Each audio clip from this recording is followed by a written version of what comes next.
The Legacy Superhero Season 1, Episode 1, A Superhero's Legacy. I knew I shouldn't have opened that package that my long-lost grandfather sent me on my 16th birthday. If I had just listened to my gut, like my older brother Thomas always used to say, maybe I wouldn't be falling from a 6-story building to my death to the street below. But let me back up a bit. My name is Jack McDonald and I just turned 16 a week ago. Most kids, when they turn 16, look forward to getting their driver's license, if they haven't already gotten their driving permit. And sure, I'd like to get my driver's license at some point as well, because driving a car would be freaking cool, and I wouldn't always have to have my parents shuttle me around everywhere. I'd even be able to take girls out on dates. But when I received a package from my grandfather on my 16th birthday, well, let's just say that getting my driver's license became the last thing on my mind. It was replaced by a realization that I could avenge my brother's death and maybe even save the city of Rumsfeld itself from the deadly villains who threatened it. But I'm getting ahead of myself. It all started about a week ago, on the morning of my 16th birthday. Friday, May 4th, 2018. Like all kids, when I woke up on the morning of my birthday, I was actually excited. I hopped out of bed, took a shower, and got dressed, pausing briefly in the mirror to make sure my red hair was in good shape and that none of my clothes had holes or dirt on them. Mom would kill me if I left the house looking like a bum, as she always put it, so I had gotten into the habit of making sure I looked my best whenever I left the house, whether for school or anything else. I thought I looked pretty good, so I slung my backpack over my shoulder and ran out of my room and down the stairs to the first floor. As I ran, the smell of bacon and eggs wafted through the air, becoming stronger and stronger the closer I got to the kitchen. I heard Mom working in the kitchen, the bacon in her pan hissing and spitting, while Mom herself was humming a tune I couldn't quite make out. Not that I cared. I just wanted my bacon and eggs. Entering the kitchen, I said, "Good morning, Mom. Those bacon and eggs smell great." Mom, who stood at the stove with her back to me, nodded. "Morning, Jack? Since today's your birthday, I thought I'd make bacon and eggs for breakfast. There's a plate at your spot on the table." I immediately spotted the huge plate of bacon and eggs on the table, next to a small brown package I had never seen before, and quickly sat down at my seat. Picking up my fork, I began shoveling mouthfuls of fluffy scrambled eggs which also had butter and cheese melted into them into my mouth as fast as I could, along with handfuls of crunchy, greasy bacon that made my taste buds explode. "Man, Mom, this is great. Is Dad up yet?" "He had to leave early for work," said Mom, glancing over her shoulder at me. "Something came up at the construction site that required his attention, so your father had to leave, even though today was supposed to be his day off." I frowned. I had been looking forward to spending the afternoon with Dad after I got home from school today, but it looked like we were going to have to put that off for now. Dad isn't going to have to work too late, is he? Mom shrugged as she moved the pieces of freshly cooked bacon from her pan and carefully laid them out on the paper towel-lined plate next to the stove. "I'm not sure. Walt said he was going to try to get off work as soon as possible, but it sounded to me like he was going to have a long day. He said he would probably be back by dinner for your birthday cake." My shoulders slumped. I didn't want to just have cake with Dad. I wanted to go down to the gun range with him and get some shooting in today.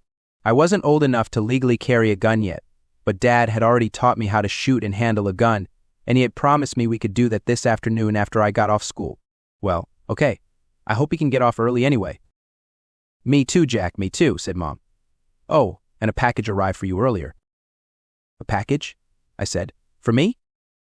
Mom nodded. "Yes, it's there next to your bacon and eggs." I had been so hungry that I hadn't paid much attention to the small brown package that stood next to my plate. It was very small, slightly larger than Dad's wristwatch. It had no marks on it, except for 2 words in big black marker, "For Jack." "Who sent this?" I said, looking at Mom again. "I'm not sure," said Mom. "When I got up this morning to make breakfast, I heard a knock at the door and came to see who it was. But when I opened the door, I didn't see anyone, just that package on the front porch." "Are you sure it's safe?" I said, looking at the package uncertainly. "If we don't know who sent it." "I don't worry," Mom interrupted. "As far as I can tell, it's perfectly safe. I felt it thoroughly and didn't feel anything dangerous inside it. Likely, it's just a birthday present from someone." I frowned again. Who would send me a birthday present in such a weird way? "I have no idea," said Mom without even the slightest hint of worry. "But you should open it and see what's inside. Maybe there's a note inside from the person who sent it explaining who they are." Being curious, I decided Mom had a point, so I tore open the end of the package and turned it upside down. A small object fell out of the package on the table next to my plate. Dropping the package, I picked up the object and looked at it curiously. It was a wristwatch. Not one of those smartwatches that my math teacher, Mr. Gonzalez, had, but more like the old-fashioned clockwork ones, although it didn't look very old. It was blue and white, which was a cool color combination, but my attention was mostly drawn to the even cooler TW symbol just underneath the clock hands. The T looked kind of like a cross, while the W had lightning like thunderbolts pointing from either end of its upper parts. The watch was light in my hands, though it felt sturdy nonetheless. "Is that a watch?" said Mom as she turned off the stovetop and turned around to look at me. I nodded, turning over the watch to get a better look at its entirety. "Yeah, but I've never seen it before in my life." Mom tilted her head to the side. "There's something familiar about that watch, but I just can't place it." "Yeah, I agree," I said. I snapped it onto my wrist and was amazed at how natural it felt, like it was just an extension of my body. It fits perfectly around my wrist, but who would send me a watch as a gift? I've got a phone if I need to tell the time. "Is there anything in the package that might tell you who sent it?" said Mom, leaning forward slightly. "A note, perhaps?" I picked up the packaging and shook it again. This time, a folded-up note fell out of the package and landed on the table. I picked up the note and unfolded it to discover that it said this, which I read aloud. "Happy birthday. A big boy like you needs a big watch like this." I looked up at Mom, mystified. Okay, this is starting to get really weird. This is either someone's weird idea of a prank or I'm being stalked. Mom looked every bit as confused as me. I have no idea what that could mean. If I were you, I wouldn't wear that watch until your father gets home. He might be able to find out where it came from. I reached over to remove the watch, but then a voice in the back of my head, one which sounded like grandfather's voice, said, "Stop. The watch is not dangerous. Keep it on. Don't take it off." The voice should have worried me because I never heard voices in my head, but for some reason this one did. Maybe because it sounded just like grandfather for some reason. Lowering my hand, I said, "Mom, it's just a watch. Yeah, we don't know where it came from or who sent it to me, but so what? I think it looks pretty cool myself." Mom frowned, but then she slowly nodded and said, "Well, I suppose you have a point. Still, this is starting to scare me. That package appearing on our front porch out of nowhere. The watch, the note, something's rotten in the state of Denmark." I had to admit that I agreed with Mom about how strange this situation was. At the same time, however, I also felt like this watch was too important to give up. There was something about this watch that made it too valuable to throw away or even take off my wrist. Maybe I'd show it to my friend Kyle at school. He was a science and engineering geek, so he might help me figure out if there was more to this watch than meets the eye. "You know, it reminds me of the watch your grandfather wore," said Mom. "I don't know if you remember, of course, given how he disappeared when you were only 6 years old, but he always wore a watch around his wrist that looked similar to that, even when he was doing superhero work. In fact, today is the 10th anniversary of his disappearance, if I'm not mistaken." I looked at my watch again. You know, it does kind of look like grandfather's watch. But that's impossible, of course, because like you said, he disappeared years ago and no one has seen him since. That was true. 10 years ago, grandfather had retired from his job as Trickshot, the superhero of Rumsfeld, Texas, on the same day as my 6th birthday, and then utterly vanished for reasons that no one knew. I had only been 6 years old at the time, but I could still remember how anxious and worried Mom and Dad had been, as well as how the topic dominated the local news for weeks and even months afterward. Grandfather's disappearance had prompted a massive search conducted by police and volunteers alike all over Rumsfeld, but they had completely failed to find any trace of him. As a result, the police closed the case only a year after it started, because there was literally no evidence or clues to help lead them in the right direction. The police chief had told Dad that there was a very good chance that grandfather was dead, but Dad hadn't accepted or believed it, which was why we hadn't held a funeral for grandfather yet, and probably never would. As I grew older, I'd learned that the topic of grandfather's disappearance became something of an urban legend among the people of Rumsfeld. There were plenty of conspiracy theories online about why grandfather disappeared, such as aliens abducting him or the federal government whisking him away to some black site in the middle of nowhere due to his alleged knowledge of government secrets. Personally, I had no idea what happened to grandfather. I didn't even think about it too much because my memories of grandfather were pretty hazy due to how young I had been at the time. Even his disappearance happening on my birthday didn't bother me as much as it should. Still, I remember being about as upset as everyone else when we first heard the news and the topic always came up whenever my birthday rolled around. "It's probably just a coincidence," I said with a shrug. "Grandfather's been missing for a decade. He's probably not around anymore, so he couldn't send me a birthday gift even if he wanted." Mom nodded, but she still looked troubled. "I guess you're right." She glanced at the clock above the fridge. "Oh, the bus will be here soon. Are you ready to go?" I gulped down the last of my eggs and, standing up, said, "Not yet. I left my phone in my room, so I'm going to rush back up there to get it." I ran out of the kitchen and bounded up the stairs 2 at a time, knowing that I didn't have much time left before the bus pulled up. Pushing open the door to my room, I spotted my phone lying on my desk next to my bed. It was strange that I'd forgotten it, but I guess I'd been in such a hurry to get breakfast that I wasn't as careful as I normally was. In any case, I just walked over to my desk, snatched the phone off its surface, and turned around to find myself face to face with Grandfather. The man who stood before me looked almost exactly like Grandfather. He was very tall and well-built, like he played sports back in high school. He had a full head of gray hair and wore a sweater vest and jeans, which made him look like my history teacher. But even though it had been years since I had last seen him, there was no mistaking this man for anyone other than Grandfather. "Grandfather?" I said, unable to hide my disbelief. I rubbed my eyes. "Is that you?" Grandfather opened his mouth to say something, but then Mom suddenly called, "Jack, the school bus is here. Better hurry, because it's not going to wait for you forever." "Yes, Mom," I called. "I'll be down there in a minute. I stopped speaking, because when I looked at Grandfather, he was no longer there. I whipped my head this way and that, but it seemed like Grandfather had completely vanished. "Jack," said Mom, who sounded a bit worried now. "Were you saying something?" An ominous feeling went down my spine, but I shook my head and shouted back, "No, Mom, it's okay. Just thought I saw a mouse or something." "A mouse," said Mom. She appeared in the doorway to my room and poked her head inside and sighed. "Looks like I'll have to get the mouse traps out again." Sure," I said. "Anyway, I've got to go. See you later." I ran past Mom out of the room, down the stairs, and out of the house toward the yellow school bus which stood at the end of our driveway. The school bus driver, Mr. Smith, didn't look even remotely patient. He tossed me a nasty glare when I climbed onto the bus, which I could only return with an apologetic smile to show him that I didn't mean to be late. But Mr. Smith didn't smile back. He just grunted and looked away, putting his foot down on the gas pedal and sending the bus going down the street to its next stop. I wondered what Mr. Smith was so upset about, but decided not to push my luck with him today and just make my way to my seat. As usual, the bus was crowded, mostly because my house was one of the last stops on the bus route.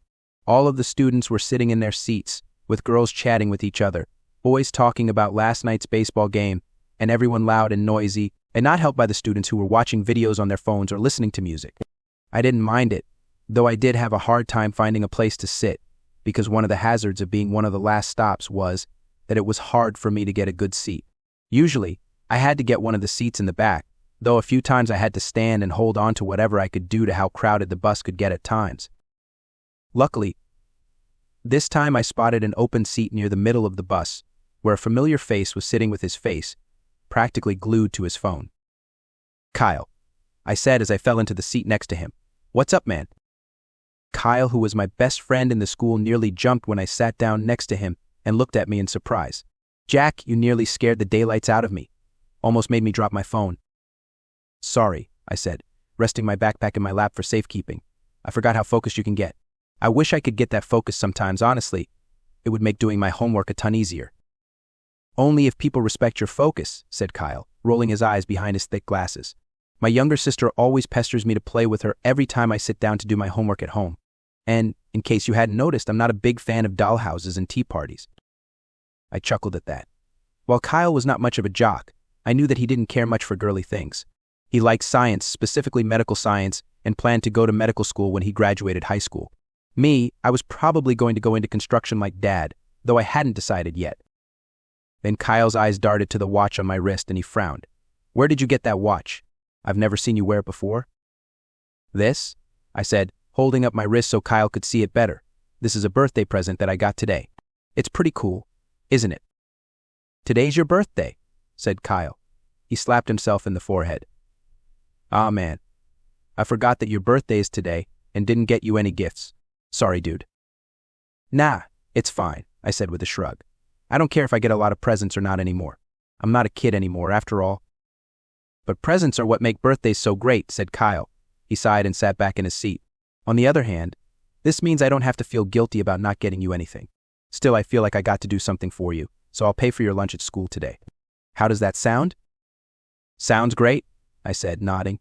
I'll make sure to pick the most expensive stuff off the menu just to empty your pocket. Kyle groaned. With a friend like you, who needs enemies, eh?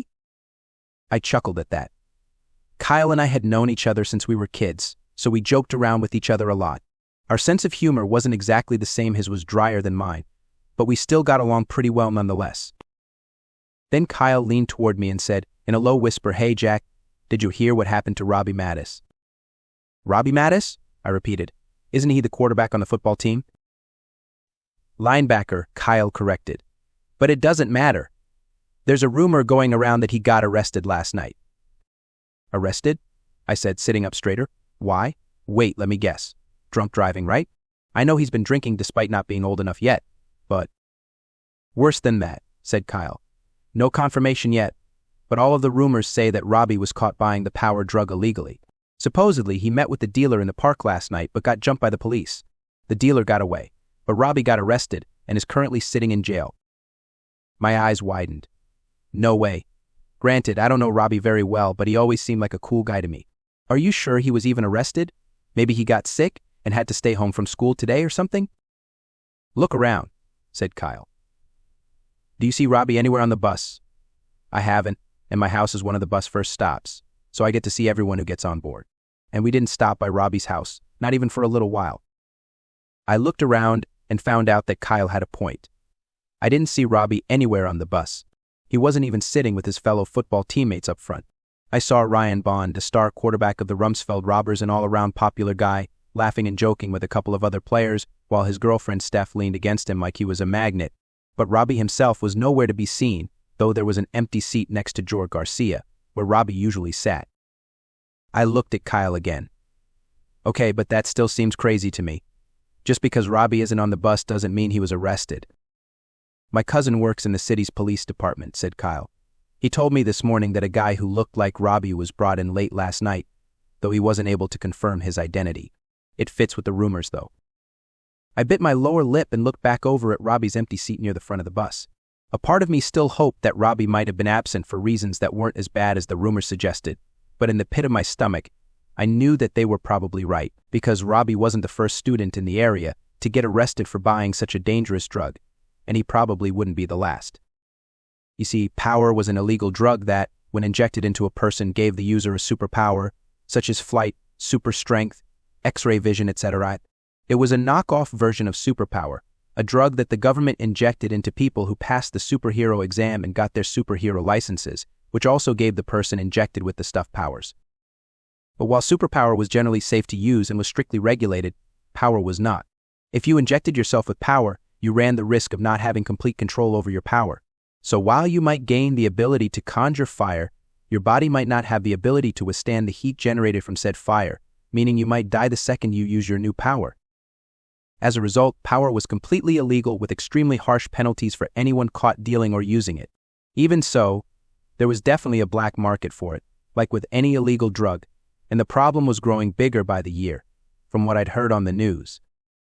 There was a gigantic market for the stuff, and it was very hard to make, which was why drug dealers who sold it often charged the craziest prices for it, with $2,000 per kilogram considered the low end.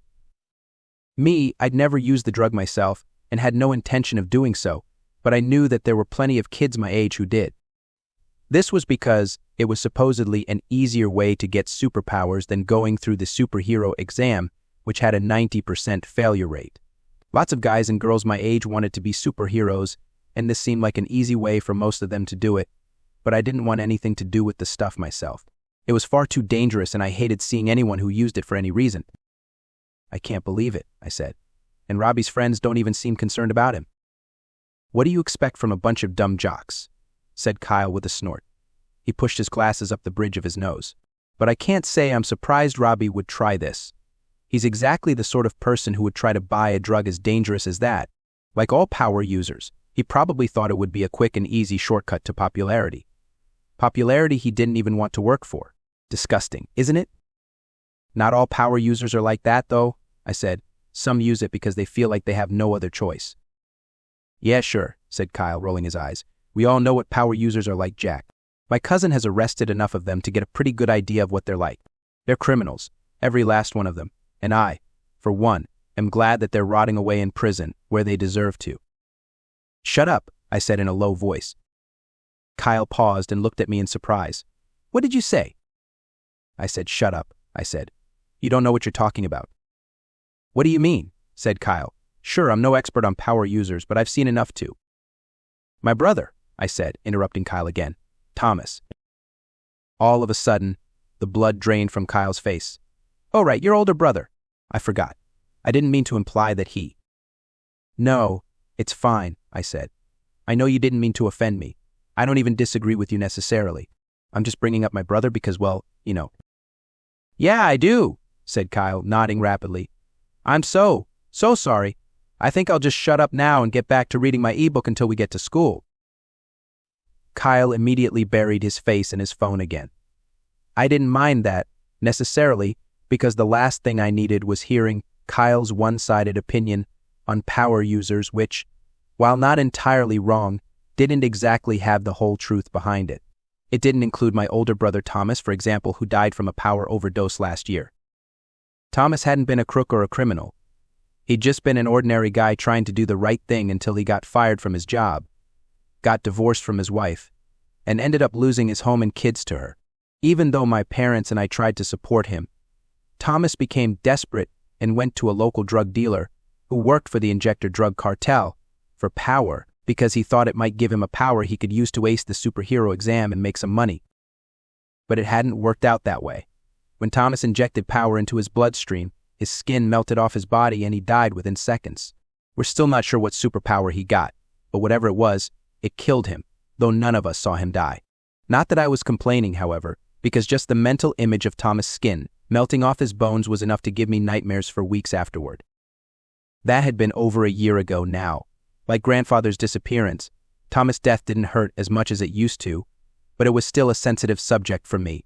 Unlike with grandfather, however, I had wanted to avenge Thomas by finding the idiot who sold him that drug and teaching him a little vigilante justice.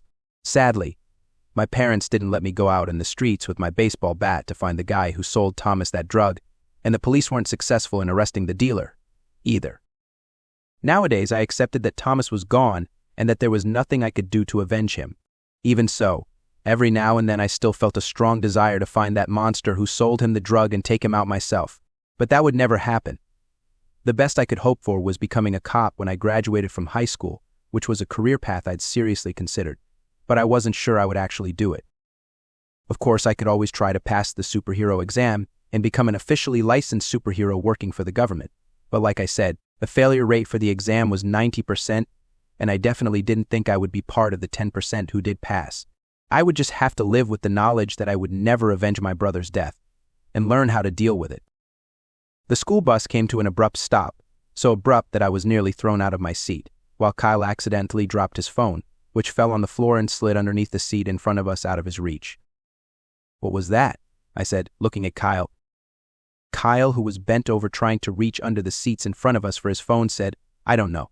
You should ask someone else. Frowning, I looked out the window and saw that we were at the last stop before the school, but I didn't see any students climbing on board. I looked at the girls who sat in the seats in the next row in front of ours and, leaning forward, said, What's going on?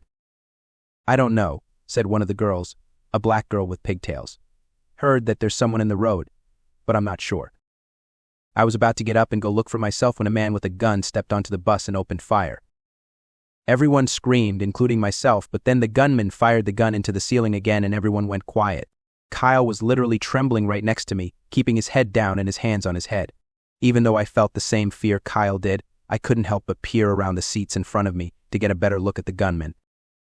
He was a Hispanic man, probably in his late 20s, with a red bandana wrapped around his mouth and nose to hide his face. It wasn't as useful as the masks superheroes wore, but given how he had a gun, and the rest of us didn't, I saw no reason to quibble with details like that. Lowering his gun, the gunman said, in a thick Mexican accent, Much better. I can't stand screaming children. Too annoying. Mr. Smith, who was shaking in his seat, turned toward the gunman and said, in a very trembling voice, "Who are you, if you don't get out of here now?" The gunman pointed his gun at Mr. Smith's face. "I wouldn't be so quick to boss me around, amigo, especially when I have a gun, and you don't." All of the blood drained from Mr. Smith's face as soon as the gun was pointed at his face. He made a very undignified whimpering sound, but didn't even try to stop the gunman. That disappointed and scared me, because Mr. Smith was the only adult on the bus, and if he couldn't or wouldn't defend us, then we were definitely screwed. 2 more gunmen stepped onto the bus. Like the first gunman, they wore red bandanas around their mouths and appeared to be Hispanic, though they were shorter than the first guy. They immediately aimed their guns at us, probably to make sure that none of us got any bright ideas or tried to take them down. I figured that the gunmen could kill us all within minutes if they wanted. Even hiding behind the seats wouldn't work, because those bullets would be able to tear through the soft material of the seats as easily as flesh. "It's just a bunch of kids," said one of the gunmen, who was slightly shorter and fatter than the other 2. "Are you sure this is the right bus?" The first gunman nodded. "Yes, but there are far more students than I thought. It will take too long for us to search them all before the police or Bug Bite get here, so let's force them to give us their things." "Who are you guys?" said Ryan Bond, who, due to sitting up front, was one of the closest students to the gunman. "Terrorists." The first gunman chuckled. "Not terrorists, no. Criminals, outlaws, yes, but not terrorists. We are Injectors." Every person on the bus knew what that name meant. Of course, no one said anything, because no one wanted to get shot, but even a cursory glance around the bus showed me that all of my fellow classmates knew just who the Injectors were, and why you should be afraid of them. The Injectors were the members of the drug cartel that sold the drug power. They called themselves that because power had to be injected directly into the body in order to work. It had started out as a nickname, but was now so closely associated with them that they had taken it as their official name a while ago. Their leader was a man known as Michael Jones, though I didn't know much about him because Jones operated in secrecy, and as far as I know, no one has ever actually seen his face. But I knew about the Injectors not just because their criminal activities were so infamous. I knew about them because they were the guys who had sold Thomas power and had even helped him inject it into his body. They were responsible for his death, much more so than Thomas himself in my view. I had learned about the Injectors last year when the police were investigating Thomas' death, but at the time, they had seemed so distant because I had never met an Injector myself. Now I got to meet 3, and each one of them was armed with a gun and ready to kill anyone who looked at them funny. Just my luck. Injectors. Kyle whispered next to me. "No way. Why would people like them be on our bus?" "No idea," I whispered back. "But I think these guys are the real deal. They've got the red bandanas. Plus I heard that a lot of Injectors are Hispanic. If they're fakes, they're doing a pretty good job of faking it." Now, the first Injector said, raising his voice to be heard throughout the bus, "My comrades and I are not here for a quick chit-chat. One of you students has something that belongs to us and we want it back." "What are you looking for?" said Steph, who was Ryan's girlfriend, and clinging so tightly to Ryan right now that the two of them looked like they were about to combine into one person. "Money?" "Something far more important than that, girl," said the first Injector. "According to our sources, one of the students on this bus has something very important that belongs to us, and we are here to get it back." I glanced at Kyle, but said nothing. I could tell Kyle was thinking the same thing as me, though. What were they looking for? And why did they think anyone on the bus had it? Had one of our classmates stolen some power from them and they were coming to get it back? I could see Ryan or one of the other jocks doing something that stupid. But somehow taking back stolen drugs from a bunch of scared kids didn't seem important enough for them to go to all of this trouble for. Because it would take too much time to go through all of your stuff, we're going to have every dumb kid in here line up and dump the contents of their backpacks on the floor in front of us, said the first Injector. Anyone who hesitates or tries to run away will get a bullet in their leg. If they try to run away even after that, they'll get a bullet in their head. "Hey, you can't do this," said Mr. Smith, rising from his seat. "These kids don't have anything that belongs to you. Whatever you're looking for, it isn't." The first Injector shot Mr. Smith in the chest, sending Mr. Smith falling back onto his seat. Everyone started screaming again before the other two Injectors shot the ceiling, which shut up everyone once more. "Did you see what we did to the adult kids?" said the first Injector, gesturing at Mr. Smith. "If any of you are dumb enough to play the hero, then you'll all end up just like him." From where I sat, it was hard to tell if Mr. Smith was dead or just unconscious from the shock of the bullet. Not that it really mattered, however, because Mr. Smith was obviously not going to be able to help us no matter what his current condition was. It seemed like I wasn't the only student in the bus to get that idea, because my fellow students started to pull their bags from the luggage area or out from under their seats in order to comply with the Injector's demands. Even Kyle pulled his bag out from under his seat and rose to join the growing queue toward the front of the bus, but I grabbed his wrist and pulled him back down into his seat. "Jack, what are you doing?" said Kyle in a low, but very panicked voice. "If we don't go up front with everyone else, those guys will kill us. Kill us. Do you want to get a bullet in your head? Because I don't." "I know," I replied in an equally low tone, "but I don't want to give these crooks anything." "What choice do we have?" said Kyle anxiously. "They're adults with guns, while we're just unarmed kids. They even killed Mr. Smith." "I know," I said again, "but I hate bad guys and don't want to help them, even at the point of a gun.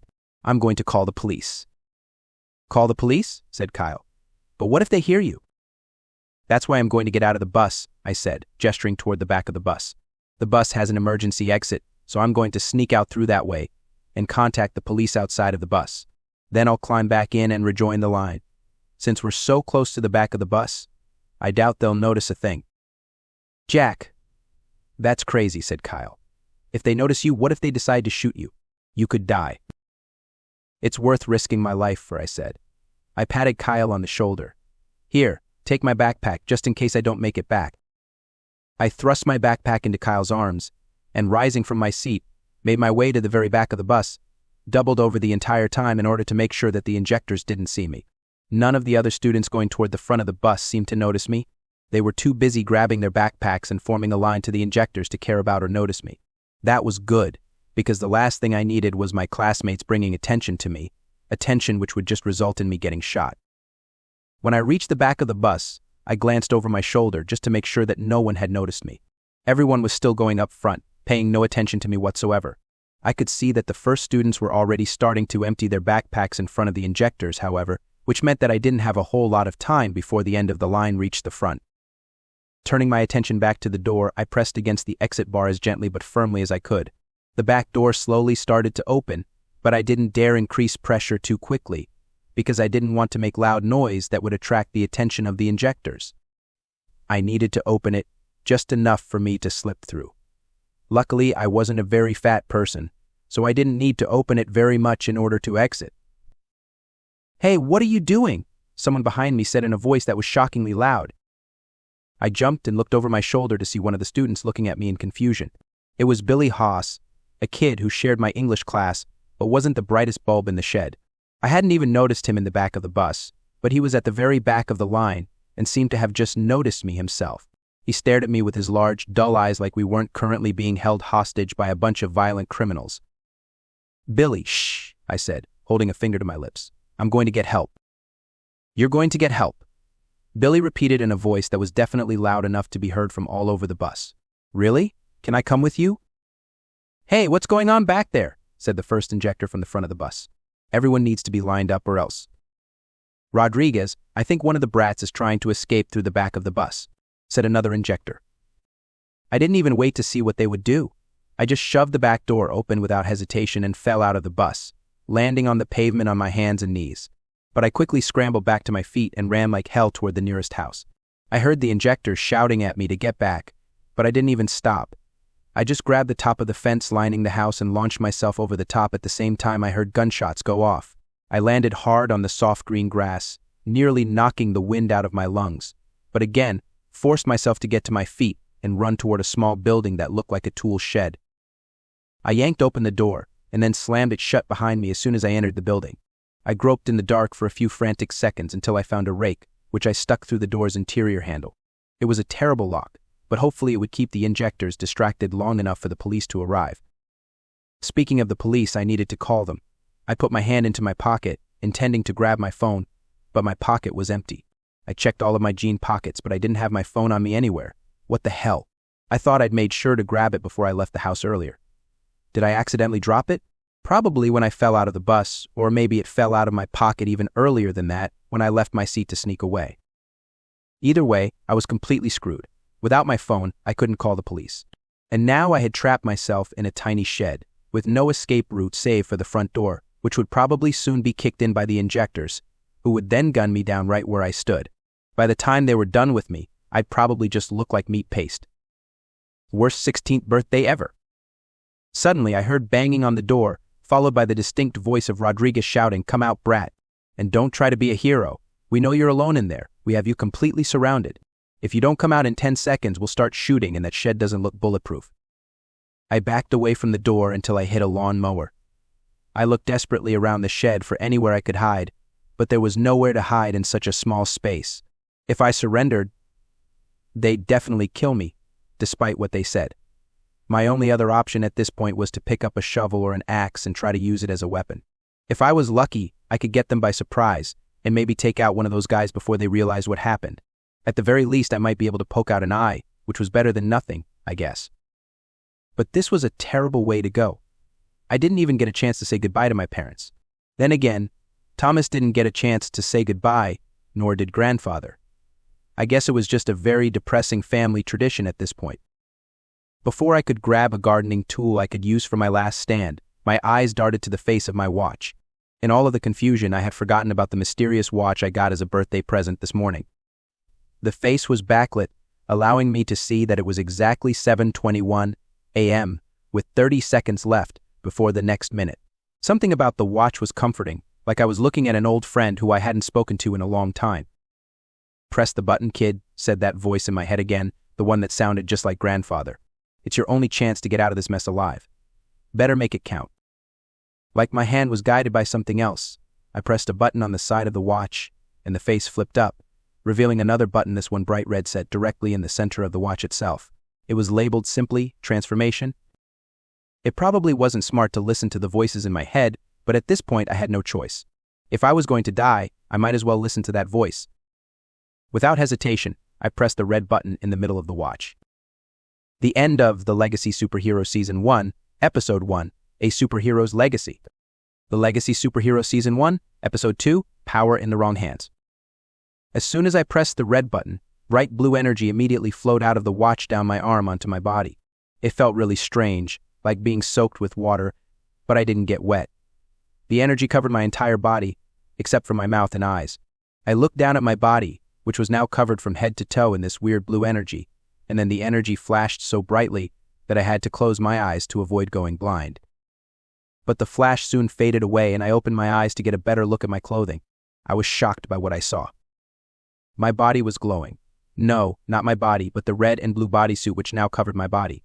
I was still wearing my normal clothes underneath, but I now had a strange spandex suit which covered my whole body like a second skin. And, while I wasn't the most muscular guy around, the spandex did show off my muscles quite well, with a stylized TW emblazoned on my chest. A quick glance over my shoulder showed that I had a red cape now, of all things, though I had no idea where it came from. It looked pretty cool, though. "What the heck?" I said, looking at my new clothes in confusion. "Where did all of this stuff come from? It's tight." "Hey!" Rodriguez shouted from the other side of the door. "Brat, what was that flash of light? You've got a one-man light show going on in there or something?" "Brat's probably calling the police on his phone," said another Injector. "Get him before he ruins everything." All of a sudden, there was more banging and pulling at the door. This time, I could tell that all three of the Injectors were working together to open it. With their combined strength, they would probably succeed, and once they did, I would definitely be screwed, even with my new clothes that just magically appeared out of nowhere. Once again, I looked around for an exit, but I saw none. Damn it. I never gave much thought to how I would die. I guess I just assumed I would die of old age or something. I didn't expect to get gunned down by a bunch of drug dealers while hiding in someone's garden shed like a little kid playing hide and seek. Even Thomas' death by melted skin was more dignified than that. "You're tougher than you think, kid," said grandfather's voice in my head again. "Much tougher. The watch didn't just give you a new get-up, you know." Before I could ask the voice what it meant by that, strength poured through my body. It was like drinking a big cup of coffee in the morning. I became more alert, with a clearer mind, and felt like I could bench press a diesel truck 50 times if I had to. My sudden increase in strength almost scared me, but more than anything, it filled me with confidence. All of my previous fear vanished, replaced by the feeling that I could handle whatever these Injector guys would throw at me. The only question was, could they handle me? Suddenly, the front door was ripped off its hinges, allowing light from outside to pour in. One of the Injectors appeared in the doorway, gun in hand, but as soon as he saw me, his eyes widened and he said, "Wait a minute. You're not the brat. Where did the brat go? And who the hell are you?" I smiled. "I'm your dentist." I smashed my fist directly into the Injector's jaw. I expected the Injector to fall flat on his back and maybe also fall unconscious, where he would remain until the police came by to arrest him. But he actually flew backwards, head over heels through the air, until he crashed into and through the wooden fence surrounding the house. "What the hell?" Rodriguez shouted. "Cristiano, what happened? Cristiano, can you hear us?" I was just as stunned as the Injectors by what I just did. I looked at my fist in awe, wondering if any of this was real or if this was part of some weird dream and I was still back home in my bed. "This is real all right, kid," said Grandfather's voice again. "But I wouldn't get too distracted. Those Injectors might be shocked now, but they'll get over their shock soon. And once they do, they'll want to avenge their friend. Please don't waste the opportunities that fate gives you." Grandfather, or his voice or whatever it was right. I shook my head and leaped out of the shed, coming to a landing right between the remaining two Injectors, Rodriguez and the other one, whose name I didn't know. They immediately turned their guns on me when I appeared, but rather than fire, they just stared at me with absolute bewilderment. "Who the hell are you?" said Rodriguez. "You're not the brat." "You're right," I said, rising to my feet. "I'm not a brat. I'm a hero, and I'm going to kick your asses." Rodriguez scowled. "Pedro, kill him."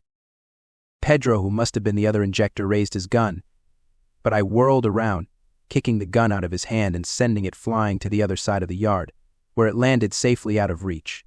Then I followed up with a kick to the gut, which, like my earlier punch, sent Pedro flying. He crashed into the ground so hard that he actually made a shallow crater, where he lay in a heap, clearly unconscious from the impact. Whirling around to face Rodriguez, I saw him raise his gun and fire. I jumped into the air, going high enough to avoid the bullet, and landed on top of the roof of the nearby house behind Rodriguez. My landing wasn't entirely smooth, however. I nearly lost my balance upon landing on the tiles, though I grabbed onto the chimney for support. But then Rodriguez turned around and started firing at me. I fell behind the chimney, which was thick enough to catch the bullets, but Rodriguez still had me pinned down. I cursed myself for jumping like that, because it just left me stuck again, and it was only a matter of time before Rodriguez got me. "Please don't be so hard on yourself," said Grandfather again. "See that loose tile? Pick it up and throw it at him. Trust me, it will be hilarious." "Hilarious?" I said aloud, because I wasn't sure how to speak to Grandfather in my mind. I cringed at the sound of bullets striking the brick chimney. "I'll get shot." "Not if you're fast," said Grandfather. "You don't even have to think about it. Just grab that tile and throw it as hard as you can at him. Don't worry about aim either. It will work out on its own." I looked at the loose tile before me, the one the voice told me to grab. I didn't understand what he meant about not worrying about aiming, but I decided that if the voice in my head had been right about pressing the button, then it was probably right about this, too. Even so, I made a mental note to ask Mom and Dad to send me to therapy, because I was pretty sure that hearing voices in your head was the first sign of insanity. Snatching up the tile, I peered around the side of the chimney and saw that my situation had gotten worse. Rodriguez wasn't alone. 4 other Injectors had entered the backyard, each one armed with what looked like a machine gun, and they were all setting up around various parts of the yard. I realized they were getting ready to strike me from multiple angles, which would definitely increase their chances of killing me. "There's more of them," I said, whispering because I didn't want the Injectors to hear me. "How is this tile supposed to help me take out all of them?" "Don't worry," said Grandfather. "Just throw it at the shed and let your powers do the rest." I bit my lower lip, but again, decided to trust the voice. I aimed at the roof of the shed and hurled the tile with all of my might.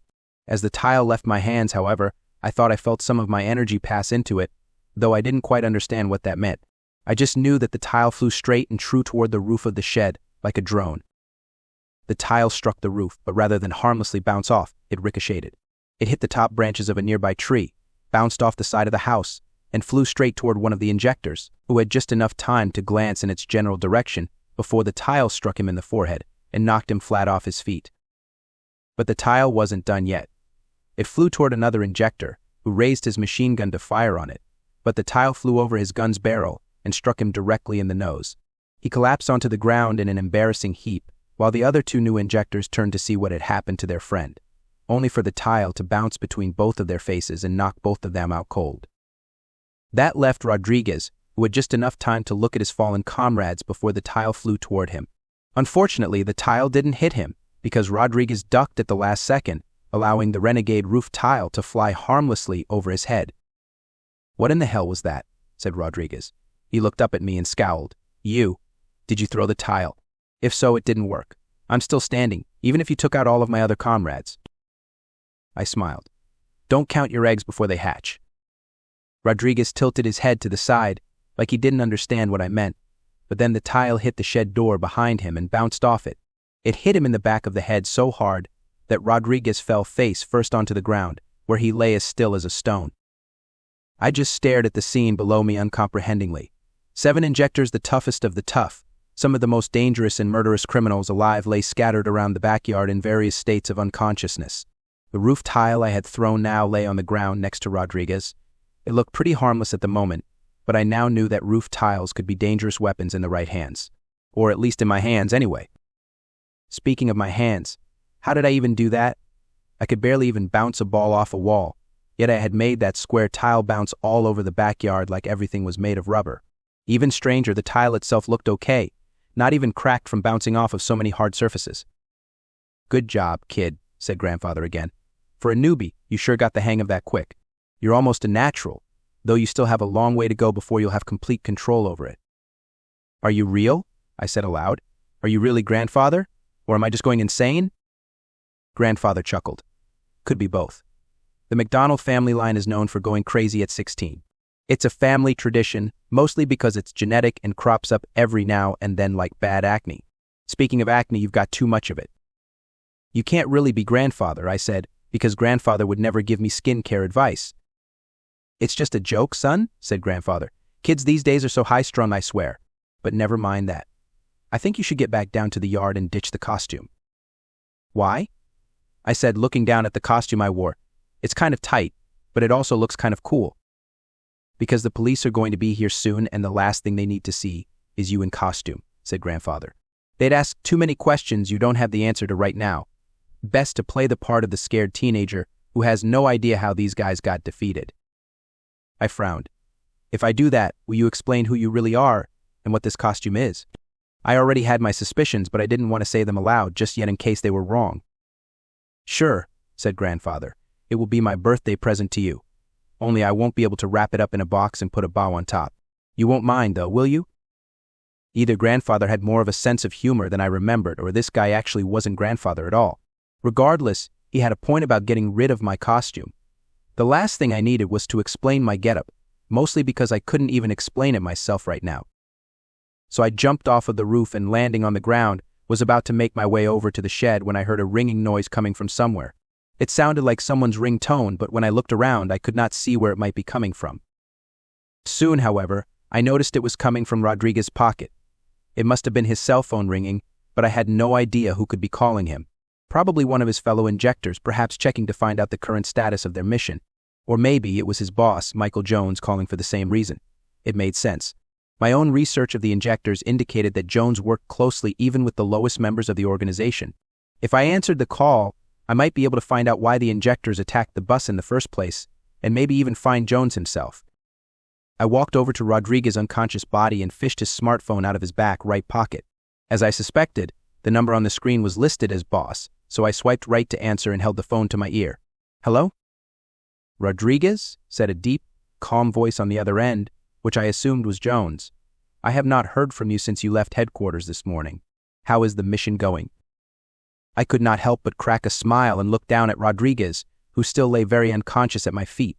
"Gee, boss, I don't know, I've got a splitting headache, you see, so I'm probably going to go home after this and take a long nap. You wouldn't happen to have any pain meds, would ya? 'Cause I'm going to need them later." "You don't sound even remotely like Rodriguez," said Jones, who sounded both alarmed and annoyed now. "Who are you and where's Rodriguez?"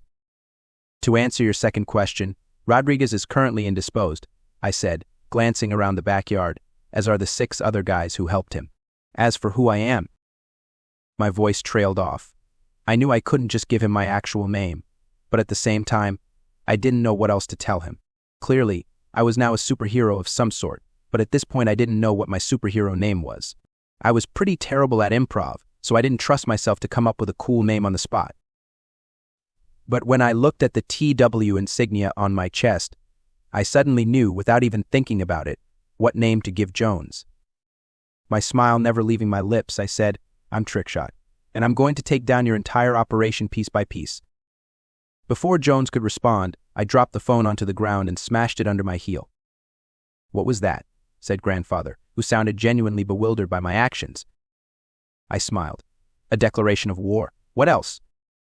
As it turned out, I didn't have to wait long inside the shed before the sound of police sirens could be heard roaring down the street toward my location. A few minutes later, the backyard was crawling with police officers and even SWAT members, who had come in response to the news that the Injectors were behind this attack. Of course, I had gotten rid of my Trickshot costume long before any law enforcement officers showed up. Taking it off was as simple as putting it on. I just pressed the red button under the face of the watch and the suit disappeared from my body, making me look like an ordinary teenage boy again. But I still had to pretend I was an ordinary teenage boy to the police. That required shaking and even faking some tears, as well as stuttering a lot to show that I was rattled by everything that happened. It was easier than I thought, because despite how thrilling that fight had been, the adrenaline wore off very quickly and my whole body shook with fear and exhaustion. Luckily, the police did not pay much attention to the Trickshot watch, which I guess they didn't notice, or maybe thought was just an ordinary watch. They did, however, question me to find out if I knew who defeated all of the Injectors. I told them that I didn't know, that I'd been hiding inside the shed the entire time, and didn't see a thing due to the lack of windows. I told them that I heard someone who might have been a superhero beating up the Injectors, but I couldn't tell them who it was. The police seemed to think it was Bug Bite, the local superhero of Rumsfeld, though given how Bug Bite was apparently busy with another crime on the other side of the city at the time, that theory was a lot less plausible than it first seemed. The reason I lied was because Grandfather told me to. He told me that I needed to keep the true power of the Trickshot watch under wraps for now, because he was afraid of the police taking the watch from me as evidence. It was easy enough for me to lie about, because I didn't want anyone knowing about my new secret identity yet, because there was still a lot I didn't know about the watch and how it worked. I did learn, however, that thanks to my efforts, not a single student on the bus had been killed or even harmed. Apparently, as soon as the Injectors jumped off the bus and chased me, Mr. Smith woke up and managed to drive the bus all the way to the school itself before he lost consciousness again, forcing some of the students to call 911. The police told me that Mr. Smith was currently in Rumsfeld General, where he was expected to undergo surgery for his gunshot wound, surgery he was expected to survive. It was a relief to hear that everyone was okay, but not surprising. The Injectors had only sent 3 people to take over the bus. After all, even if there had been 6 overall, it only made sense that Mr. Smith would take advantage of their absence to escape. Stopping the Injectors before they shot him would have been better, I guess, but what happened. There's no changing it. In any case, I didn't actually have to go back to school. Though I was unharmed, which the police apparently found surprising, I shook enough that they decided that I was in no mental condition to go to school today. Instead, one of the officers, a nice 20-something dude named Henry, escorted me in his police cruiser back to my parents' house, which was pretty cool because I always wanted to ride in a police cruiser. When we got back to my house, Mom was practically insane with worry over me because she'd apparently received a phone call from the police a few minutes ago and had been worried sick about me. She hugged me so tightly that she nearly crushed the air out of me, even though I told her I was perfectly fine. Officer Henry explained the situation to Mom, who listened intently, while I interjected every now and then to provide details that Officer Henry didn't know, though I was mostly quiet, because I wanted to get back to my room to talk to Grandfather. "So, they're all under arrest," said Mom when Officer Henry finished his story, "all 3 of us standing on the front porch in front of my house. Every last one of them?" "Yes, ma'am," said Henry, nodding. He stood on our front porch with his hands in his pockets, looking quite relaxed despite the tense situation. "You don't have to worry about any of them coming after you or your son anytime soon." "What about the other members of their gang?" said Mom. "Won't they come after us to avenge their friends?" "That doesn't seem likely," said Henry. He nodded at me. "Your son here wasn't the one who beat their friends up. It was someone else, so I bet the Injectors are going to look around for him instead of you or your son. Still, I would recommend getting a gun, if you don't have one already." "My husband has 3, Mom interrupted, "and we all know how to shoot them."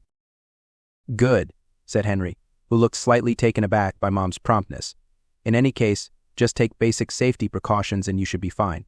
And if you see anything suspicious, just call us up and let us know. We'll be happy to help." "Thank you, officer, for bringing my son home safely," said Mom. She clutched my shoulders with a surprisingly firm grip. When I heard his bus was attacked by the Injectors, I thought he was a goner for sure. "You're welcome, miss," said Henry. "Now, I need to go back to HQ and file a report. But if you see anything suspicious, please feel free to let us know. We're just as committed to putting the Injectors behind bars as anyone, especially if they're going to start threatening our children like this." With that, Henry turned around and walked down the steps to his car, which was parked at the curb. He hopped into his cruiser, waved goodbye at both of us, and then turned on his car and drove off down the street out of sight. Mom sighed in relief when Henry left. Good God. Of all of the bad things that could have happened today, I never thought that the Injectors would attack your bus. When I heard that name over the phone, I thought for sure that I was going to be told that the Injectors had blown up the bus or gunned down everyone inside. "It's fine, Mom," I said, gently brushing her hands off my shoulders. The Injectors weren't looking to kill anyone this time, I think. They just thought that we had something they were looking for. "And what were they looking for?" said Mom. "Did they say?" I shrugged. "No, they didn't. I think they were probably looking for power, however. I bet one of the other students stole some from them and they were just trying to get it back before it was used up or sold to someone else. I know that Robbie Mattis just got arrested for possessing that drug last night." Mom shook her head in disappointment. "I just don't understand why so many kids these days want such a dangerous drug. When Thomas died last year, I read a bunch of articles and books on power and how it's ruined so many lives. With all of that information out there, why would anyone ever even consider using that stuff?" I shrugged again. I guess a lot of people just want to be special, especially younger people, but they don't want to work for it. Or maybe they think it will make their life more interesting or something. "I suppose," said Mom, frowning. "Still, I wish the government would do something about it. That drug has taken far too many promising young lives for it to be tolerated anymore." "I know, Mom. I know," I said. I glanced at the empty driveway and then back at Mom. "Where is Dad? Is he still at work?" Mom nodded. "Yes. I tried to call him, but my call just went to voicemail, so I left him a message telling him to call me back as soon as he gets a chance. I bet he'll get off work early just to come back home and make sure you're okay." "Right," I said, though deep down I was a little pleased with this information, because it meant I wouldn't have to wait to talk to Grandfather. "Well, I'm going to be up in my room for now. All of the excitement of the past hour or so has left me tired out, so I'm going to take a nap." "Okay," said Mom. "I need to get your birthday cake out of the freezer. Anyway, it should be ready to eat by dinner time, but if you need to sleep the rest of the day, you can do so and we'll just have cake tomorrow." "Nah, I'll definitely be ready to have cake later," I said, "but thanks anyway. I really appreciate your concern." Before Mom could say anything else, I went back into the house, up the stairs and into my room. I closed and locked the door to my room quickly, and then sat on my bed. "Okay, Grandfather, I'm ready when you are." At first, I didn't see anything, but then Grandfather flickered into view like a hologram. He was leaning against my desk, his arms crossed in front of his chest, a mischievous little grin on his aging features. "Hi, Jack," said Grandfather. "Oh, and happy birthday, before I forget. I hope you'll remember to leave some of that ice cream cake for me later, because it sounds delicious." "But you're just a hologram," I said. "You can't eat." "It was just a joke, son," said Grandfather. "You take things too literally sometimes. Just like your father when he was your age." I scowled. "So you are a hologram, then?" Grandfather shrugged. "Technically, I'm an advanced artificial intelligence that is mimicking the appearance, behavior, and mannerisms of the real Gregory McDonald. That is, your grandfather. I only take this form in order to make you feel safer around me, but I can take other forms if you like." My shoulders slumped. "So you're not really Grandfather at all? You're just a really fancy computer simulation?" "More or less," said Grandfather. "To be your actual grandfather would require Gregory McDonald to download his consciousness into the watch, but because that's currently beyond the limits of modern technology, he couldn't do it.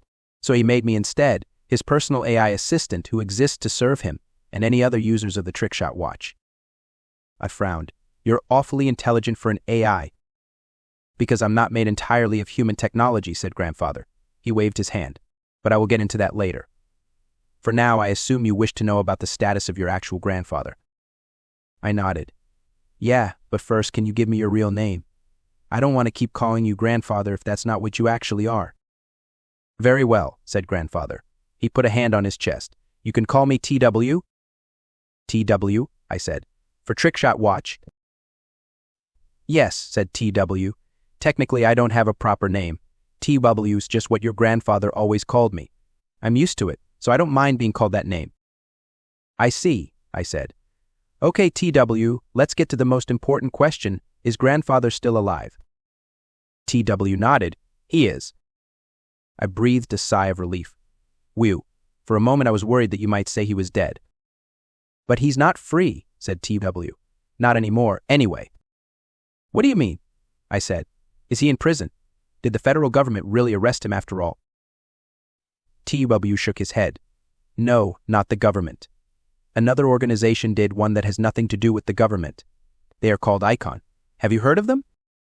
I shook my head. No, I haven't. Who are they? A secret organization, said TW very covert, to the point where the vast majority of people on the planet have never even heard of them. They're so secret that even I don't know everything they're trying to do. But I do know that they captured your grandfather and are holding him captive even as we speak. Why did they capture grandfather? I said. Are they holding him hostage? TW unfolded his arms and pushed himself off the desk. He began pacing back and forth in front of me, as if trying to think about how to answer my question. To answer your question, I need to go back to the beginning, to the very start of your grandfather, Trickshot's career. You know that he was once the superhero Trickshot, yes? Of course, I said. Everyone in my family does. Heck, everyone in Rumsfeld knows that. TW stopped and looked at me curiously. But did anyone ever tell you how he became Trickshot? I frowned. Well, I assume he just passed the superhero exam and got injected with superpower, like everyone else. He did pass the superhero exam, that's true, and was injected with superpower. That is also true, said TW. But there is a lot more to his story than that, and it involves the watch you're currently wearing on your wrist. I looked down at the Trickshot watch. This? I'm pretty sure grandfather just wore this as part of his costume, right? Wrong, TW said. The Trickshot watch is more than just a fancy bit of technology. It is the source of Trickshot's powers itself. What? Really? I said in surprise. That doesn't make sense. Technology can't give you powers. Only drugs like superpower can. Then how did you manage to use Trickshot's powers earlier? Said TW. You used almost all of them. Super strength, perfect aim, and even durability. You also partially flew. It looked like a jump, but you were actually using very limited flight to help you jump greater distances that you normally could. I opened my mouth to argue, but when TW put it that way, I had a hard time disagreeing. So instead, I said, but how does that work? I've never heard of a superhero gaining their powers from technology or a costume. The world is a lot bigger than you think, TW replied. Earlier, I said that the Trickshot watch is not entirely made of human technology. What I meant by that was that the watch and the suit it creates were found 50 years ago in a crashed alien spaceship found in Nevada. Wait, now you're telling me aliens exist? I said in disbelief. Come on, everyone knows that aliens aren't real. TW smiled. Believe what you want, but this is the truth. Let me show you a hologram of the alien spaceship in question. TW held out a hand, and another, smaller hologram appeared in his palm. It was a hologram of what looked like a crashed spaceship half buried underneath tons of sand. It looked almost like a regular NASA spaceship, but then I noticed that it was shaped more like a saucer than a rocket, and seemed much bigger than any spacecraft created by humans. All right, I believe you, I said. So the suit was the source of grandfather's powers, not superpower? Exactly, said TW. He closed his fist and the hologram vanished. The suit itself is made out of pure energy, as you noticed when you first put it on. It instantly adapts to the weight, size, and body shape of the user, meaning that anyone who uses the watch can wear it easily. Cool, I said. But why was grandfather given the watch in the first place?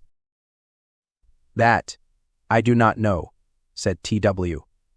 I know that Gregory wanted to become a superhero, but I don't know the exact circumstances under which he received it. All I know is that I was programmed to serve him or anyone else who uses the watch. Beyond that, I know nothing. But you do know why grandfather sent me the watch, I said, and you know where he is. Yes and no, said TW. Yes, I know why your grandfather sent you the watch, but no, I don't know where he is." "What?" I said. "How can you not know where he is?" "Because I have no way to track him," said T-Wub with a shrug. "Or his location, for that matter.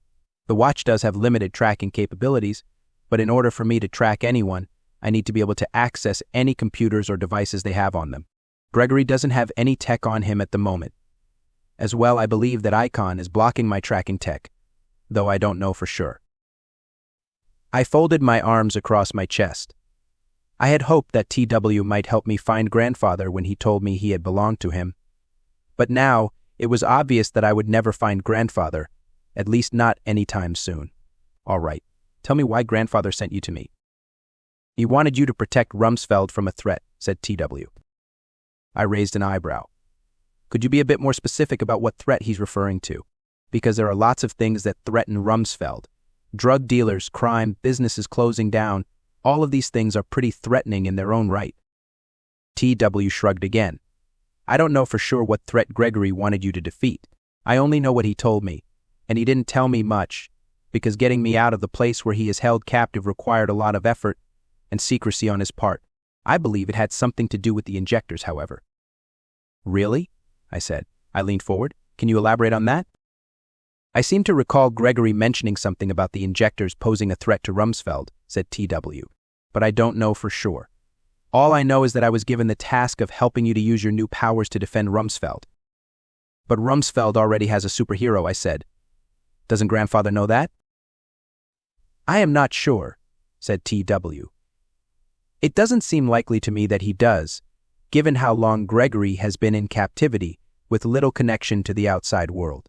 Regardless, Gregory wants you to have the watch and to learn how to use its powers in order to become Rumsfeld's newest protector." I thought about that. TW's story was really wild, almost impossible to believe, but at the same time, I had seen too much evidence of weird stuff happening to just dismiss it as a prank or some kind of deception. I believed that TW was really telling me the truth, or as much of the truth as he knew anyway. I still had a lot of questions that even TW could not answer, but at the same time I was already starting to see the possibilities that the watch would give me. With the powers of Trickshot at my command, I would be able to not only fight the Injectors, but maybe even defeat them. I could avenge Thomas and free Rumsfeld of its power problem. Bug Bite might have failed to stop them, but the Injectors wouldn't know what hit them, especially once I mastered these new powers and became really proficient at using them. "Sounds great," I said, looking up at TW again. "Stopping the Injectors is a noble cause, and, while I've never really wanted to be a superhero, I think being a superhero could be a lot of fun. I accept." "Excellent," said TW, nodding. "Gregory told me that you would accept once I explained the situation to you. It seems that you are more like your grandfather than even he knows." I smiled. Well, what can I say? Maybe fighting crime really does run in the blood after all. The end of the Legacy Superhero Season 1, Episode 2, Power in the Wrong Hands.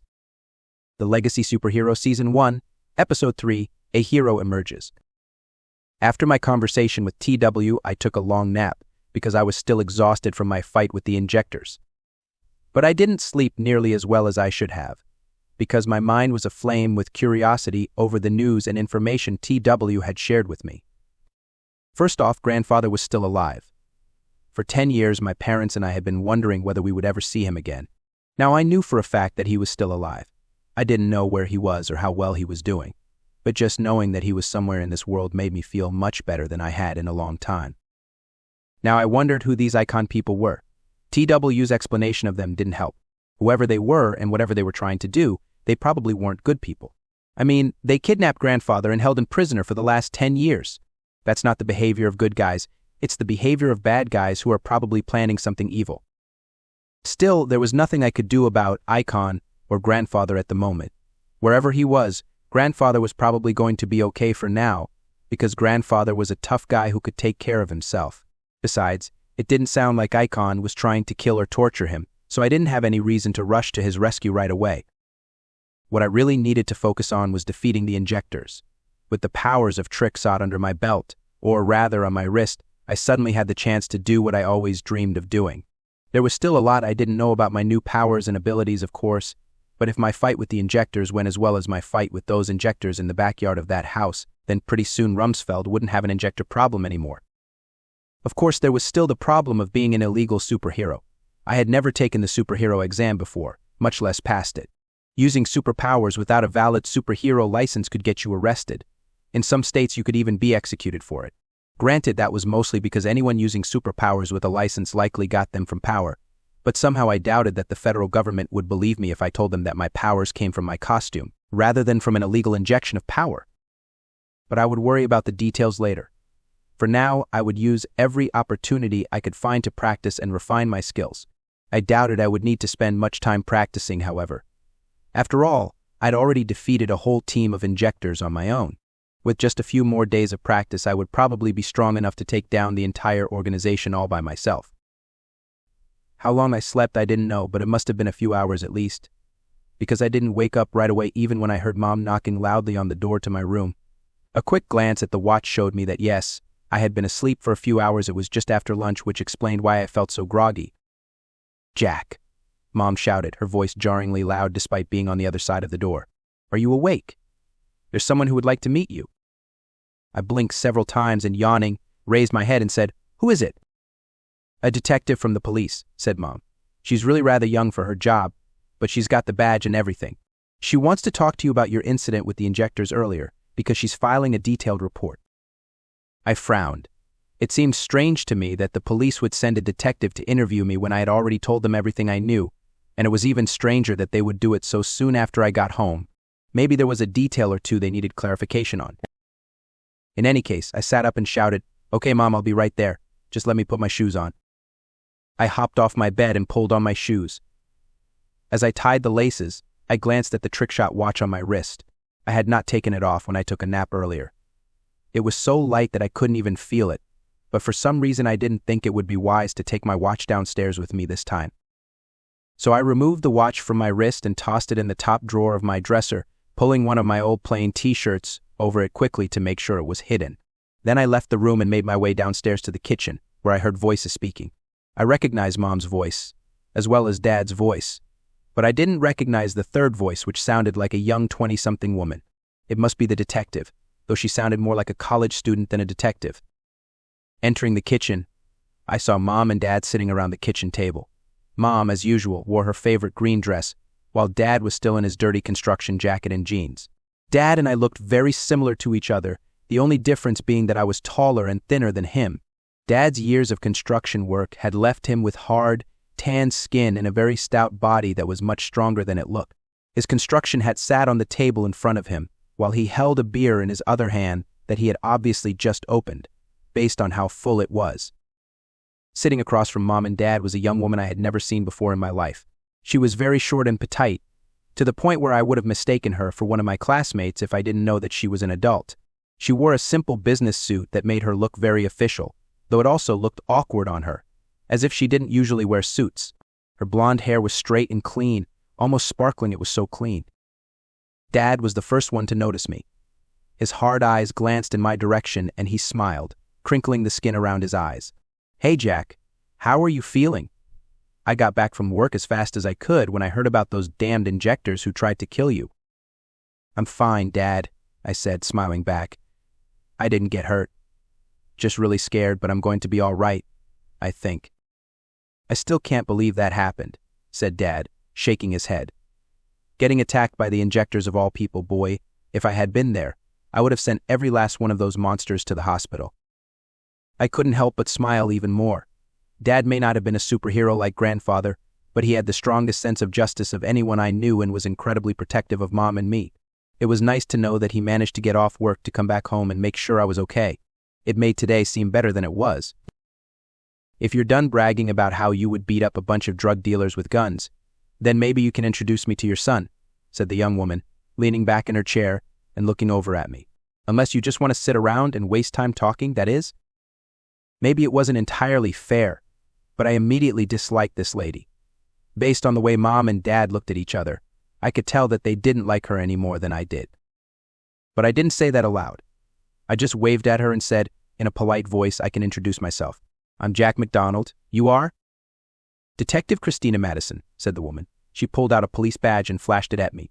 I work for the city of Rumsfeld Police Department. It's my job to follow up on cases involving the Injectors and other drug dealers. That seems like a kind of specific title for a small city police department, I said, tilting my head to the side. There is a lot of drug dealing out here, said Christina. Especially from the Injectors. You'd never guess, given how idyllic this place seems, but I guess every city has its dark side. Eh? I take it you're not from around here, I said. Yeah, said Christina, nodding. I'm from New York City. Moved out here because it's cheaper, and it's the only place I could find a job. Otherwise, I'd be back in Nike where I'd have to deal with less drugs than you find out here. I bit my lower lip.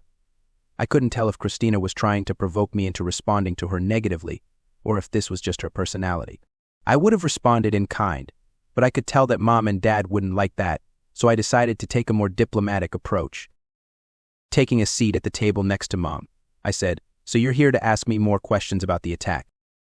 "Right," said Christina. "More specifically, I'd like to ask you about the unidentified individual who saved you." "I already told the police what happened," I said. "I didn't see the guy who saved me because I was hiding in that tool shed. The shed didn't have any windows and the door was closed, so I couldn't see anything. All I heard was the sounds of the Injectors fighting the guy. I don't even know what his name is." When Christina rested her chin on her hand, looking at me with penetrating eyes, "Yes, I'm aware of what you told the police, but I'm just trying to make sure you didn't leave out any details accidentally. I have a talent for helping people remember things they forgot in the heat of the moment. It's why I'm so good at what I do."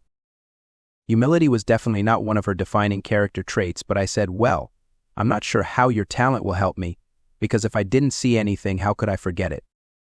The human mind has an interesting way of remembering the strangest things, but putting that memory out of normal reach, said Christina. She pulled out her phone and began tapping the screen. "I have a picture which might jog your memory. It was taken by one of the neighbors of the house you were at.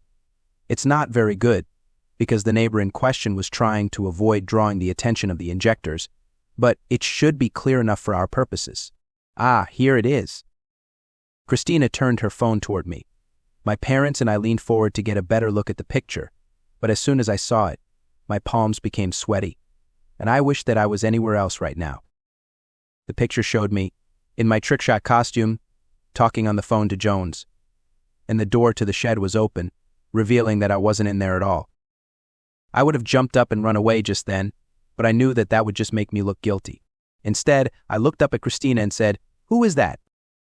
"The man who defeated the Injectors who were trying to kill you, presumably," said Christina, putting the phone on the table.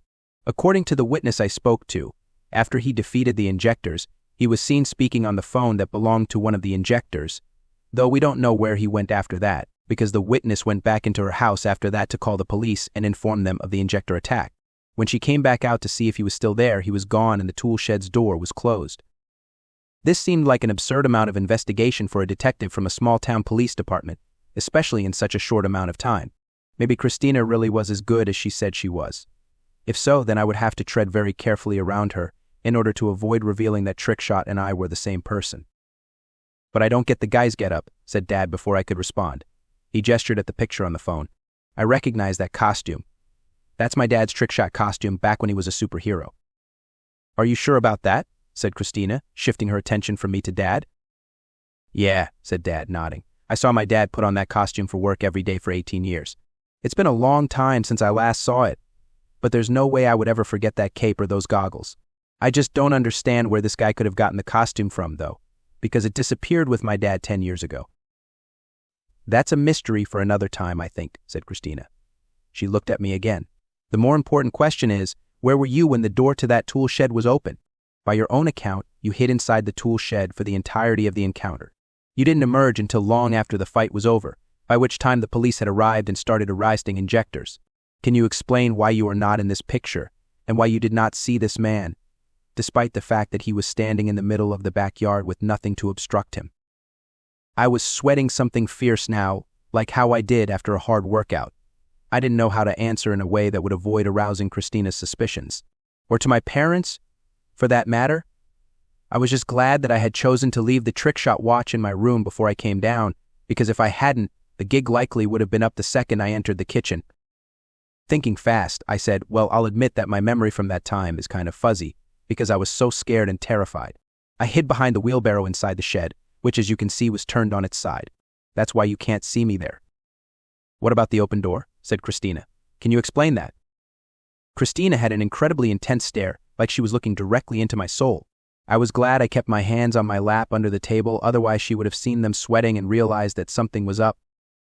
One of the injectors did manage to open the door before that guy arrived, I said. Yes, I remember that now. Rodriguez, that was the injector's name, ripped open the door, but before they could shoot me, that guy appeared and defeated them. I didn't see it, however, because I was too busy hiding behind the overturned wheelbarrow to risk looking at the fight. And when did you close the door? Christina questioned. Because the door was closed when the first officers arrived upon the scene. I didn't, I admitted. I think it was probably the guy in the Trickshot costume. Maybe he wanted to make sure I was safe, or maybe he didn't know I was in there, and just thought the door didn't need to remain open. I just remember the door being closed from the outside. I take it, then, that you don't know the man wearing the Trickshot costume, said Christina. I nodded. Yeah, don't recognize the guy at all. He's probably not my grandfather, though. He looks too young. It was meant to be a joke, but it came out kind of pathetic due to my nerves. Christina didn't look amused. She picked up her phone and put it back in the coat of her jacket before looking at me again. Well, you've answered all of my questions, I think. I'm going to write this all up in a report when I get back to HQ. Wait, you're leaving already? I said in surprise. You're not going to ask me more questions? Christina stood up. What else is there to ask? You already answered all of the ones I had, as well as a few new ones that I came up with during the questioning. I'm a rather busy woman, in case you can't tell, so I don't have time to spend talking to teenage boys like you all day. That would have offended me normally, but I was so relieved that I had somehow managed to stumble my way through the questioning process without revealing my secret identity that I was more relieved than anything. Okay, makes sense. Mr. and Mrs. McDonald, said Christina, looking at my parents. I wanted to thank you for allowing me to come into your house and speak to your son about this issue. With this information, the Rumsfeld City Police Department is that much closer to making the city of Rumsfeld a safer place for everyone. You're welcome, Detective, said Dad, who seemed taken aback by Christina's sudden change in attitude. He halfway rose from his chair. Do you want me to get the door for you, or? Don't worry, said Christina cheerfully. I might be a crazy big city gal, but I think I know how doors work. Thanks for the offer, though. With that, Christina walked out of the kitchen. A second later, I heard the front door open and close, and then the sound of a car engine starting up and driving away down the street, until it was out of hearing range. Well, Mom looked at me and Dad, mystified. That woman was certainly different. That's a nice way of describing her, said Dad with a grunt. She obviously thinks we're just a bunch of hicks from flyover country. I don't know why those idiots in the police department hired her if she's just going to talk down to us like that.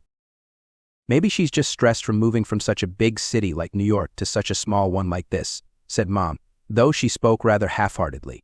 Moving is always stressful, especially when you're by yourself. Nah, I think she's just stuck up, said Dad, shaking his head. I bet she won't last 1 month here. Then she'll go crawling back to NYC where her kind belongs. Dad chuckled when he said that, while Mom frowned her disapproval but, as usual, said nothing about Dad's crude jokes. Me? I said nothing, because I was still thinking about how lucky I had gotten. If the conversation had gone even slightly differently, my secret identity would have been blown before my superhero career even started. I made a mental note to avoid Christina if I ever saw her around town. She acted like she was satisfied with my answers, but deep down, I suspected that she didn't believe them entirely and would be keeping a close eye on me from now on. I was snapped out of my thoughts when Dad slapped me on the shoulder and said, "Hey, sport, how are you doing? You're sweating like an elephant." What? I said, looking at Dad. Oh, I'm all right. Christina was just a really intense lady. You can say that again, said Dad. Anyway, let's stop talking about stuck-up women from big cities. I'm just glad to see that you're all right and that those Injector idiots are going to rot in jail for the rest of their lives. So long as you're safe, I don't care who they have working for the police. Thanks, Dad, I said. Can I go back to my room now? I'm still kind of tired and I'd also like to take a shower. Wait a minute, Jack, said Dad. Today's your birthday, remember? I got you a gift. I planned to give it to you when I got off work later, but now that we're both here, I might as well give it to you now. Dad pulled a small box out from under the table and gave it to me. The box was about the size of a smartphone but slightly bigger. Written on the top were the words "Happy Birthday, Jack from Dad." "What is it?" I said, looking up at Dad. "Open it and find out," said Dad. Wondering what Dad could have possibly gotten me for a present, I popped open the box's lid and pulled out the object inside it. It was a small framed photograph. It showed Grandfather, still wearing his Trickshot costume, but with the mask removed, holding a small baby in his arms, a proud smile on his face, while a young boy who looked to be about 6 stood next to him, also smiling, though he looked a little jealous of the baby in Grandfather's arms. "See that?" said Dad. "It's a picture we took of you, your grandfather, and Thomas not long after you were born. Told your grandfather to take off the stupid costume, but he insisted on wearing it. So this picture is about 16 years old, the same age as you." "I've never seen this picture before," I said, looking up at Dad again. "Where did you find it?" "I didn't," said Dad. He put an arm around Mom's shoulder. "It was your mom here who found it in the attic while going through old family photo. I had forgotten about it, even though I was the one who had taken the picture all the way back then." "It's great," I said, looking down at the picture again. "Grandfather looks really young in this picture. But he was in his 40s or something around then, wasn't he?" "Late 50s, actually," said Dad. "But yeah, he always did look young, even despite the stress of being a superhero aging him a lot." I looked at the picture again. I spotted the Trickshot watch on Grandfather's wrist. It was angled in such a way that the face of the watch faced the camera, though that looked more like coincidence than deliberate. Looking at Thomas, I was amazed at how he looked so much like Grandfather even back then, when he was just 6. As nice as the picture was, I couldn't help but feel sad when I looked at it. Both Grandfather and Thomas were gone. Granted, Grandfather at least was still alive, but Thomas wasn't. It reminded me of how small our family had gotten over the years. Yes, I did have some aunts and cousins in other parts of the state, but they all lived far away from each other, and we rarely saw them except for around Christmas, Thanksgiving, and the like. Seeing this picture and then looking at Mom and Dad reminded me of how big our family had once been. There was no way I could bring Thomas back to life. I could save Grandfather, possibly, but even then, there was no guarantee that I would be able to do that anytime soon. But one thing was certain, I was going to use the Trickshot watch to take down the Injectors and Icon, no matter the cost. For the rest of the day, I mostly napped, except at dinner time when the ice cream cake came out of the freezer. Then Mom, Dad, and I had cake together and just generally had a good time. It was a nice distraction from all of the bad stuff that had happened recently. Plus, the cake was absolutely delicious, the best cake I had had in a long time. I made a mental note to get another cake just like this as soon as the next excuse for eating cake came up. I slept surprisingly well that night, but my dreams were weird. They mostly consisted me of running and hiding inside the tool shed, but what I was running from changed constantly. Sometimes it was the Injectors, sometimes it was Christina, and sometimes it was just a large, shadowy mass that would definitely hurt me if I let it get me.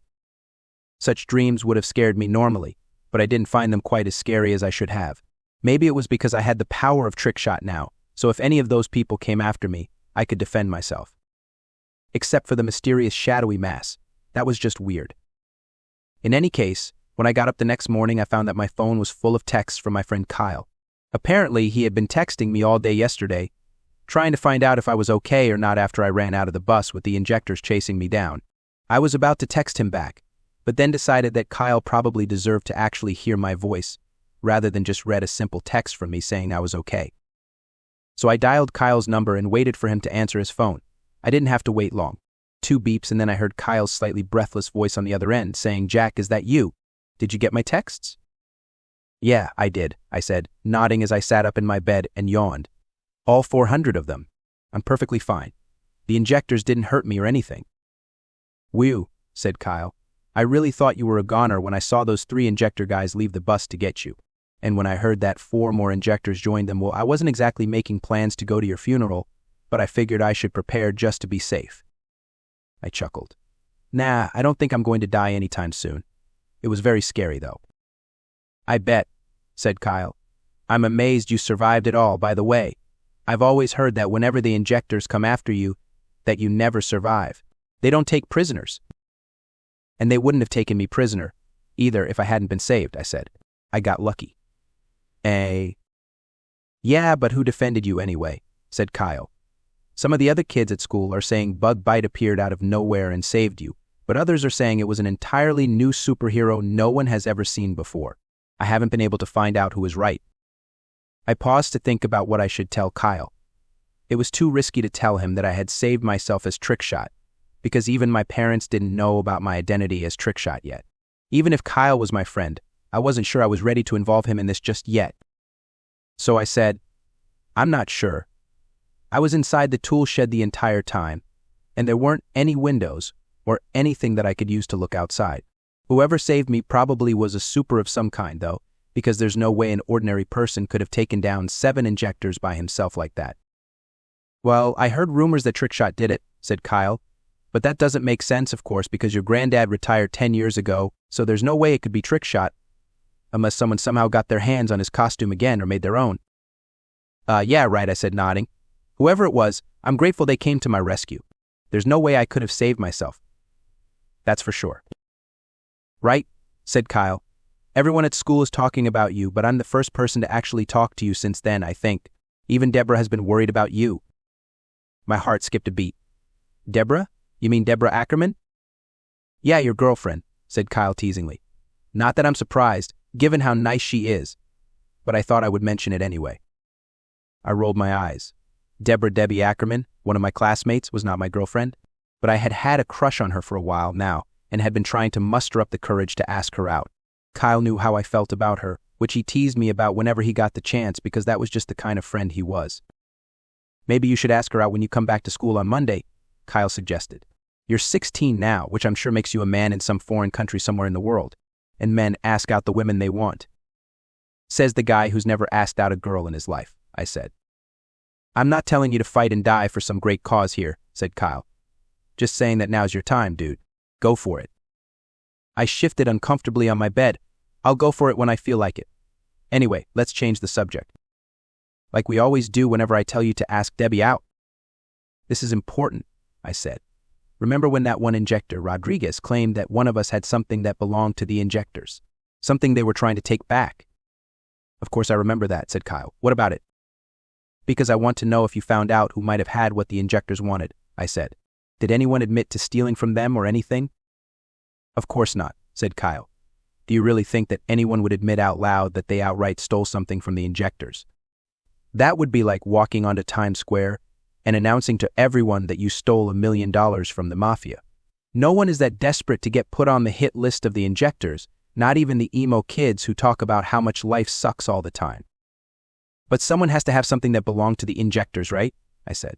It doesn't seem likely that the Injectors would bother hijacking a school bus unless they had good reason to. I don't know, said Kyle. I haven't gone around demanding that the other kids empty their backpacks or lockers so I can see if they have anything that might have belonged to the Injectors at some point. Personally, I think the Injectors just made that up as an excuse to rob us.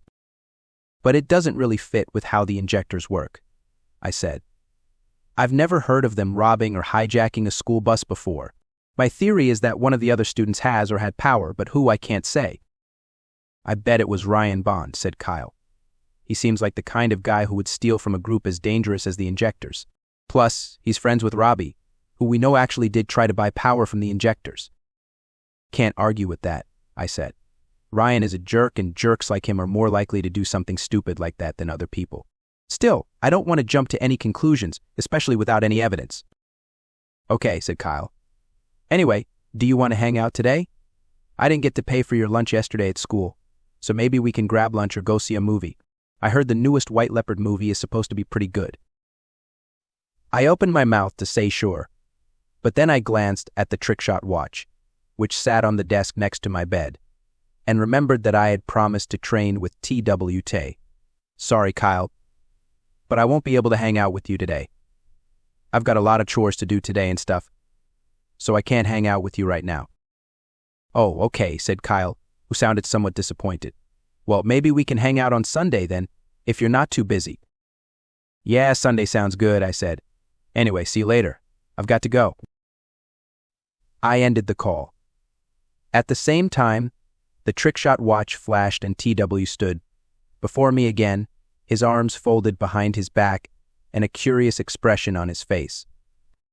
Was that your friend Kyle? Said TW. I nodded as I put my phone back on my desk. Yeah, he was just calling to make sure I was okay, because he hadn't heard from me since yesterday. What a good friend he is, said TW. It reminds me of the friendship Gregory had with his fellow superhero, Jinx. The two of them always had each other's back, even though they worked in two different cities. I shrugged. Kyle and I have known each other since first grade. We'd do anything for each other. TW's eyes narrowed. You didn't tell him about the watch, did you? I shook my head. No, I didn't. And I don't have any plans to at the moment, because I'm not sure I want to rope him into this stuff yet. Good, said TW. Gregory made it very clear that he didn't want knowledge of the Trickshot watch to trickle down into the general population yet. He doesn't want you or your family to become targets for the Injectors or any other group out there who might wish you harm. Like those Icon guys you mentioned, right? I said. TW nodded. Precisely. Icon is as ruthless as the Injectors, if not more so. That is why it is so important that you train today and learn how to control your powers. Yawning, I glanced at the clock on my phone and said, but it's so early. Do I have to start training now? Not right away, said TW, shaking his head, but it is imperative that you get started as soon as possible. Because you don't have school today, that means you have all day to train and learn how to use your new powers. Right? I said as I stretched my arms. But where are we going to train? I'm not supposed to let anyone see me transform or use my powers just yet. Where should we go? I already have a place picked out for this purpose, said TW. I spent last night running a search on the internet for any abandoned places in or near Rumsfeld, which you might be able to use for training. I located one such location and have downloaded its address to your phone, as well as the quickest route there via bike. I picked up my phone and went to my map app and saw that there was indeed a location that I hadn't looked up myself, Warehouse 19, on the east side of Rumsfeld. I looked up at TW. What is Warehouse 19? According to my research, Warehouse 19 was once owned by the Lockmiller Corporation 20 years ago, said TW. It was abandoned after a fire, however, and has remained locked up and closed to the public ever since. There aren't any security guards or homeless people living there, right? I said as I lowered my phone. From what I have researched, the place is totally abandoned, said TW. Even homeless people don't go anywhere near it. Apparently, there is a rumor among the homeless people of Rumsfeld that Warehouse 19 is home to an evil fire spirit that burns anyone who tries to enter and claim the place. I raised an eyebrow. And you decided that would be a great place to train? Well, why wouldn't it? Said TW.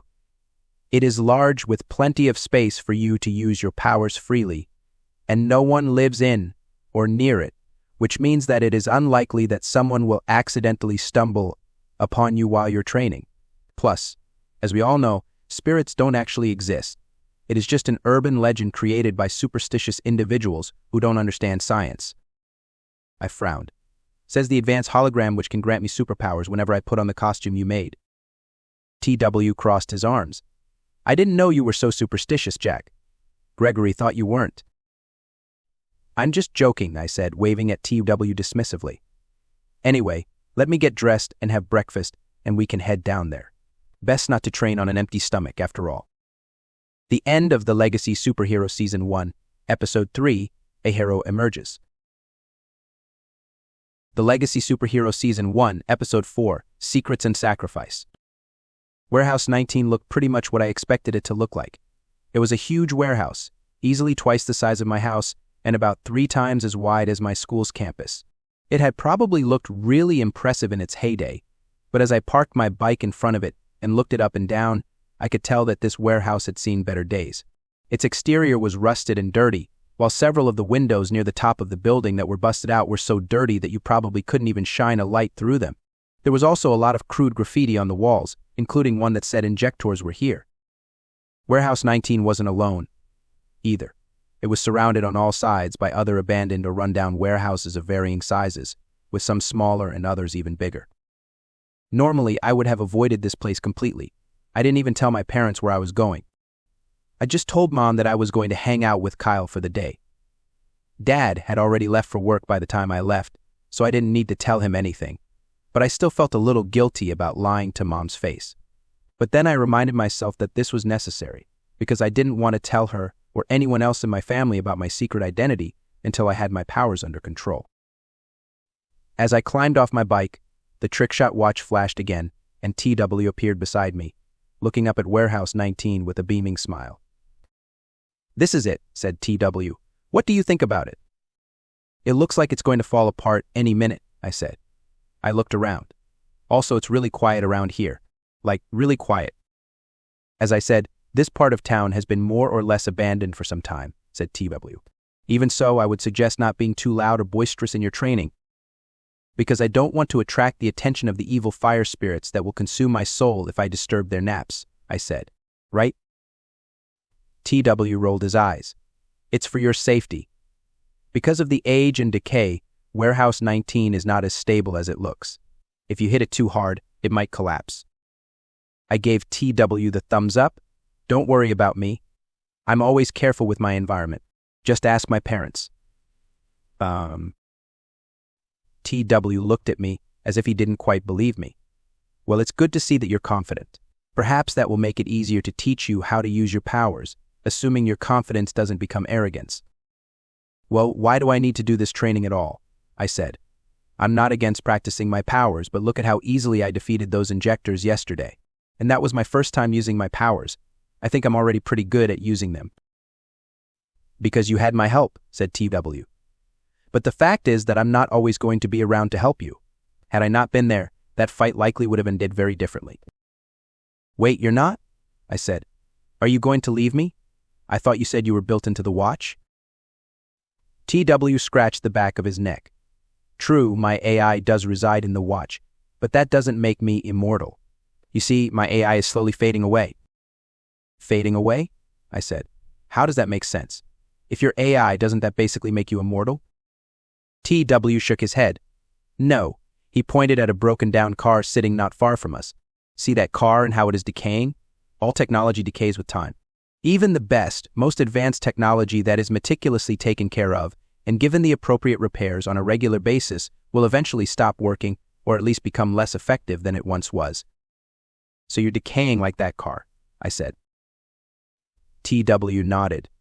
"Yes, I've been around for decades, and during much of that time, Gregory took good care of me, but my lifespan is nearly over. Gregory knows this, which is another reason he sent you the watch." I frowned. "How much longer do you have? Do you think you're going to go away soon or?" "I cannot say," said TW. "I may have as much as a year left, or as little as a month. It all depends on how much the rate of decay accelerates, which will happen if I am used too much." I was about to say that I didn't notice the decay, but then I noticed that the edges around TW's form were slightly fuzzy. It was a very slight effect, which I probably wouldn't have noticed under ordinary circumstances, but given what TW just told me, I realized that I was seeing his body decay right before my eyes. "But enough about my problems," said TW. "Let's enter the warehouse. I suggest taking your bicycle inside in order to ensure that it is not seen or stolen by anyone who might be around here." With that, TW disappeared back into the watch. Grabbing my bike's handlebar, I walked over to the entrance, pushed it open just enough for me to enter, and then went inside. As soon as I was inside, I closed the door behind me, leaned my bike against the wall, and turned around to see what the interior of the warehouse was like. As TW had said, Warehouse 19 was fairly wide open, with plenty of room for me to practice without fear of harming or hitting anything. It was dark, but growing lighter by the minute thanks to the light streaming in through the grimy, cracked windows above. An abandoned forklift stood in one corner, while at the very back of the warehouse was a staircase which seemed to lead up to the warehouse's office. Old chains hung from the catwalks above, while the smell of dust and mold filled my nostrils. Just like the exterior, it was very quiet in here, though I heard a rat scurrying around somewhere nearby when I took a step forward. A tall, cracked mirror stood off to the side, covered in grit and dust. Without warning, TW reappeared by my side and turned to face me. "Now that we are here, it is time to begin your training. Open the watch and put on your suit." I held the watch up and flipped open the face to reveal that same red button that had saved my life yesterday, though it seemed like a lifetime ago now. "This." "Yes," said TW, nodding. "You've pressed it before." Yeah, I know, I said. But is that all I have to do? Just press the button. Correct, said TW. It really isn't as complicated as it looks. You see, the watch contains the Trickshot costume as a form of energy. When you press the button, the energy suit covers your body and then becomes actual fabric that conforms to your unique body shape. I figured as much, I said. All right, here goes nothing. I pressed the button. Like yesterday, bright blue energy rolled down my arm and over my entire body. In less than a second, I stood in the Trickshot costume once again, standing before TW, who looked me up and down with an approving look on his face. Excellent work, said TW. You look just like Gregory, except younger. Thanks, I said. But I want to look at myself in the mirror first. I walked over to the cracked mirror I'd noticed earlier and stood in front of it. Yep, there was no doubt about it. This was the same costume grandfather wore in his superhero days. The TS emblazoned on the chest, the red and blue bodysuit, the goggles that obscured my eyes from everyone else, but enhanced my own vision. And even the long red cape I always thought looked cool. Never in my wildest dreams would I have thought I would become a superhero, but here I am wearing the same costume that grandfather had worn to take down countless criminals and supervillains over his 30-year-long career. This is so cool, I said, flexing my muscles and striking poses in order to test the suit's full range of motion. It's bulletproof, right? Right, said TW, floating over to stand behind me. Additionally, it is fireproof, waterproof, and can adapt to nearly any change in temperature. It is not, however, cut-proof, so I suggest avoiding enemies that use swords, knives, and other sharp weapons, or at least keep your distance from them. Oh, and I nearly forgot to add that the watch itself can change its form when you're not wearing your costume. That way, no one will know your Trickshot when you're not wearing the costume. I stopped posing and looked at TW, a frown on my face. So I could get shot by a machine gun, and I'd be okay, but if someone stabbed me with a butter knife, I'd be in actual danger. TW shrugged. The suit isn't perfect. Frankly, I think you should just be happy it does everything else. Most superhero costumes cost an incredible amount of money for far fewer features than your suit has, while you got yours for free. You sound just like grandfather, you know that? I said. I was his personal assistant for 30 years, said TW. I may have picked up on a few nuggets of wisdom from him in that time. Right? I said. Anyway, what else can the suit do? Is that it? More or less, said TW. Aside from the powers it gives you, of course. Powers, I repeated. Super strength, durability, and perfect aim, right? Those were the powers grandfather had. Don't forget flight, TY said. You can fly as well. I can, I said. Cool, let me try. I jumped into the air as high as I could and then fell back down to the floor on my feet. What? I said, looking at my feet. Why didn't I fly? Because you will need to be taught how to do it, said Tiwo. Remember why we're here. You will learn how to do all of this in time. I looked up at TW, feeling slightly disappointed. But I don't get it. When grandfather passed the superhero exam, you said he got flight as his power when he was injected with superpower. So how do I have the same power if that's what grandfather has? It's another feature of the costume, said TW. It can actually copy whatever powers you have and make them part of the suit. That way, other people who wear the suit can use your same powers. You mean if I passed the superhero exam and got injected with superpower, that it would copy whatever power I got as a result of that? I said in surprise. TW nodded. Correct. But you are not going to take the superhero exam, at least not yet, so I wouldn't worry about that if I were you. I nodded to show understanding, but privately I was wondering if there were a limit to how many superpowers the suit could copy. If every single superhero in the country, or even the world, wore this suit just once, then anyone who wore it afterward would become the most powerful superhero on the planet. Not that I thought that would ever happen, of course, but it was still fun and a little scary to think about. Now, let us start your training, said TW. Come over to the center of the warehouse, where we will begin our first lesson. TW and I walked over to the center of the warehouse, kicking up dust and dirt as we walked. I coughed a lot, while TW, of course, was completely unaffected, which made me a little jealous of him, but I didn't say anything. We stopped in the very center of the warehouse and then stood facing each other like opponents about to wrestle. All right, I said, punching my fist into my open hand. Let's start the first lesson. Which power will I get to learn how to use first? Super strength, said TW without delay. He pointed at the abandoned forklift. Lift that forklift over your head once, and then put it back down. That seems simple, I said, but okay. Watch and be amazed. I walked over to the abandoned forklift. It wasn't a very big forklift. I'd seen bigger ones at Dad's construction sites, but it was definitely heavier than any normal human could hope to lift on their own. But with the Trickshot costume on, I wasn't a normal human. I was a superhuman, a superhero to be more specific, and I could do things that most people only dreamed of. Stopping behind the forklift, I got a good, tight grip on its underside, and then lifted with all my might. But no matter how hard I tried to lift it, it wouldn't budge even 1 inch off the concrete floor of the warehouse. I struggled, grunting loudly under my breath the entire time, but the forklift stayed stubbornly where it was. Having trouble, said TW, hovering behind me like a ghost. I looked over my shoulder at him in annoyance.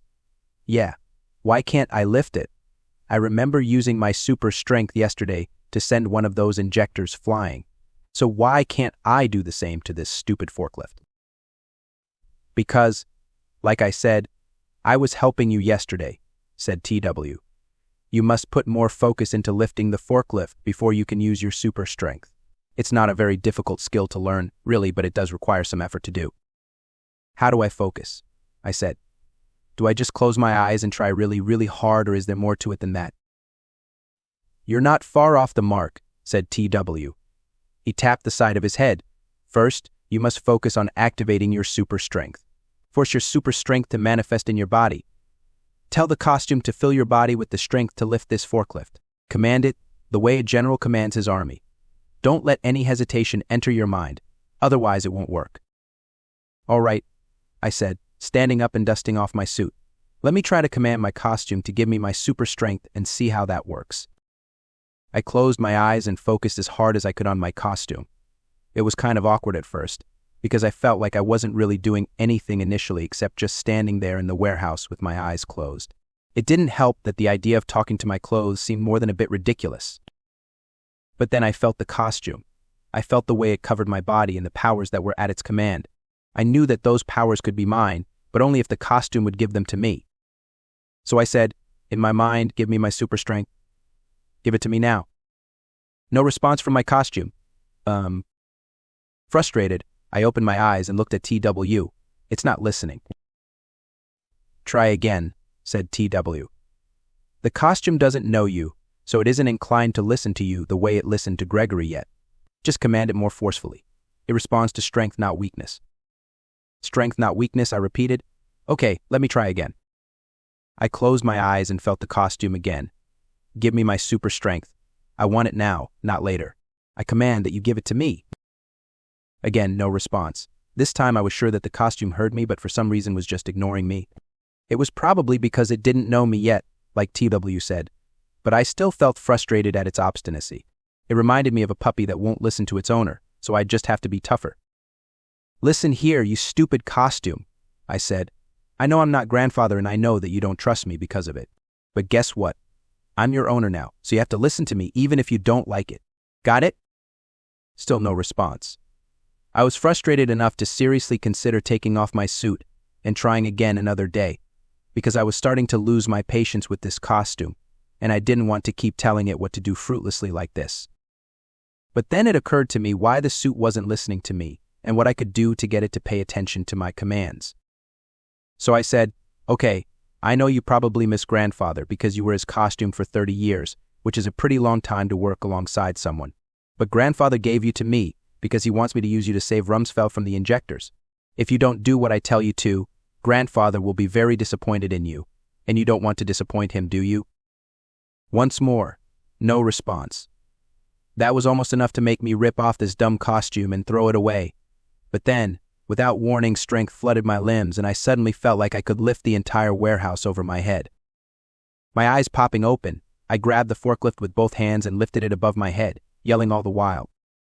The forklift weighed practically nothing in my hands. I almost threw it away, but then remembered what Tiwa told me about being quiet, and so I gently rested it back on the floor where it had sat before. I stood back up and turned around to face TW, who was looking at me with an impressed look in his eyes. "Impressive," said TW. "How did you master it so quickly?" I shrugged. "I just told the costume that grandfather would be disappointed if it didn't help me. I'm surprised it worked myself." "Interesting," said TW, though he seemed to sense something more in that than I did, based on his tone. "Well, let's resume our training. You need to be able to call upon your powers consistently, so keep lifting the forklift. We'll do that until lunch, and then take a break." I nodded and turned around to pick up the forklift again, but at the same time I couldn't help but think about what TW found so interesting about how I managed to get the suit to work for me. Maybe there was more to this costume than met the eye. By the end of my first lesson I felt great. Though the suit was still rather finicky at times, it didn't want to give me strength, and at other times, my super strength would nearly give out while I was lifting the forklift over my head. I had still made a remarkable amount of progress in a fairly short amount of time, according to TW. He mentioned that grandfather mastered the watch faster than me, but he said I did well nonetheless. We decided to take a quick lunch break. I had packed a peanut butter sandwich and chips for lunch, but I was still very hungry even after eating that. "Not surprising," said TW when I mentioned that. "You did a lot of work today. You should probably have a larger than usual dinner tonight in order to make up for all of the calories you burned." Sitting on an overturned crate, I sipped my soda and nodded. "Yeah, I think I will. But if I keep working like this, will I get big and buff?" "The costume isn't magic," said TW, floating next to me. "It won't grant you muscles like that. To build muscle, you need to eat good foods, work out, and get plenty of sleep, regardless of whether you have powers or not." I frowned and looked at the forklift, which no longer looked quite as intimidating as it did before. "Yeah, I guess you're right. But if I can master this suit, then I won't need to hit the gym to get strong, right?" "Right," said TW, nodding, though I recommend maintaining a strict training regimen nonetheless. There will be times where you won't always have access to the watch, so learning how to defend yourself when you are not in costume is important. "What, are you a personal trainer now in addition to being an alien AI?" I said jokingly, "because you sound just like the guy who trained Thomas for a while there." "Thomas?" TW repeated. "Who is Thomas?" I tilted my head to the side. "You mean you don't know who Thomas is? He's my oldest brother. Or was, I should say, before he died." "Ah, now I remember," said TW, nodding. "Gregory told me that he had 2 grandsons, though he didn't tell me what happened to Thomas." I looked away, trying not to show any emotion. He injected himself with an illegal dosage of power. It was too much for his body to handle, and he died. "Oh," said TW, "I'm sorry to hear that. Is that common?" "Sort of," I said with a shrug. "Lots of people just want to become superheroes, but either can't or don't want to pass the superhero exam. So they go to the Injectors to get power, but it rarely works out." "Is that what Thomas wanted?" said TW, "to be a superhero, but without first passing the superhero exam?" I folded my arms in front of my chest. All I know is that he was desperate. He'd been fired from his job, broke up with his girlfriend, and had other problems too. I think he turned to power because he thought it would solve his problems. "Why didn't you or your parents offer to help him?" said TW. "Surely he could have stayed with your family while he was trying to get back on his feet." "We did offer to help him," I said. "But Thomas didn't want our help.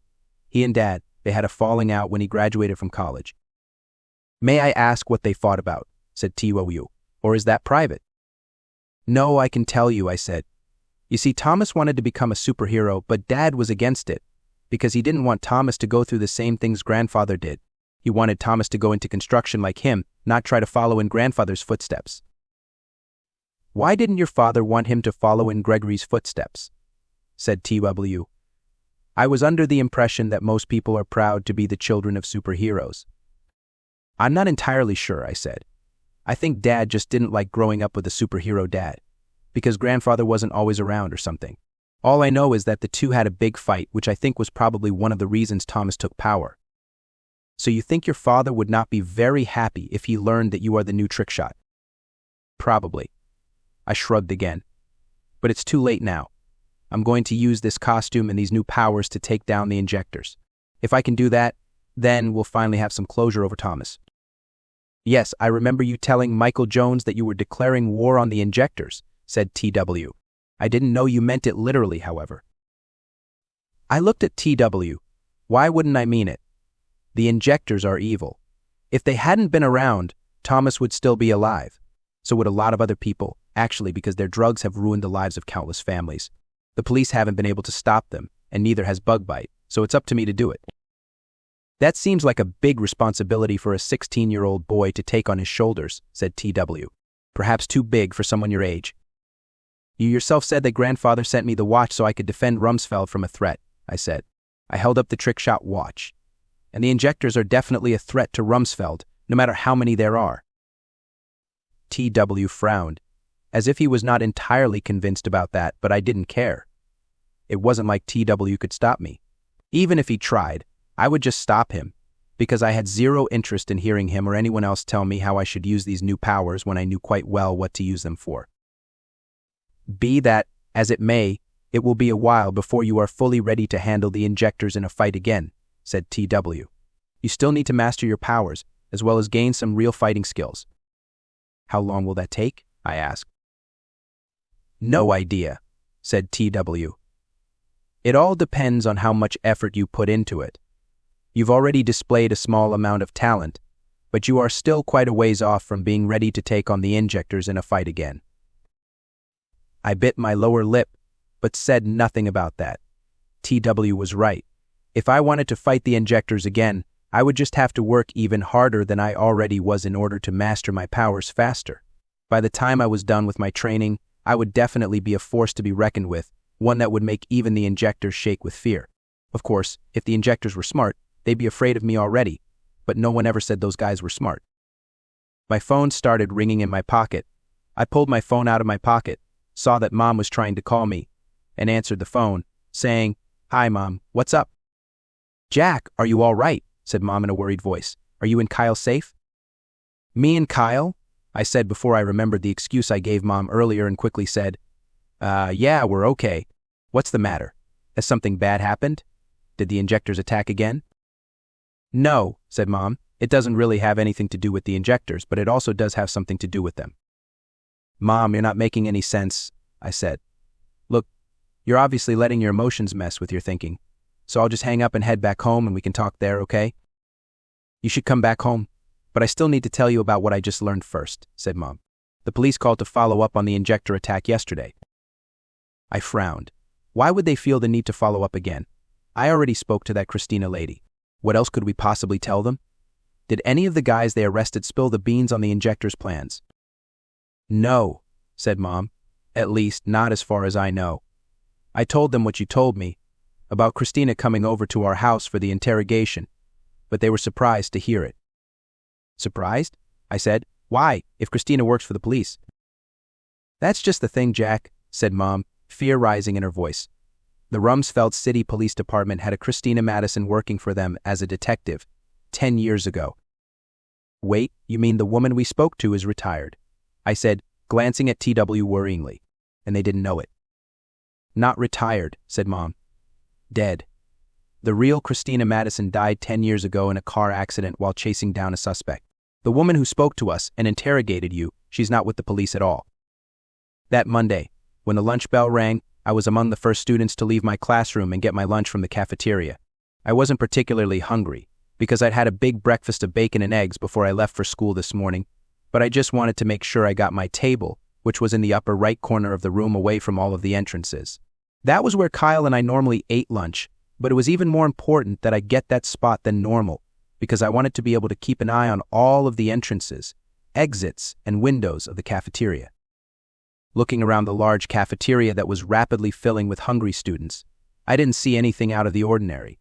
There was Ryan Bond with his girlfriend Steph, as well as his other jock friends, getting lunch at the cafeteria. Near the main entrance was Mrs. Helga, the English teacher, who also pulled double duty as the cafeteria security, and out the window, I saw the large oak tree which had been planted in front of Rumsfeld High over a century ago, which was a favorite eating place for a lot of students due to how shady and cool it was. Everything looked as it should, but I didn't let my guard down whatsoever. As I started to eat my soup, I thought about the conversation I'd had with Mom back on Saturday about the mysterious Christina Madison.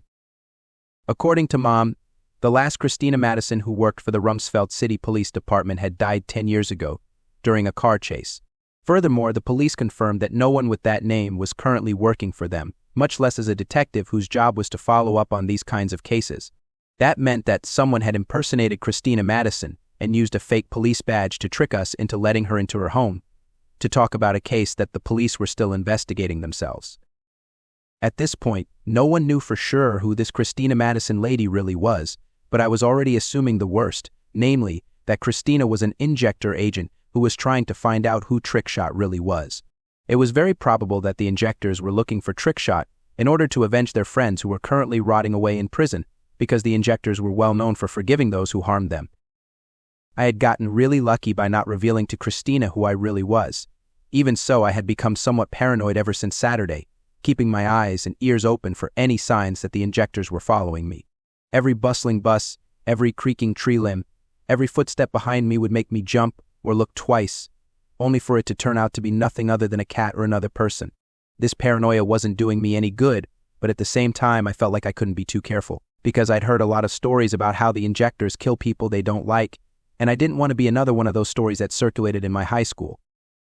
Yes, I had the Trickshot watch, which meant that I was not nearly as defenseless as most people, but at the same time, I wasn't invincible. The Injectors got a glimpse of my power when I took out all 7 of their men, which meant that they were probably packing more power than normal in order to take me down. I would be safe as long as they never suspected me of being Trickshot, but if they ever found out my identity, then I would be in for the fight of my life. "Hey, Jack," said Kyle suddenly, dropping his tray on the table and plopping down in his seat directly in front of me with his usual cheerfulness. "When I saw you get out of class earlier, I thought you really needed to use the bathroom, but when I saw you in the cafeteria, I realized that you just wanted to get here before everyone else. Not that I blame you, cause lines suck, especially lines for school lunches." I almost started when Kyle sat down, but then realized who he was and sat back down on my seat. "Sorry about that. I just, wanted to get the best stuff before everyone else gobbled it up." "Hey, I'm not blaming you," said Kyle as he opened his soda can and sipped it. "I should have done what you did, but I got caught up discussing whether or not superpower would give the same power to twins with Mr. Ferguson." Mr. Ferguson was the science teacher who had also been a superpower scientist in his youth. It didn't surprise me to hear that Kyle had been talking with him about that subject. Kyle, after all, wanted to become a superpower scientist himself someday. "So what did you two figure out?" I said as I scooped up some mashed potatoes from my plate. "Yes or no?" "We didn't figure out anything," said Kyle. Mr. Ferguson said that there hadn't been a case of twins being injected with superpower, despite how long the drug has been in use, but he did give me a link to a new study on siblings who were both injected with the drug. Not quite the same thing as twins, but I guess the same principle more or less applies. Ha. "Right?" I said, glancing toward the entrance again. "Maybe that's something you can study when you become a scientist." "Hey, why not?" said Kyle with a shrug. "It might lead to new breakthroughs in the science of superpower. If that happens, don't worry. I won't forget you or any of the other little people who supported me, though I'm going to have to charge you for an autograph if you ask." I rolled my eyes but saw something out of the corner of my eye and looked to the right. 2 students sat at a table not far from ours with a tiny red laser dot, which they were using to tag a guy sitting at the table next to theirs. The guy didn't seem to notice because he was too busy stuffing his face with food, but the 2 girls were giggling at the red light, which they flashed on and off rapidly. "What are you looking at?" said Kyle. He looked in the direction I was looking and frowned. "Just a couple of girls being girls, not sure what's so interesting about them." Nothing," I said, looking back at Kyle. "I just thought I saw something." "Like what?" said Kyle in between French fries. He paused and smiled. "You didn't think you saw Deborah, did you?"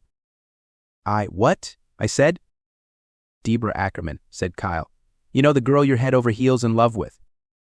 I looked around the cafeteria again when he said that and noticed Debbie immediately. She was still in line with her friends, laughing and joking about something I couldn't hear over the sounds of the cafeteria, but even from a distance, she looked really beautiful, especially her green eyes. But then I shook my head and looked at Kyle. "It's not Deborah. It's nothing." Kyle smirked.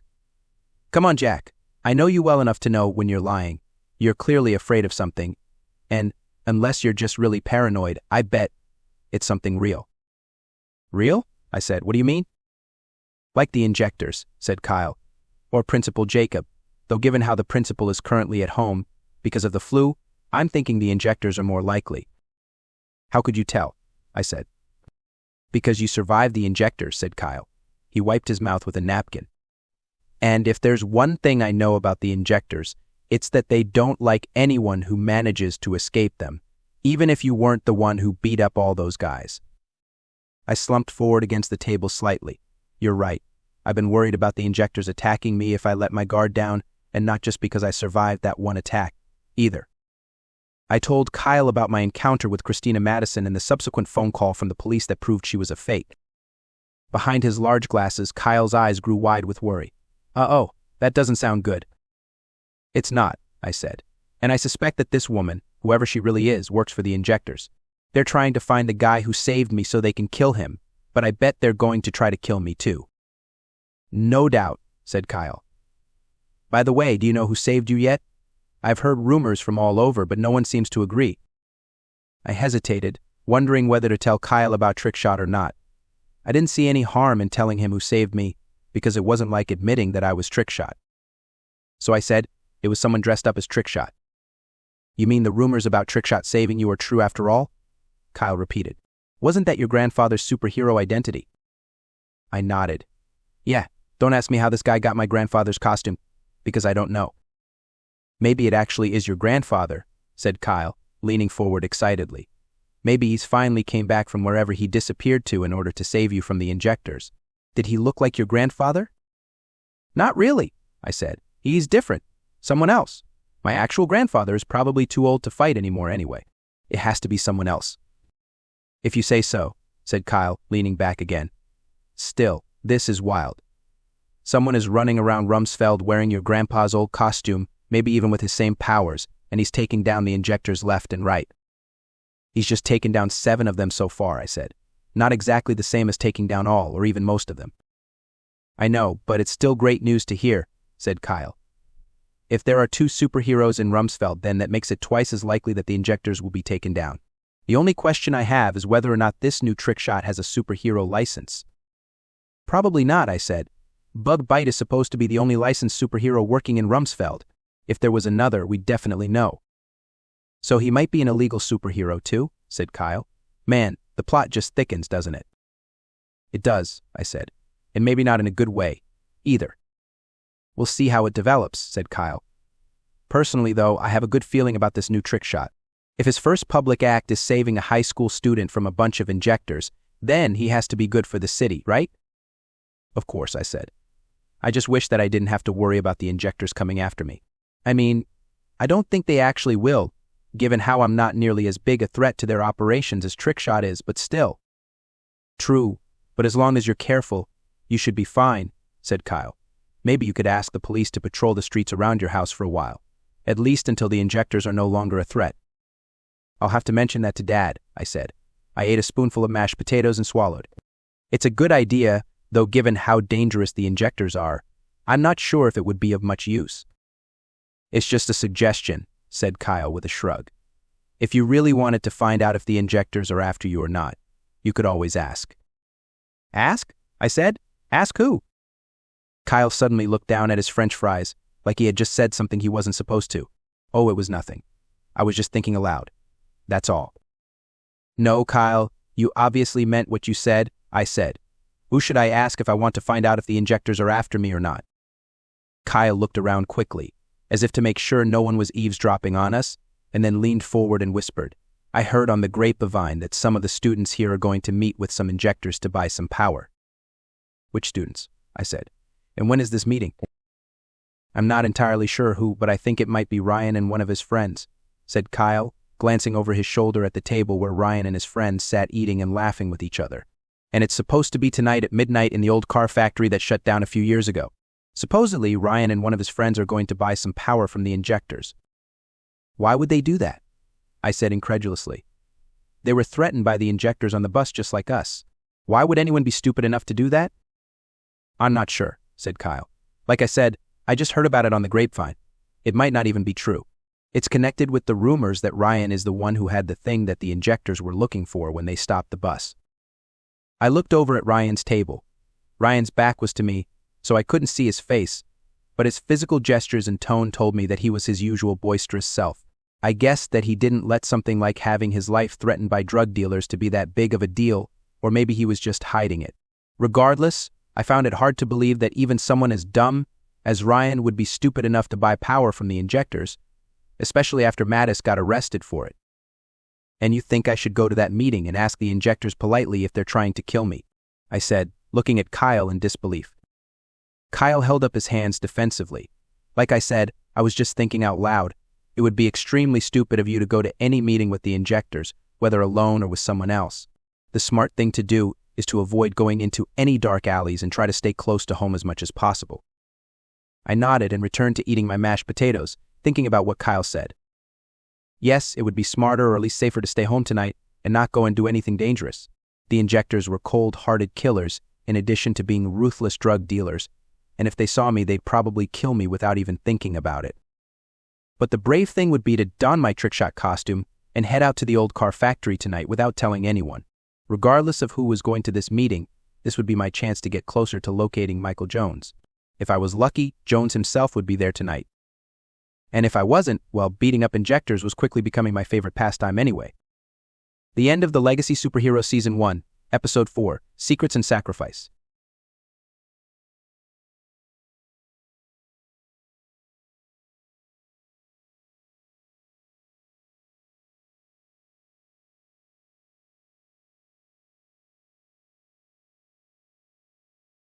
The Legacy Superhero Season 1, Episode 5, The Mentor's Warning.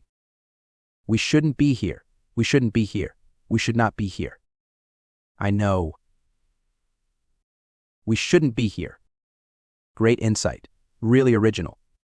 We shouldn't be here. You sound like a broken record. And you sound like you are going to get yourself killed. I stopped and frowned. I'm the one in charge here, TW, not you. TW suddenly flashed into existence before me, his arms folded in front of his chest, and his lips turned down in a disapproving frown. It doesn't change the fact that we shouldn't be here. You are not ready for another battle with the Injectors, especially not so soon after your first one. I walked straight through TW, who being a hologram was unable to stop me. Yeah, whatever. Could you please whisper? I don't want them to overhear us. TW suddenly flashed in front of me again, forcing me to stop once more. It doesn't matter if I'm whispering or not. What matters is that we shouldn't be here. This is pure foolhardiness that will only end in your failure at best and your death at worst. You're a bundle of sunshine and rainbows, you know that? I said, putting my hands on my waist. I cocked my head to the side. By the way, I don't remember asking for your opinion on whether this was a good idea or not. You should have, said TW, because I'm smarter and wiser than you. And not just because I look like Gregory either. And knowing your abilities, I can confidently say that we shouldn't be here. I scowled and looked down at the Trickshot watch. There's got to be a button on this thing that turns you off. That is impossible, said TW, shaking his head. As the Trickshot watch's built-in, autonomous AI, you cannot turn me off. I have full ability to appear and disappear as I see fit. Furthermore, I pressed a button on the side of the watch and TW suddenly went silent. His lips kept moving, but no words came out of them. He looked funny at first, at least until he realized that no sound was coming out of his mouth and he shut his mouth, looking rather embarrassed. Well, that's not quite what I meant by turning you off, but I guess muting will do, I said. Anyway, I'm going to be late for a meeting, so if you will excuse me, I have to go. Once again, I walked through TW. This time he disappeared and did not reappear. Perhaps he had finally accepted that I wasn't going home, no matter what. That was good, because the last thing I needed right now was TW distracting me with his insistence that this mission couldn't possibly end well for either of us. I gotta admit, though, it was rather lonely walking through the large, abandoned car factory on the south side of town. The absence of light meant the interior of the factory was almost pitch black, but luckily my Trickshot goggles provided me with night vision that helped me find my way around here without tripping over car parts and hurting myself. This car factory had once been owned and operated by Efficiency, a popular car company whose best-known vehicle, the Sublime, was owned by lots of different people, including my dad. In fact, Dad had helped build this very factory when it opened 25 years ago, though given how run down this place looked, you would be forgiven for thinking it had been built 50 years ago instead. The factory closed down about 3 years ago due to safety concerns, and for some reason had never been reopened. Rumors suggested that Efficiency XX didn't want to pay for the place to be overhauled to fit modern safety standards, but either way, the place had remained abandoned since then. It was surrounded by a big, tall fence with a sign with the words "No Trespassers" on the main gate, but my flight powers, which I had some basic control over, now allowed me to bypass the fence fairly easily and land on the roof of the factory. From there, I had entered the factory itself, making my way down into the factory in search of the Injectors and their customers. So far, I had not run into anyone other than myself down here, but that meant nothing. The factory was a big place after all, and I hadn't even explored half of it yet. I had plenty of time to look for the Injectors and their clients, whoever they were, and with the powers of the Trickshot costume at my command, it would not be hard for me to take them down, especially if I ambushed them. A part of me wondered if this was a wise move, given how dangerous this mission was, but I pushed all doubts out of my mind in order to focus on the present. I had already made a vow to go to war against the Injectors. If I was going to doubt myself now, I might as well go back. Besides, if this was as simple a transaction as Kyle suggested, then there were probably only going to be 1 or 2 Injectors, maybe 3 at most. And given how I had already beaten twice that many, I was confident that I would be able to handle however many Injectors might be present tonight. That was when I heard voices somewhere up ahead. I couldn't make out their words, but it sounded like a couple of men talking to each other in low tones. It was probably the Injectors, which meant I was close. I advanced more slowly now, taking care not to make any unnecessary noise so as to not alert the Injectors to my presence. As I walked along the catwalk, the voices became clearer and more distinct. One of them was an older guy, probably in his 30s or 40s, and quite hoarse, kind of like a smoker's voice, while the other was higher pitched and sounded more like a high school student, though I didn't recognize the voice. "Are you sure we're alone?" said the younger guy, who sounded incredibly nervous. "Of course," said the older guy, who I assumed was the Injector selling this younger guy drugs, "unless you were stupid enough to let yourself be followed, that is." "No, I wasn't followed," said the younger guy, his voice still nervous. I made sure of it. "My mom was asleep and my dad is working the midnight shift at his office, so no one in my house saw me leave. No one knows I'm here except for you." "Good," said the Injector. "I was almost about to ask my silent friend here to check you for any listening devices. You know, in case you're really part of a police sting." A nervous chuckle left the younger guy. "Me? Work for the police? Nah, I don't like those guys any more than you do. A bunch of bullies, that's what they are, especially toward minorities." I suddenly realized that I was now close enough to hear their voices coming from directly below me. Crouching low, I peered over the side of the catwalk to see who stood below. 3 figures stood on the ground below me near a pile of old tires that were covered in dust. 2 of them were obviously Injectors. One of the Injectors was a tall, skinny guy with a long, haggard-looking face, while the other was shorter and stouter, built like a brick wall. They both wore the signature red bandanas of the Injectors, though even if they hadn't, there was no way I would have mistaken them for belonging to any other gang or cartel. Standing opposite them was a very nervous-looking high school student, carrying a suitcase in his right hand, probably a senior, though I didn't recognize him. I was a bit disappointed to see that the senior obviously wasn't Ryan Bond, because Ryan was a lot bigger and muscular than this guy. This guy must have been from one of the other high schools in the area, though I couldn't guess which one. He looked kind of dorky, though I couldn't fault him for that given how I wasn't exactly the epitome of cool, either. "Good on ya, kid," said the tall Injector, the one whose voice sounded perpetually hoarse. "I never trust a cop. If you take away that lesson from all of this, then you will live a pretty good life." "Yeah, sure," said the senior, who was literally shaking with fear. "Can we just get this over with? I brought the money. I want power. So why don't we make our exchange and get out of here? I don't want to be out too long in case Mom wakes up and finds out I'm missing." The tall Injector smirked, which made him look like a ghoul. "You're more afraid of Mommy than the cops. Then again, given how rich you obviously are, I guess the cops probably are a lot less scary to you than Mommy, huh? If you insist on insulting me like this, then I'm just going to turn around and leave," said the senior, though his quaking voice made his threat sound pretty pathetic. "I'll just get power from somewhere else." The short and stout Injector suddenly laughed, prompting the senior to say, in a flustered voice, "What is he laughing about?" "Probably the fact that you said you would get power from somewhere else," said the tall Injector, who was still smirking. "Kid, the Injectors own the power trade. We're what you call a monopoly, though the boss prefers to call us the top dog in the biz. Either way, you have no other way of getting power, and you know it, not unless you plan to steal some superpower from the feds, anyway. The senior's face was red with embarrassment now. I would have felt sorry for the guy, but he did seem kind of stuck up, and besides he was trying to buy a very dangerous and illegal drug that could kill him. He may have come from a well-to-do family, but he clearly didn't inherit any common sense. Now that we all understand where we stand, let's get down to business, said the tall Injector. He nodded at the short Injector. Paul, show him power. The short Injector, apparently named Paul, nodded and pulled a needle out of his jacket, which was covered in a plastic bag. Inside the shaft of the needle was a sickly-looking purple liquid that I easily recognized as power, the drug which had killed my brother and ruined countless lives all over the country. My anger burned at the mere sight of that crap, but I didn't move just yet. That's it, said the senior in an indignant voice. That doesn't look like a whole lot. It's more than enough to make you the next Alpha Sentinel, said the tall Injector, or make you explode depending on how your body reacts to it. Now show us the cash. We're not going to give you even one drop of power until you can show us you've got the money. The senior nodded rapidly. Yes, of course. Here. The senior dropped his suitcase on the floor before him, and popping open the lid, turned it around for the Injectors to see. From my position, I saw that the suitcase was filled to the brim with $100 bills, neatly pressed and ordered to fit the suitcase without causing it to bulge. $10,000 in cash, said the senior, straight from my dad's bank account, though of course he won't notice because of how rich we are.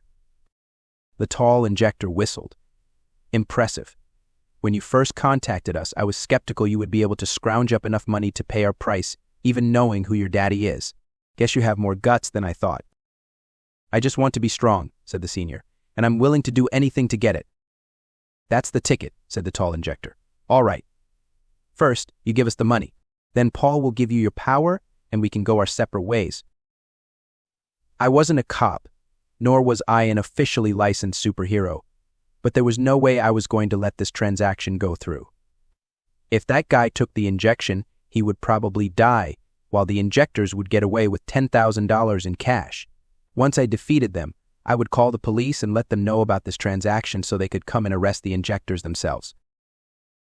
Gripping the railing of the catwalk, I was just about to jump over the side of the catwalk when T.W. severely said, "Watch out behind you." Startled by T.W.'s warning, I looked over my shoulder just in time to see a fist flying at me. The fist smashed directly into my face, knocking me over the railing and sending me falling to the floor below. I landed on the open suitcase, sending money flying everywhere, though thankfully most of the money broke my fall. Even so, the impact of the fall left me slightly dazed, while my face hurt from whatever had punched me. My nose didn't feel broken, but it did hurt a lot, and I wouldn't be surprised if it was bleeding, because that punch had hurt. What the hell? Said the tall Injector. Where did this guy come from? He glared at the senior.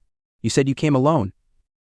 I did, the senior said in an increasingly hysterical voice. I have no idea who this guy is.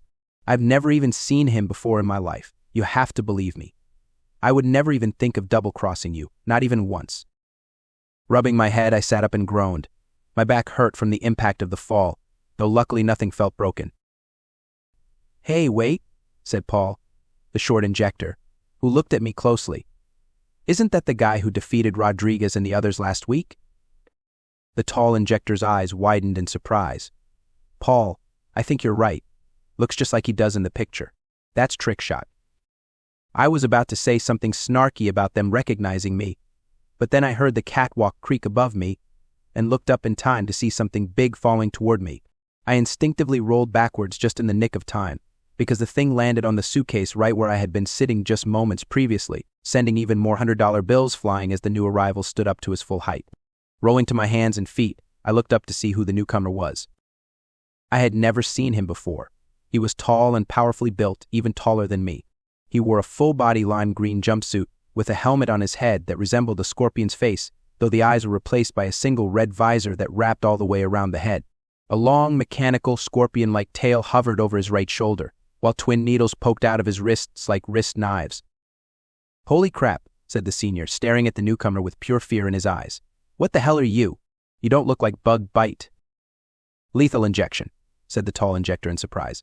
I didn't know you were going to be here. Did you punch Trickshot? The figure nodded without saying a word. His helmet made it impossible to read his face, but based on his body language alone I could tell that he wasn't interested in having a civil conversation. "Did you say his name is Lethal Injection?" I said, looking at the tall Injector in confusion. "Is he with you?" The tall Injector nodded, a smirk on his lips. "Yeah, he's the Injector's official assassin, though few of us have actually seen him. He tends to work alone and in the shadows, but he's very good at what he does. Just ask any of his victims." "Oh wait, you can't, because they're all dead." I had never heard of Lethal Injection before, but given how the silent, mysterious figure standing before me didn't contradict anything the Injector said, I assumed he was telling the truth.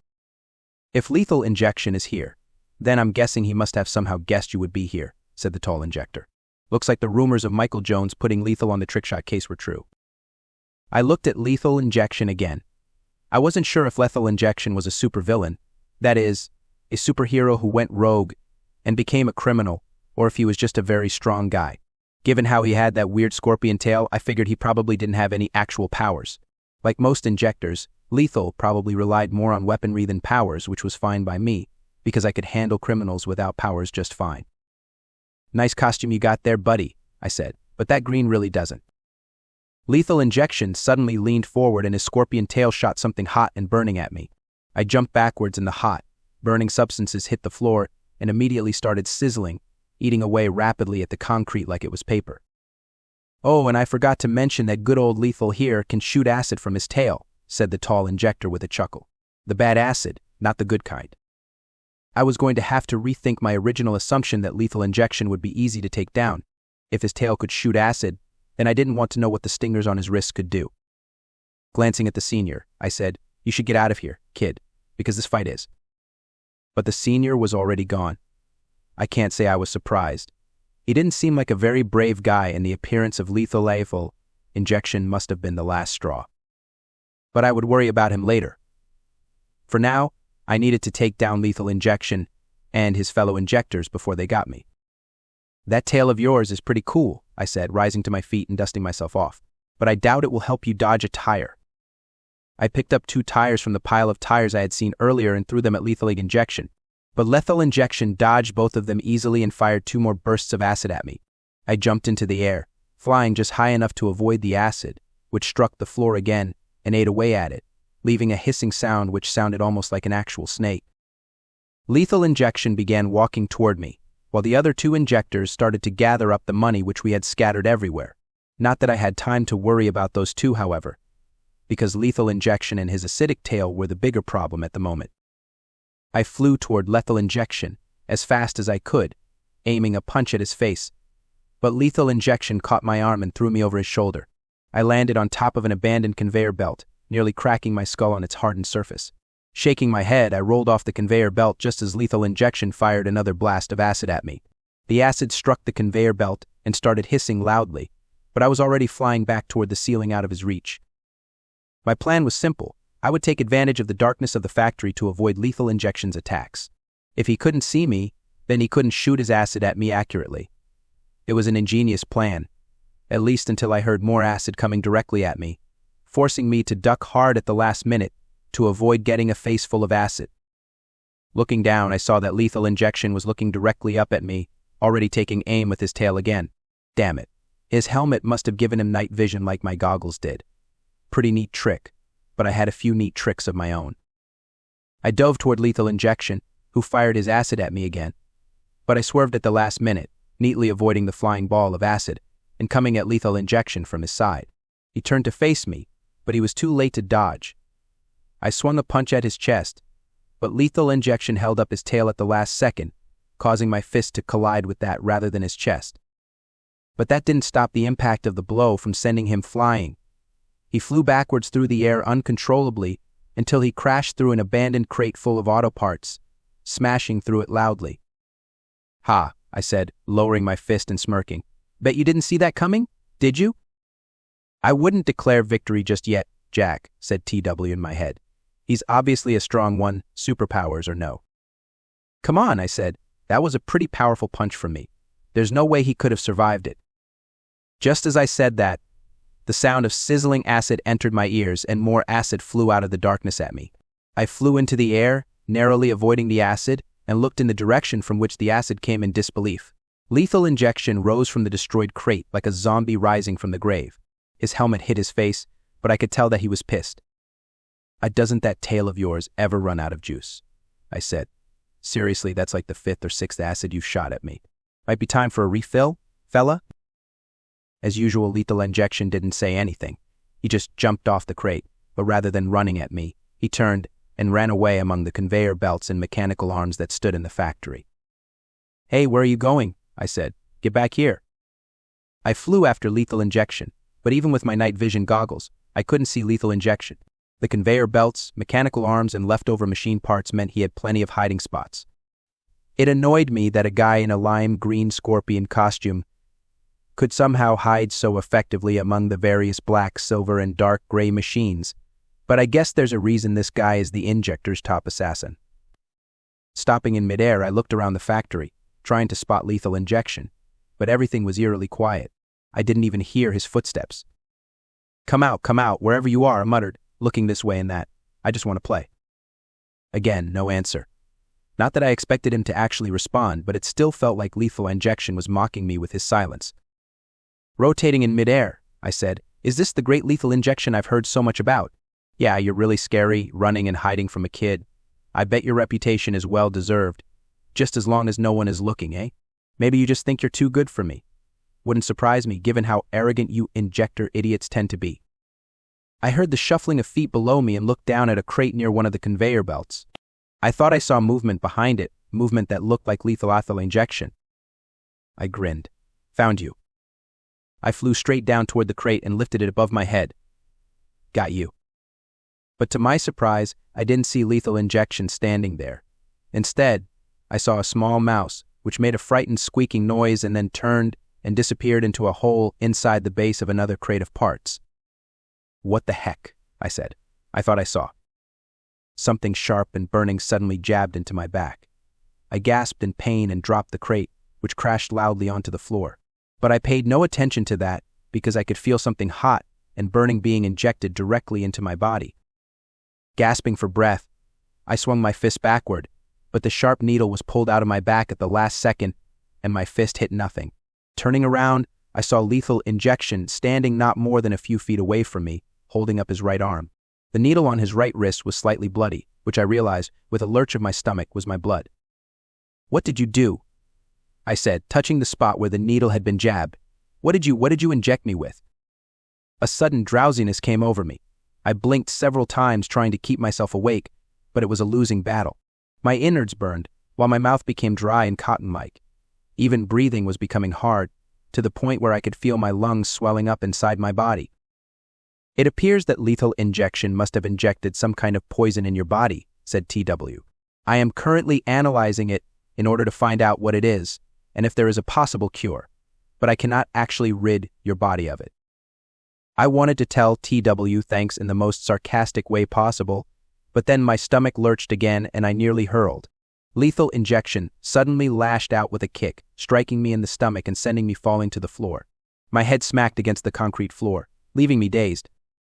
Still gasping for air, I looked up at Lethal Injection, who now stood above me with a cold, merciless glare. Then he aimed his tail at me and fired. I rolled away at the last possible second, avoiding the acid that splashed against the concrete where I had been lying mere moments before. I rolled into a crouch and looked up at Lethal Injection. Though his face was unreadable, I thought he was legitimately impressed by the fact that I managed to avoid his attack at such close range. I wasn't sure if that was me or the suit at work, though, but I guess it didn't matter as long as I survived. But then Lethal Injection just aimed his tail at me again. I tried to stand, but even just standing upright was a Herculean task in its own right. Right before Lethal Injection fired again, however, a voice suddenly rang out in the shadows. "This is the police. Drop your weapons and get down now." Half a dozen bright lights suddenly flashed on, nearly blinding me and Lethal Injection. The two of us looked over in the direction of the lights to see several SWAT team members pointing rifles at us, their vision illuminated by the lights on the ends of their rifles.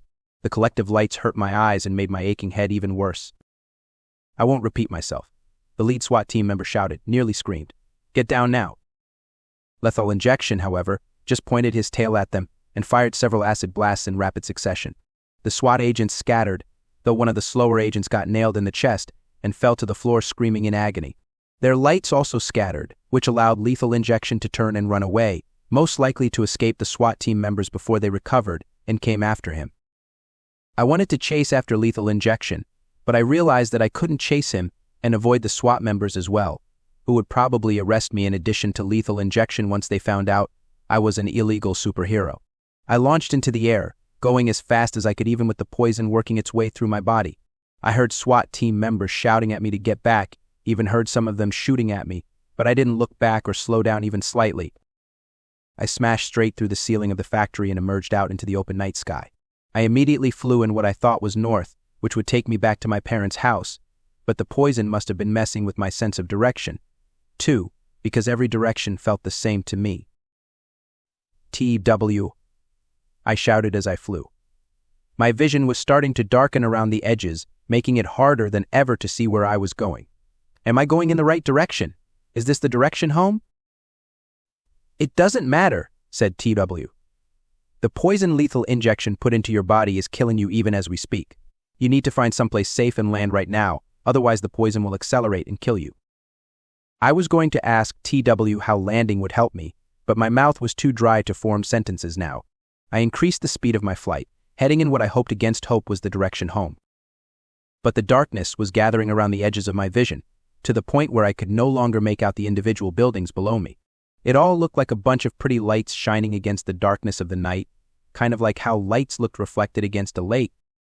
And then, unconsciousness claimed me and I fell. "Wake up, Jack," said TW's familiar voice in my head, urgent and quick. I said, "Wake up. Can you hear me at all?" I could, and I wanted to tell him that I did, but my consciousness was slowly returning bit by bit. It was kind of like turning on an old computer that hadn't been used in forever. Everything seemed to have a hard time coming back online quickly or in anything but a piecemeal fashion, and right now talking was one of the functions that just wasn't available yet, though it probably would be after an update, assuming it didn't crash the rest of my system in the process. What I first became aware of was my body. It no longer burned or felt sluggish the way it did when Lethal Injection poisoned me. It was stiff, true, but it didn't hurt anymore. Next, I became aware that I was lying on a bed of some sort. At first I thought it was my own bed back in my room, but then I realized that the mattress was lumpier than mine, as if it was old and hadn't been replaced in a long time. Still, it was superior to the concrete floor of the factory, though not as good as my own bed. I also became aware that I was still in my Trickshot costume. I couldn't quite describe how I knew. It was like knowing that I still had my skin on, if that made any sense. I didn't really think about it, but I had no reason to doubt it unless something happened to it. And as far as I could tell, the costume was perfectly unharmed, though for some reason I had a feeling that it shouldn't be. Then my eyes opened, slowly but surely, until I found myself staring up at the grimy, dirty ceiling of an apartment I didn't recognize. Looking around, I saw that the windows were boarded up and closed, while the walls were cracked and full of holes, including a few that looked like gunshot holes. The room smelled of alcohol and drugs, which made me wince, because it was a very strong smell, even though there wasn't anyone in this room aside from me. Suddenly, TW flashed beside me. "You're awake. I thought you would never wake up. You looked quite nearly dead." I blinked several times and yawned. "Dead? Why would I be dead? How did I get here? What happened?" "You lost consciousness when you were flying away from the factory last night," said TW. "If you ended up crashing in the streets not far away from the car factory. You're lucky you landed on a pile of garbage bags, because they cushioned your fall, which would have really injured you otherwise." "Last night," I said, sitting up and rubbing the back of my head. "How long have I been out?" 8 hours, said TW. "That means it is now 8 o'clock in the morning, Central Time." I almost started. 8 in the morning? Damn it, I'm going to miss the school bus. "Correction, you have missed the school bus," TW said. "The bus always gets to your house by 7:30 in the morning. Since it is now 8, that means that the bus passed your house half an hour ago without picking you up." I put a hand on my forehead, my eyes widening as the implications of TW's statement hit. The school will probably think I'm sick or something, but Mom and Dad won't. They'll notice I'm not in my room and will lose their minds. "Probably," said TW. "Unless, perhaps, you can get back home quickly enough." "They're probably already putting up lost posters all over the city," I said, shaking my head. I punched the mattress. "Damn it. I didn't mean to be out that long. I was supposed to get back home well before the sun rose. Stupid lethal injection and his poison. I suddenly looked up at TW. Say, how come the poison didn't kill me? Did you find a way to cure me after all? Not me, said TW, shaking his head. He pointed at my costume. It was the suit. It removed the poison from your body and started the healing process on your wound. The wound should be closed by now, given how long you slept all night. I touched my back and did not feel any holes in my costume or body. Indeed, if I hadn't known that I had been stabbed the night before, I would never have even guessed that I had been stabbed in the first place. You said the suit removed the poison from my body, I said, looking up at TW. How? It's one of the suit's capabilities, said TW. Because it is bonded so tightly to your body, it reacts quickly whenever anything foreign and dangerous enters your body. As a result, the suit removed the poison, though it took all night to do it. So this costume also has healing abilities in addition to the other powers it has. I said, cool. Not quite, said TW. It can heal small wounds, such as bullet holes or the hole in your back created by lethal injection stinger, though it usually takes time and rest, and anything deeper or more serious than that will require actual medical attention to heal. The best the suit can do is alleviate some of the pain, but I wouldn't risk your life unnecessarily on the assumption that your suit will just heal any injuries you take. I frowned in disappointment. Dang. I was hoping you were going to tell me that I had super healing powers too, but I guess I can't be that lucky. Huh? Quite right, said TW, but you should feel lucky nonetheless, because that was an incredibly deadly poison which lethal injected into you. Had you not been wearing the suit at all, you likely would have died, perhaps even before you flew out of the factory. So I wouldn't complain about not having miraculous healing capabilities. I rubbed my back. You're right. I should be more grateful. But where am I and how did I get here? Did you somehow drag me up here, TW? No, said TW, shaking his head. As a hologram, I cannot physically interact with the world. As for who saved you, it was. TW was interrupted by the door on the other side of the room swinging open, causing TW to instantly vanish before anyone entered, probably so the person who opened the door wouldn't see him and find out about his existence. As for me, I just sat up more in order to better see who it was. I suspected they were probably friendly given how they had saved my life, so I wanted to be ready to thank them, whoever they were. Then a person stepped into the room and I could not help but gape. It was Christina Madison, and she was aiming a gun at me. The end of the Legacy Superhero Season 1, Episode 5, The Mentor's Warning. The Legacy Superhero Season 1, Episode 7, Losses and Revelations. After school let out for the day, I went home, dropped off my homework and school supplies, and went directly to the warehouse where TW and I would do our training for the day. I managed to do this because Dad was still at work when I got off school and wouldn't be home for a few more hours at least, while Mom had left a note on the kitchen table informing me that she was out running errands around town, which would also take her a while based on the number of errands she needed to complete. Thus, I didn't think either of my parents would notice if I was missing for a couple of hours. I would just have to make sure to be back home before either of them returned. Otherwise, I would risk panicking them again and causing them to start another citywide search for me. When I arrived at Warehouse 19 and went inside, I looked down at the Trickshot watch and said, "Hey, TW, I'm ready for more training. Are you there?" At first, I thought that TW was just going to keep ignoring me, but then he reappeared next to me suddenly. I immediately noticed that the fuzziness around the edges of his form were more pronounced than before, though he didn't seem to notice them himself.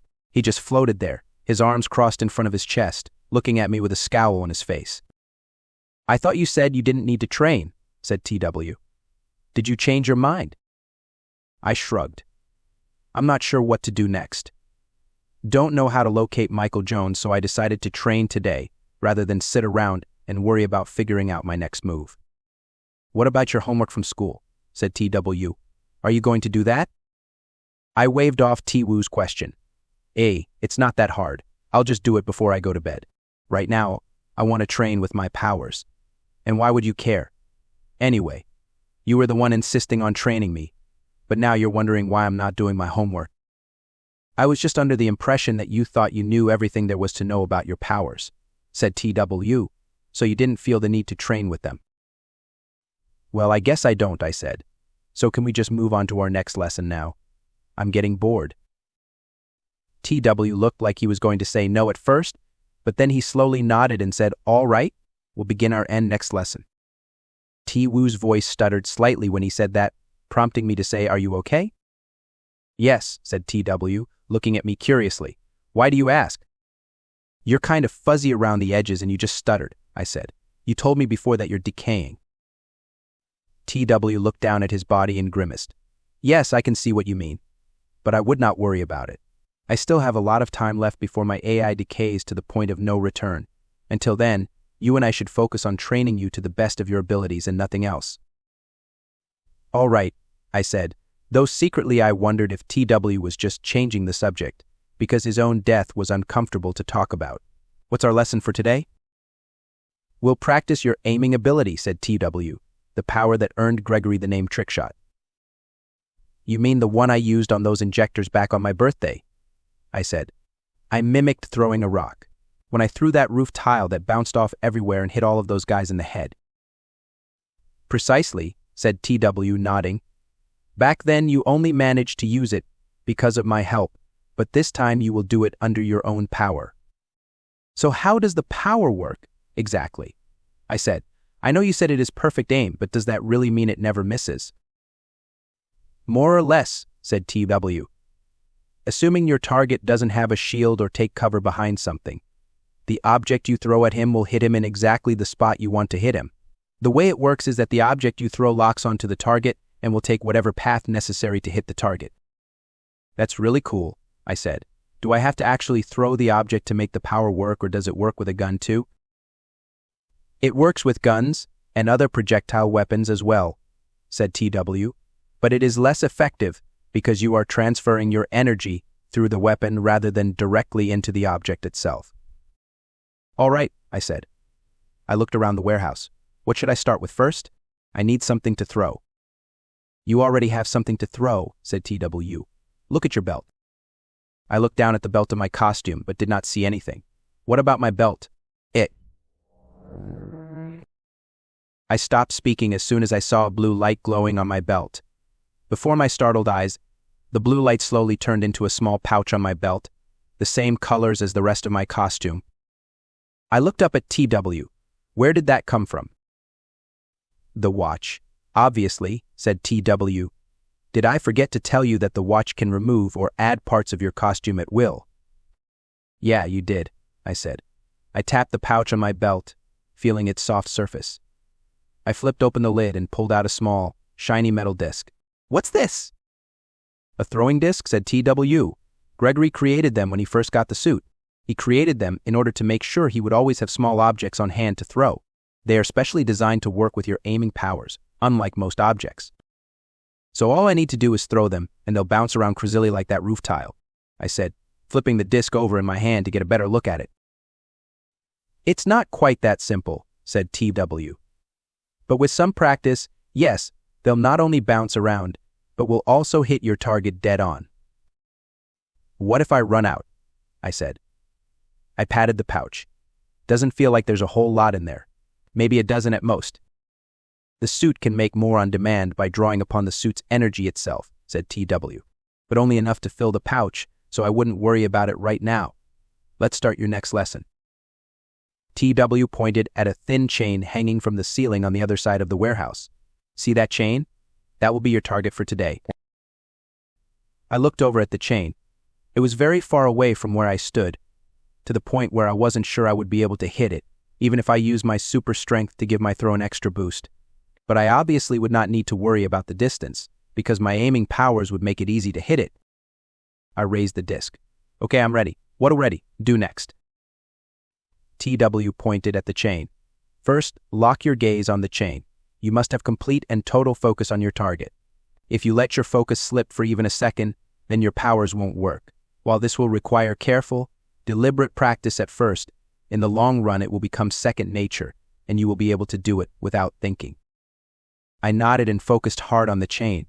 It was difficult at first because the chain was really boring and I found myself constantly distracted by thoughts about Mom and Dad getting home before me and finding me missing again. Still, I eventually managed to focus on the chain itself. "Focused?" said TW. I nodded again, though without looking at him. "Yeah." "Now pull your arm back and throw," said TW. "Do it in one smooth motion." I pulled my arm back and threw the silver disc at the chain. As the disc left my hands, I felt some kind of power within me flow into the disc, and the disc launched straight through the air toward the chain much faster than I intended. The disc sliced straight through the chain, causing the chain to fall straight to the floor below. "Wow," I said. I looked at TW eagerly. That was easier than I thought. And on my first try, too. "Yes, you did a good job," said TW, nodding. "But it will take more than that to master this power. After all, the power of Trickshot lies not in his accuracy, but also in his ability to manipulate the trajectory of his objects." TW gestured at another chain hanging from the catwalk above us. "See that chain? I want you to throw another disc, but not directly at it. Throw the disc against the wall." I pulled another disc out of my pouch and looked at the walls on either side. I decided to aim at the right wall, so I turned so my back would face TW and I threw the disc at the wall. But the disc just bounced off the wall once and fell onto the floor uselessly without hitting anything. "What the heck?" I said. "Why didn't it bounce off the wall and hit the chain like that roof tile did?" "Controlling the trajectory of your disc is a lot more complicated than just throwing it directly at your target," said TW. "As with aiming, you must focus intently on the path you wish the disc to take. You must visualize it bouncing off the wall toward your intended target. Otherwise, it will treat the wall itself as the target, which it obviously isn't." "I see," I said, nodding. "But does that mean I have to visualize every area I want it to bounce off of?" "If you want it to take a longer path to reach the chain, then yes, you will," said TW. "Again, I wouldn't get too worried about it. With time and practice, you will be able to do it with ease. It will become second nature." I wasn't so sure about that. Aiming and throwing a disc was easy, but controlling the trajectory of that same disc, having it bounce off multiple targets before it hit the actual intended target, seemed far more complicated than just throwing a disc.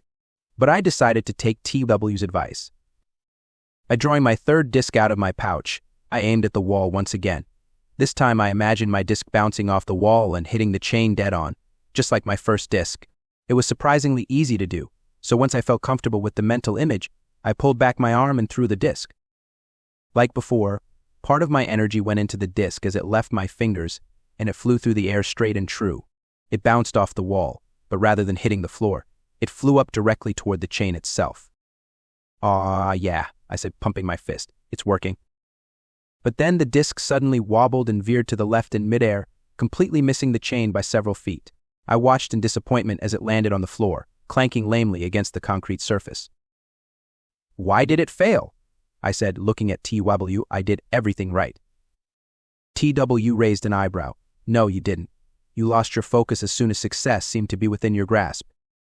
I opened my mouth to argue, but then paused and realized TW was correct. It's not my fault. I just got excited when I saw it happening. "Well, it doesn't matter whether it is your fault or not," said TW. "What matters is that you lost focus, which caused the disc to lose focus as well. You need to keep your focus on the disc until it hits its target. Otherwise, it will veer off course and fail to hit anything at all." I didn't like TW's holier-than-thou tone, but I couldn't argue with his assessment. I pulled another disc out of my pouch and said, "Then I'll just try again. The suit can make unlimited discs, right? So it's not like I'm in danger of running out or anything." "Practice makes perfect," said TW, nodding again. "Now that you know what to do, try again. And don't lose your focus. Keep the focus on the disc and its target at all times, or at least until it hits the chain." "Sure," I said. But I didn't get a chance to try again because just as I raised the disc, the wall exploded. The explosion sent me flying backwards. I landed hard on the floor and rolled to a stop in front of an empty metal container, my senses briefly dazed before I shook my head and looked over at the wall that had once stood there. Now there was just a big hole in the side of the warehouse, covered in smoke and flames from the explosion, making it impossible to see who had done it. "What the hell?" I said, pushing myself up and shaking my head. "What's up with the explosion?" "TW, can you see who did it?" "Sorry, Jack," said TW. In my head, I realized that he was not floating nearby in his hologram form. "The smoke is as hard for me to see through as it is for you. I have no idea who could possibly have set off that bomb, though I imagine we'll soon find out. Over the roar of the flames, I heard footsteps coming from the smoke cloud, multiple sets of footsteps, like there were a lot of people rushing toward us. All of a sudden, half a dozen injectors burst through the smoke cloud, each one armed with a high-powered rifle that they aimed at me. "There he is," said one of the injectors, pointing at me. "Shoot him." All of the injectors began firing at me. I immediately flew into the air, narrowly avoiding their bullets, and pulled several discs out of my pouch. I threw them all in a hurry, which meant that most of the discs missed, but one of them hit an injector in the forehead, knocking him down. That forced the other injectors to scatter, but they didn't take their guns off me, nor did they stop shooting. They just kept firing at me, forcing me to do all sorts of aerial maneuvers just to avoid getting shot. "How did the injectors find me?"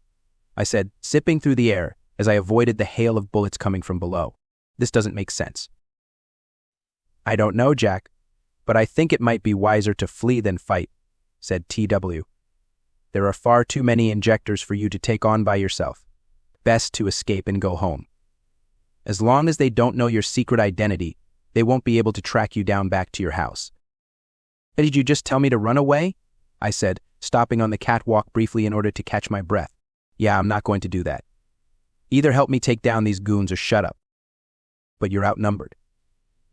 I don't care. I heard bullets strike the bottom of the catwalk, but luckily none of them had pierced the underside yet. I'm going to teach these guys a lesson and find out how they knew I was here in the first place. I launched off the catwalk and flew down straight toward the injectors. They aimed their rifles at me, but I was too quick and landed right in their midst before they could react. I swung my fists this way and that, taking down 2 injectors in an equal number of hits, but had to fly straight back up into the air to avoid another volley of bullets. Landing in front of the abandoned forklift, I picked up the forklift with both hands and flew into the air, still holding the forklift above my head. Once I got high enough, I threw the forklift directly at the largest group of injectors. The injectors scattered at the last second, which was a smart move, because when the forklift crashed into the floor, it created a huge crater and sent pieces flying everywhere. Now that the injectors were distracted, I flew toward them again. I grabbed 2 of the injectors by the collars of their shirts and threw them at another pair of injectors, knocking them down in a confused heap of limbs. I heard some of the injectors cursing in Spanish, but didn't stick around to listen to anything else they had to say, because their friends immediately began shooting on me again, forcing me to fly toward the ceiling to avoid getting shot. I flew across the ceiling, deftly dodging the bullets that came at me from below, and then rushed toward the injectors again. They aimed their guns at me, but at the last second, I pulled up, causing them to shoot pointlessly in air. I landed behind the injectors and kicked one of them in the back, sending him flying forward into another injector, knocking them both out instantly. The remaining 4 injectors turned toward me, but I rushed toward them before they could shoot me. I smashed the gun of one injector before punching him in the face, followed by grabbing 2 other injectors and smashing their skulls together before throwing them both aside, leaving only 1 injector left. The last injector backed away from me quickly, though his hold on his gun was steady. I could see the fear in his eyes as he realized exactly just how screwed he was. "Get away from me, you monster," said the injector in a voice that wasn't anywhere nearly as steady as his grip. "Or I promise you I'll shoot you in." I rushed forward, knocked the gun out of his hands, and then pinned him to the floor, twisting his arms behind his back and putting the full weight of my body on his so he couldn't get away. "Sorry, buddy, but you started it," I said. "Now that this is all over, however, tell me how you knew I would be here. Who told you I came here?" "I'll never tell," said the injector, whose voice was surprisingly sharp now. "It was an anonymous tip, so I couldn't tell you even if I wanted to." "Wrong answer," I said. "I can tell you no, but for some reason you don't want to tell." "Why is that?" I said I don't know, the injector repeated. "It was anonymous. I wish I could tell you, but I can't." "Please don't break my arms." "He appears to be telling the truth." "Jack," said TW in my head. "I don't sense any deceit from this one. Just cowardice." I decided that TW probably had a point, but I still wasn't letting this guy go, because he might be able to tell me other things about the injectors that I wanted to know. "Okay, I think you're telling the truth," I said, "but I'm still not going to let you go until you answer a few questions for me. First off, where's your boss, Michael Jones?" "Mr. Jones?" said the injector. "Why do you want to know where he is?" "You're not very smart, are you?" I said, It's because I want to take him down. If I take him down, then the rest of your little group of criminals will go down with him. It's pretty simple. So tell me, where is he?" Oddly, the Injector smiled. "Why don't you ask Ferdinand?" I frowned. "Who?" A large shadow suddenly appeared over me. Before I could react, 2 large hands grabbed my shoulders and threw me against the other wall. I smashed into the wall so hard that I almost crashed through it, but I ended up just leaving a huge dent in it that was the size of me. I fell to the floor, where I lay briefly stunned before I shook my head and looked over to see just what had thrown me. Standing on the other side of the room was a bull. No, it wasn't a bull. It was a huge, muscular man with the head of a bull. Sharp, curled horns stuck out of his skull, while his massive hands curled into boulder-like fists. He wore jeans, but no shirt, though he didn't really need clothes given how hairy his muscular body was. He easily towered over me, probably a head or two taller, and was as thick as a brick wall. His brown eyes were strangely human, though they twitched every now and then like he was crazy. "Who are you?" I said, rising slowly to my feet, my back aching from the impact of the throw. "Another Injector?" The last Injector stood up, dusting off his clothes, his eyes full of laughter. "Did you honestly think Mr. Jones would send us to fight you alone? Mr. Jones knows that us ordinary Injectors are no match for superheroes like you. That's why he sent Ferdinand here with us." The giant bull man, apparently named Ferdinand, snorted and growled.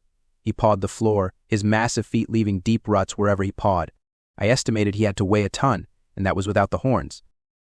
"But what is he?" I said. "A genetic experiment gone wrong?" "Ferdinand is no experiment," said the Injector. "He was once one of us, before he volunteered to be injected with power.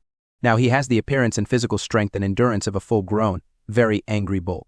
It was risky, of course, because power could have killed him, but luckily that was one batch of power that worked. Right, Ferdinand?" Ferdinand just snorted in response. His eyes seemed to be getting angrier and angrier, as if my very presence was an insult to his existence. I gulped. "You've got to be kidding me." "Not even slightly," said the Injector. He pointed at me. "Ferdinand, kill him." Ferdinand bellowed like a bull and rushed toward me like a runaway freight train. I flew into the air, but Ferdinand suddenly jumped into the air toward me and grabbed me before I could get very high. Ferdinand slammed me into the floor hard enough for me to hear something crack underneath me, though I couldn't tell if it was my back or the floor that broke. Either way, intense pain flowed through my body, and for a moment everything went black.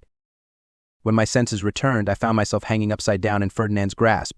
He was pulling back his other fist, ready to smash me into pulp, and though I was still in pain, I flew upwards, jerking Ferdinand's hand up and wrenching myself out of his grasp. Ferdinand tried to grab me, but I flew out of his reach and then back toward him. I punched Ferdinand in the face, sending him staggering several feet backward, but he recovered quickly and threw another punch at me, which I dodged by flying into the air out of his reach again. As I flew near the ceiling, I drew 3 discs out of my pouch and threw them at Ferdinand. Ferdinand raised his arms in front of his face, but the discs cut into his skin anyway, causing him to growl in pain, but he barely seemed to notice it. He just lowered his arms and, picking up one of the guns dropped by his fellow Injectors, threw it directly at me. I easily dodged the gun, but then I heard a gunshot and a bullet struck me in the chest. My suit blocked the bullet, but the impact of the bullet still stunned me and knocked me down to the floor. I hit the floor hard and gasped for breath, though I shook my head and looked over to see that the last Injector was aiming his gun at me. I rolled to my feet, but Ferdinand was upon me again and slammed his fist into my gut. I gasped in pain before Ferdinand smashed his fist into the back of my head, knocking me into the floor. I tried to get up, but Ferdinand slammed his foot down on my back, pinning me to the floor and forcing me to exhale all of my breath. Ferdinand kept stomping on me over and over again, each blow even more devastating than the last. I tried my best to get up, but Ferdinand's stomps came hard and fast, to the point where I could barely react. For a long time, all I saw was the increasingly destroyed warehouse floor as Ferdinand smashed me deeper and deeper into the floor, until he finally stopped, grabbed me by the cape, and once again threw me halfway across the warehouse. I landed on the floor hard and rolled several feet until I came to a stop against another crate, my head spinning from the impact of the crash. Every bone in my body felt like it had been smashed into a million little pieces, and I wasn't sure if I was ever going to walk again after this. "Get up, Jack," TW urged in my mind. "You can't give up now. Ferdinand is coming over to finish you off." I raised my head to see Ferdinand walking over to me slowly, his lips parted in a bloodthirsty grin. I tried to sit up, but the pain in my back flared and I laid back down. "I can't," I muttered, panting heavily under my breath. "He broke me, TW, he broke me." "No, he didn't," said TW. "You're still alive, aren't you? If you are still breathing, you can still fight." "Easy for you to say?" I said. "You're not the one who just got stomped into concrete by a literal cowman."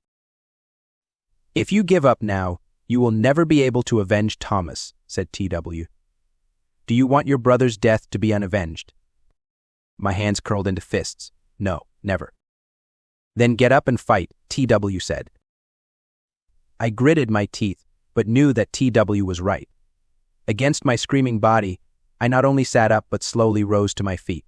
This seemed to surprise Ferdinand, because he actually stopped for a moment to look at me with a face that clearly said, "You're not serious, are you?"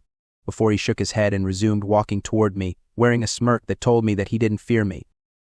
Truthfully, I understood that. Ferdinand had given me the absolute worst beatdown of my life. He had no reason to fear me. He had every reason to believe that I was a weakling who didn't stand a chance against him. Too bad I was about to show him why you shouldn't assume anything. I drew 3 small discs from my pouch and threw them, but not at him. I threw them in 3 different directions, imagining each one bouncing off different parts of the warehouse, imagining their exact trajectory as they moved toward Ferdinand. Ferdinand, on the other hand, apparently didn't realize what I was trying to do because he just snorted and, lowering his head, rushed toward me with the speed of a charging bull. If his horn struck me, I would probably die, but I didn't move just yet because I was waiting for the right moment to strike. The discs bounced along the walls, floor, and ceiling of the warehouse. Ferdinand drew closer and closer to me, his feet smashing across the floor of the warehouse as he charged. I stayed exactly where I was, keeping my focus on my discs, making them bounce in seemingly random patterns that even Ferdinand wouldn't notice until it was too late. Then disc 1 suddenly sliced through Ferdinand's right knee, making him stumble slightly, but not enough to stop. Disc 2 slashed across his left cheek, cutting his face open and making him roar in pain, but again he didn't stop. And finally, disc 3 bounced off the ceiling and lodged itself directly into the back of his head, making Ferdinand roar in pain even louder than before, but again, he didn't stop. When Ferdinand's horns came within my reach, I grabbed them both with my hands, and yelling loudly, I whirled around and threw Ferdinand with all my might toward the back of the warehouse. Ferdinand flew toward the back of the warehouse and crashed into the abandoned office. He crashed into it so hard that the entire thing collapsed on top of him, sending up a cloud of dust into the air, and even causing part of the roof to collapse in itself. I waited a few seconds to see if Ferdinand would get back up, but he did not rise again. I heard footsteps running away and looked over my shoulder to see the remaining Injector, the one who had tried to shoot me, running away toward the blasted-apart wall in an obvious attempt to flee from me. I briefly debated whether I should let him go or run after him. I was still exhausted from my fight with Ferdinand and could barely stand as it was. But the thought of letting my best lead to Michael Jones get away gave me my second wind. I jumped into the air and flew toward him. I grabbed the Injector by the collar of his shirt and lifted him off the floor and slammed him against the nearby wall, pinning him several feet above the floor, almost up to the ceiling. Fear appeared in his eyes and he stopped struggling as soon as he realized how far above the floor he was. I have to admit, I didn't expect you to throw a literal bull man at me, I said, tightening my grip on the collar of his shirt. But it obviously didn't work. Now, unless you happen to have another bull man waiting around here somewhere, it's time that you told me where Michael Jones is, and I want you to tell me now so I can confront him myself. The Injector's chattering teeth made it almost impossible to tell what he was saying. Never. I will never tell. I slammed him against the wall again, making the Injector scream and clutch my arm as if he was afraid I would drop him. Drop the tough guy act. If you don't tell me where he is, then I'll make sure you go to jail in a body cast. Okay, said the Injector, almost babbling. Michael Jones is at our headquarters. He's always there, but you won't be able to make it in because it is protected by the best security systems money can buy. And where, exactly, is your headquarters? I said, give me an address. Give it to me now, because my grip is starting to slip, and this is an awfully high place for a normal human like you to fall from. Here, said the Injector, stuffing his hand into his pocket and pulling out a piece of paper. This is a receipt for some recent power shipments. It lists our headquarters address at the bottom. I took the receipt and looked it over once. Unfortunately, I was not familiar with the address exact location, but that was okay, because I would just put it into my phone's GPS app and search for it there. "Thanks," I said as I stuffed the paper into my costume's pouch. "By giving me this receipt, you've ensured the safety of the city of Rumsfeld from your kind." "Why are you thanking me?" said the Injector with wild eyes. "Once Jones finds out what I did, he's going to send Lethal to kill me. Jones doesn't tolerate or forgive traitors. Ever." I shrugged. "I wouldn't worry so much if I were you. Once you're in prison, you'll be safe and sound for a while at least." I slapped the Injector across the face hard enough to knock him out. I slowly lowered the Injector to the floor, and after making sure that he was out for the count, the first rose to my full height and surveyed the warehouse. It was a complete mess. Injectors lay scattered around the place, every last one of them unconscious. The hole in the wall they had blown out still smoked vaguely, while the dust had settled on the office area where I had thrown Ferdinand. I was surprised that Warehouse 19 still stood at all, given all of the abuse it had taken. Perhaps it was better built than I thought. TW flashed next to me, a worried frown on his face. "This is not good." I looked at TW. "Why do you say that?" I took down all of the Injectors and their pet bull. Sure, Warehouse 19 got a little roughed up, but don't most superhero battles usually result in some collateral damage? Anyway. TW looked at me as if I was an idiot. "I'm not talking about how you defeated the Injectors. I'm talking about the fact that the Injectors knew you were here at all. You haven't told anyone you train here, right?" "Right," I said, nodding. "Only you and me know that I go to this place to train." "Or so we thought," said TW. "Yet the Injectors' attack proves that someone else knows you train here. The only question is, who?" "I don't know," I said. "Do you think it could be Christina? Maybe she's been following me around and tipped off the Injectors that I would be here." "Impossible," said TW. "While she's still on the run, I think we would have noticed her if she was following us around. Remember, her mission is to capture you and by extension the Trickshot watch. Why would she send the Injectors to kill you if it might result in the destruction or even outright theft of the watch?" I folded my arms in front of my chest. Well, aside from her, I can't think of anyone else who could have possibly done it. I wish I did, though. "It's a deeply disturbing mystery," said TW. "And in any case, until we find out who did it, we should stop coming here. You did well against Ferdinand and the Injectors, but there's no guarantee that you will do as well in the event of another attack." "Sure," I said, nodding. "I was thinking we'd have to stop coming here. Anyway, given how it's been totally wrecked, maybe we should find another abandoned warehouse to train in." "There aren't many of those in Rumsfeld," said TW. "And even if you find another, it won't solve the real problem, namely, the Injectors actively hunting you down." "That's why I'm going to take the fight to Jones himself," I said. I patted my pouch where I put the receipt. "Once I locate their headquarters, I will go in and take down the man himself and end his reign of terror once and for all." "Are you sure that would be so wise?" said TW. "I'm still not convinced that you're ready for this. Yes, you've handled the Injectors well so far, but your control over your powers still needs work, and when will I be ready?" I said. I put my hands on my waist. "A week from now? A month? 2 months? 6 months? A year? And how much time do you have left to teach me?" "What do you?" "You're fuzzy," I said, gesturing at TW's form, "and getting fuzzier by the day." TW looked down at his body, grimaced as if he had just spotted a really ugly pimple, and looked at me with a somewhat shameful look. "You're right, but I'm still functioning at near 100%. I'm not about to go away anytime soon." "Can you guarantee that, though?" I said. "Can you really be sure you won't just suddenly disappear all of a sudden, because you made it sound like that would happen to you when I first met you?" TW shifted his gaze away from me. "To some degree, you are correct.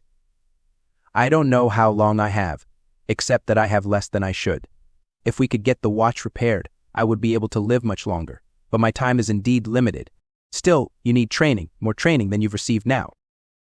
"Maybe, but will the Injectors or Icon leave me alone long enough for me to train?" I said. "You know the answer to that question, don't you?" TW nodded reluctantly. "Yes, I do. I wish I didn't, but I do." "Then the only way to stop the Injectors from coming after me and eventually my family if they ever find out my real identity is to take the fight directly to them," I said, punching my fist into my other hand. No more hiding. No more waiting for them to come after me. We go to their headquarters and take them down once and for all. I have the power. I know I can do it. What if you run into lethal injection? Said TW. Your last fight with him ended with you nearly dying of poison. Should that happen again, you might very well die for certain this time. Do you think that's a risk worth taking? I hesitated, remembering how badly my fight with lethal injection went not too long ago. If we attacked their headquarters, I would definitely run into him at some point. And even with a better grasp on my powers and knowing what he could do, I still might not be able to beat him. But then I thought about Thomas. The knowledge that power would continue to ruin the lives of other people just like my brother, filled me with such rage that I couldn't even begin to describe it. I'm not afraid of lethal injection, I said. Even if lethal injection leads an army of Ferdinands against me, I will handle them. By the time it's over, there won't be even one injector left free to sell their drugs on the streets of Rumsfeld to innocent people. Not one. A one. TW looked taken aback by how passionately I spoke, but I didn't feel the need to apologize. What I said was the truth. Whether TW agreed with it or not, I believed it, and I was going to do everything in my power to make it a reality. To my surprise, TW actually smiled.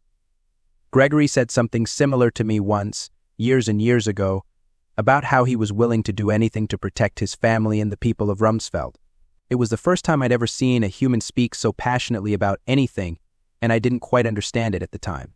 But now I think I do, having seen it in you. So you think I'm ready? I said. TW shrugged. No one is ever ready to storm a drug dealer's den and put an end to their activities once and for all. But then, I suppose you need to take a leap of faith sometimes and just hope it works out for the best. That's what Gregory said to me once. I nodded. All right. Tomorrow night we'll begin the assault. And by the time we're done, the Injectors won't know what hit them. The end of the Legacy Superhero Season 1, Episode 7, Losses and Revelations.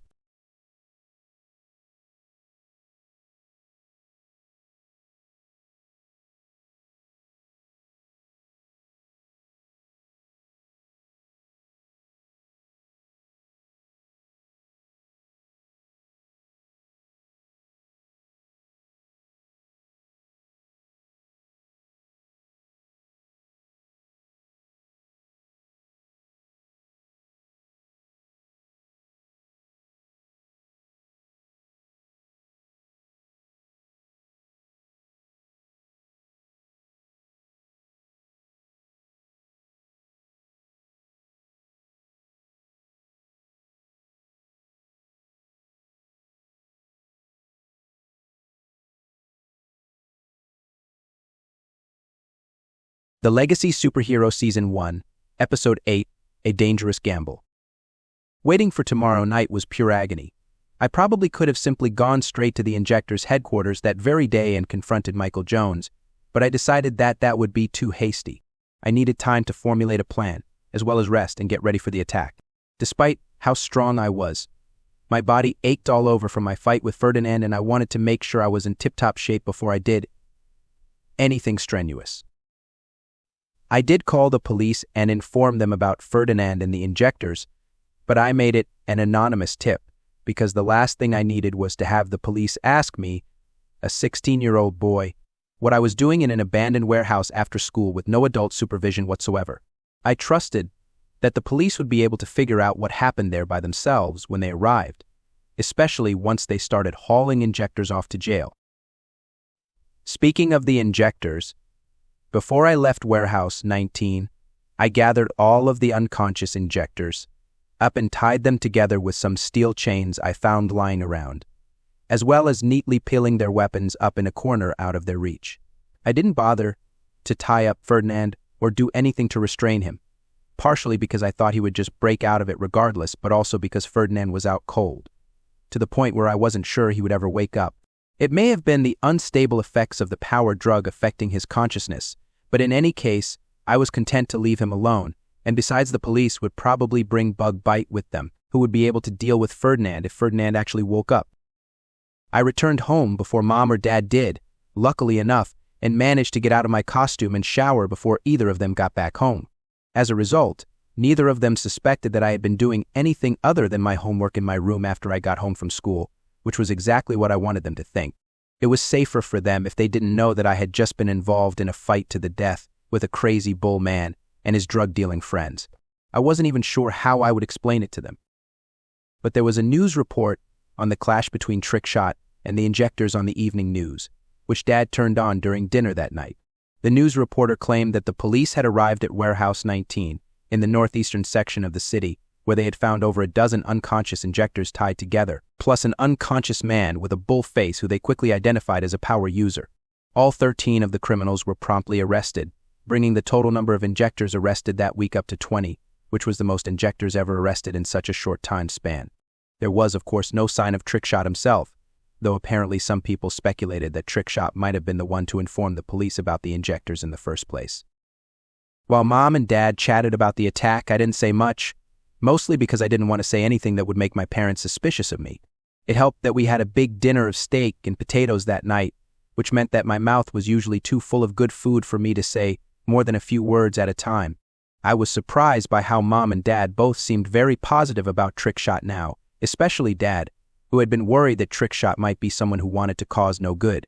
Dad still wasn't entirely on board with Trickshot, however, though he was definitely warming up to him.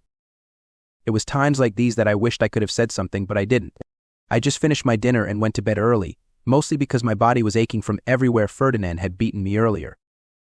At school the next day, however, I found myself sitting in my usual spot in the cafeteria with Kyle, who, like everyone else, was talking about the arrest of so many Injectors last night.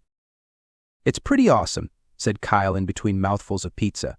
"According to one news report I read, this is the largest number of Injectors ever arrested at one time. Even Bug Bite has never taken down that many Injectors in one go like that." I nodded and sipped my water bottle. "Really? That's pretty interesting. Guess this Trickshot guy is really something." "Huh?" "He sure is," said Kyle. "My parents still don't like him because he's an unlicensed hero, but I think he's great. I just can't believe that the Injectors consider him such a big threat that they feel like they need to send a dozen guys and a power user after him. They must be really scared of him to do that." I shrugged.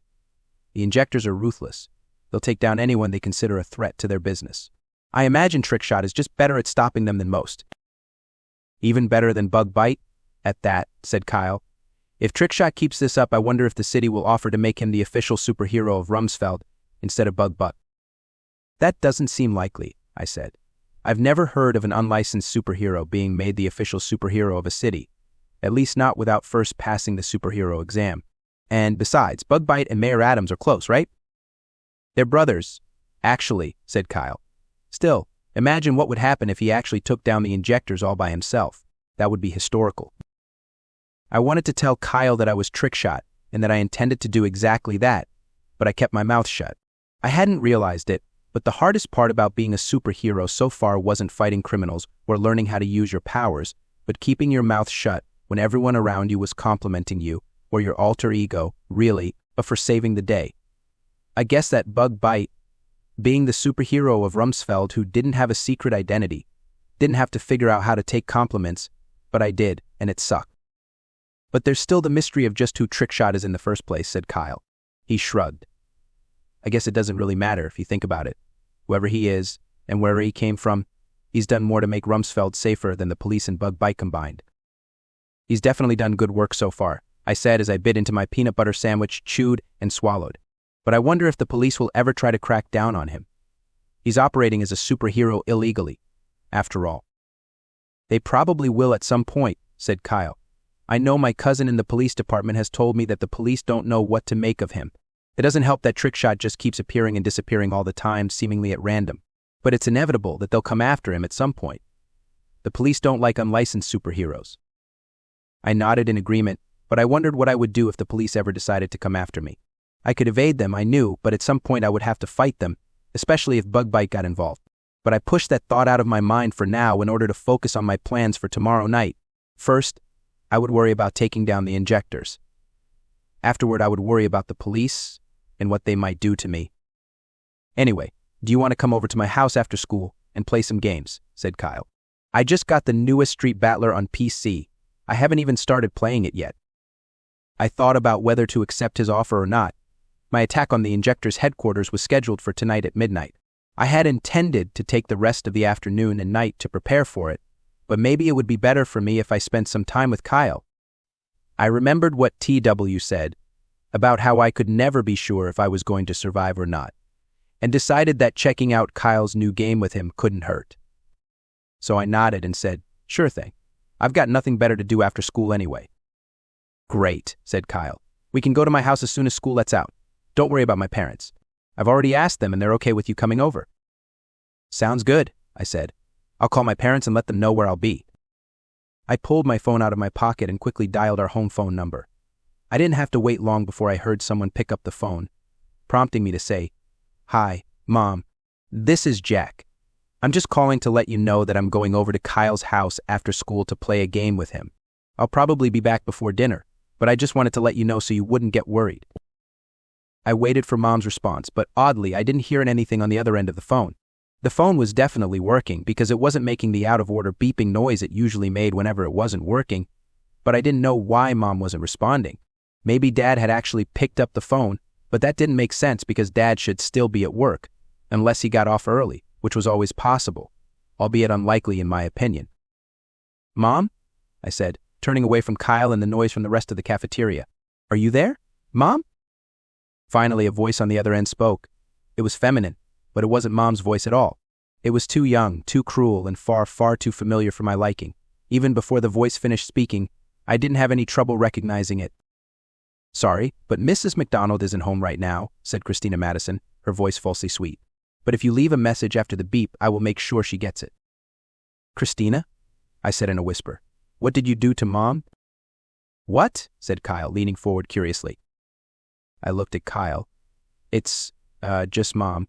I can't hear her all that well due to all the noise, so I need to go out into the hall and speak to her. I'll be right back." Before Kyle could say anything, I jumped off my seat and made my way straight to the exit. I walked out into the hallways of the school and made my way directly to the boys' bathroom. Kicking open the door, a brief glance at the stalls showed me that I was alone, which was good, because the last thing I needed was for someone to overhear my conversation with Christina. "Okay, I'm alone now," I said, stopping in front of one of the sinks and looking at the mirror. "Answer me, are you Christina Madison?" "You know that's not my real name," said Christina. "But yes, I'm the woman who has gone by that name recently, the one you so rudely knocked out back in my apartment. I thought you'd need to spend the next 6 months in the hospital after what I did to you." "I'm tougher than I look," said Christina. "Just like you, actually. I'm sitting here on your couch looking at this family photo, and man, you look pretty weak and scrawny in this picture. Can't believe you're the same Trickshot who has given me and my boss so much trouble." "You're in my house," I said, feeling cold sweat starting to appear on my forehead. "Yep," said Christina. "It was easy to break into. I don't think any of your neighbors even saw me enter." "How did you find out where I live?" I said. "And my secret identity?" "Easy," said Christina. "Logic dictates that your grandfather would have sent the Trickshot watch to a family member. The new Trickshot doesn't look like either your mom or dad, so I deduced that you had to be the new Trickshot. I wasn't sure at first, but you basically admitting it to me on the phone confirmed it. Thanks, by the way. Idiots like you make my job so much easier." I cursed myself for being such an idiot, but aloud I said, "Where are my parents?" "Your parents?" Christina repeated. "Nice people. Seem like decent folk. Better than mine, anyway. At least they don't beat you, though I'll understand if you don't want to talk about it." "You didn't answer the question," I said. "Where are my parents?" "The Injectors have them," said Christina. "Currently, they're holding your parents hostage in their headquarters. As far as I know, your parents are safe, but they won't be for much longer, I think." My heart started beating rapidly. If you lay even one finger on them. "Why are you threatening me?" Christina interrupted with a mocking voice. "I'm not the one holding your parents hostage. The Injectors are." "But you're working with them," I said, "right?" "Whatever," said Christina. "The point is, kiddo, that I would save your big mean threats for the Injectors themselves. Yelling at me over the phone makes you look like a kid, which you are, but you get what I mean." "Yeah, I do," I said. "And I don't like it one bit. What do I need to do to get my parents back?" "That's easy," said Christina. "You just have to give me the Trickshot watch. It's that simple." I glanced down at the watch on my wrist and looked at the mirror again to see my concerned expression. "The Trickshot watch?" "Yep," said Christina. "Just come back over to your house and give me the watch. Then I'll call up the Injectors and let them know that they can let your parents go." They will listen to you? They will if they're smart, said Christina casually. They know what I can do to them. But yes, I can guarantee your parents' safety if you will just give me the watch. I hesitated. My first instinct was to agree to Christina's demand and give her the watch. As important as the watch was, it wasn't anywhere nearly as important to me as my parents were. And given how I had lost my older brother and grandfather already, I wasn't in the mood to lose more members of my family, especially if there was something I could do about it. But at the same time, I didn't want to give Christina anything. The watch wasn't just a family heirloom. It was a weapon, one that could be used for good or evil, and I believed that Christina and her group were planning to use it for evil purposes. It wouldn't be heroic of me to give her a weapon that she could use for evil. At this point, though, what choice did I have? If Christina was telling the truth, and something told me that she was, then I had no bargaining power in this situation. She was the one with the leverage, namely my parents' lives, and the best I could hope for was agreeing to her demands, and hoping she kept up her end of the agreement. It was a terrible situation to be in, but I couldn't see any way out of it without my parents getting harmed. And I knew that Christina would harm them, or rather, the Injectors would, because it was clear to me by now that Christina was every bit as evil as them. "You've gone awfully quiet all of a sudden," said Christina. "Trying to find a way to have your cake and eat it, too." I bit my lower lip. "Not exactly. More like I'm trying to find a way to have my cake and make you eat it." "Oh, come on," said Christina. "That's such a stupid, cheesy thing to say. You really are just a dumb kid, aren't you?" "Maybe," I said. "But at least I didn't team up with drug dealers to kidnap a 16-year-old kid's parents to make him give you what you want." "And," said Christina, "what are you going to do, preach to me about how I need Jesus now or something? Come on, either give me the watch or your parents die?" My hands shook. "All right, Christina, you win. I'll give you the watch. Just give me back my parents." I could almost hear Christina's smirk over the phone. "Very well. I'll make sure your parents are returned to you safely once I receive the watch." "Good," I said. "Now, do you want me to leave school early to do this, or?" "No," Christina interrupted. "The last thing I need is your school noticing you leaving early. You can wait until school gets out and then we can make our deal. How does that sound?" It sounded like torture to me and made me wonder what Christina was actually trying to do, but aloud I said, "All right, will you be at my house?" "Nope," said Christina. "I'm going to be at the Injectors' headquarters. I understand from a conversation I had with one of the Injectors you beat that you know where the Injectors are headquartered. Since your parents are also there, we can just meet there and make the exchange at that location at midnight tonight. How does that sound?" "It sounds terrible," I said. "Exactly what I wanted to hear," said Christina. "See you later then? I'll be waiting." With that, Christina hung up, leaving me standing there in the boys' room alone, staring at the mirror and still holding the phone up to my ear. As soon as Christina hung up, TW flashed next to me, a worried frown on his face. I heard the whole conversation. This is worse than I imagined. "You think?" I said as I lowered my phone. I walked up to the sink and leaned against it. "I'm sorry about agreeing to give her the watch, but—" "No, I understand," said TW, while the concept of family still eludes me to some degree. "I understand how important family is to humans. That you would be willing to give me up to Christina in order to save your family is quite natural for a human like you, especially because you've lost so much of your family already." "Thanks," I said in surprise. "I didn't think you would be so understanding." "What can I say?" said TW. "Working with your grandfather for so many years has given me a good understanding of human nature, albeit an imperfect one." "Makes sense," I said. I frowned. "Still, this shouldn't have happened. Now we don't have the element of surprise on our side anymore." "True," said TW. "But at this point, what can you do about it? You have no real choice but to go to the Injectors' headquarters and confront Christina and Jones. If you bail out on your agreement, then they will kill your parents." My hands balled into fists. "I know, but if I give up the watch, then I will never be able to stop the Injectors or avenge Thomas, and I can't accept that." TW shrugged. "I wish I knew of some way to help you, Jack, but unfortunately I don't know how or if it's even possible." I folded my arms in front of my chest. "I wish you hadn't said that, because now I'm pretty sure that I'm completely—" The door to the bathroom suddenly opened, and, before either TW or I knew what was happening, Kyle stepped in and said, "Hey, Jack, I just wanted to find out if you were." He stopped speaking abruptly when he saw TW floating in front of me. TW had completely frozen when Kyle entered the bathroom. So did I, for that matter.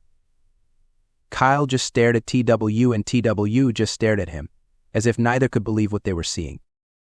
I shook my head and said, "Kyle, this is not what it looks like it." "I don't know what it looks like," said Kyle as he let the door swing shut behind him. He pointed at TW. "Is that a hologram or am I just going crazy?" "You're going crazy," said TW, waving his hands up and down. "The pizza you had for lunch was rotten, and it's starting to make you see things that aren't." TW, cut it out, I interrupted. "You're not fooling anyone, so you might as well drop the act." TW lowered his hands to his side sheepishly. "Sorry. I was just trying to preserve our secret." "Secret?" Kyle repeated. "What secret are you talking about? Do you mean the fact that you've been keeping a holographic old guy hidden from me? Because I'm not sure I want to know why you've been keeping that a secret from me." I hesitated for a moment, but deciding that the direct method was the best, said, "Kyle, I might as well get to the point. I'm Trickshot." Kyle was silent for a moment before he suddenly grinned and said, "That's a joke, right?" I shook my head. "No, I'm serious. I can even prove it. Look." I flipped open the lid of the Trickshot watch and pressed the red button. My suit instantly materialized around me, causing Kyle to nearly jump to the ceiling in shock. "What the hell?" said Kyle, staring at me with uncomprehending eyes. "Where did that costume come from?" "It doesn't matter," I said, shaking my head. "I just need you to promise me that you won't tell anyone about this, because I'm trying to keep my identity a secret, and I don't want anyone else knowing."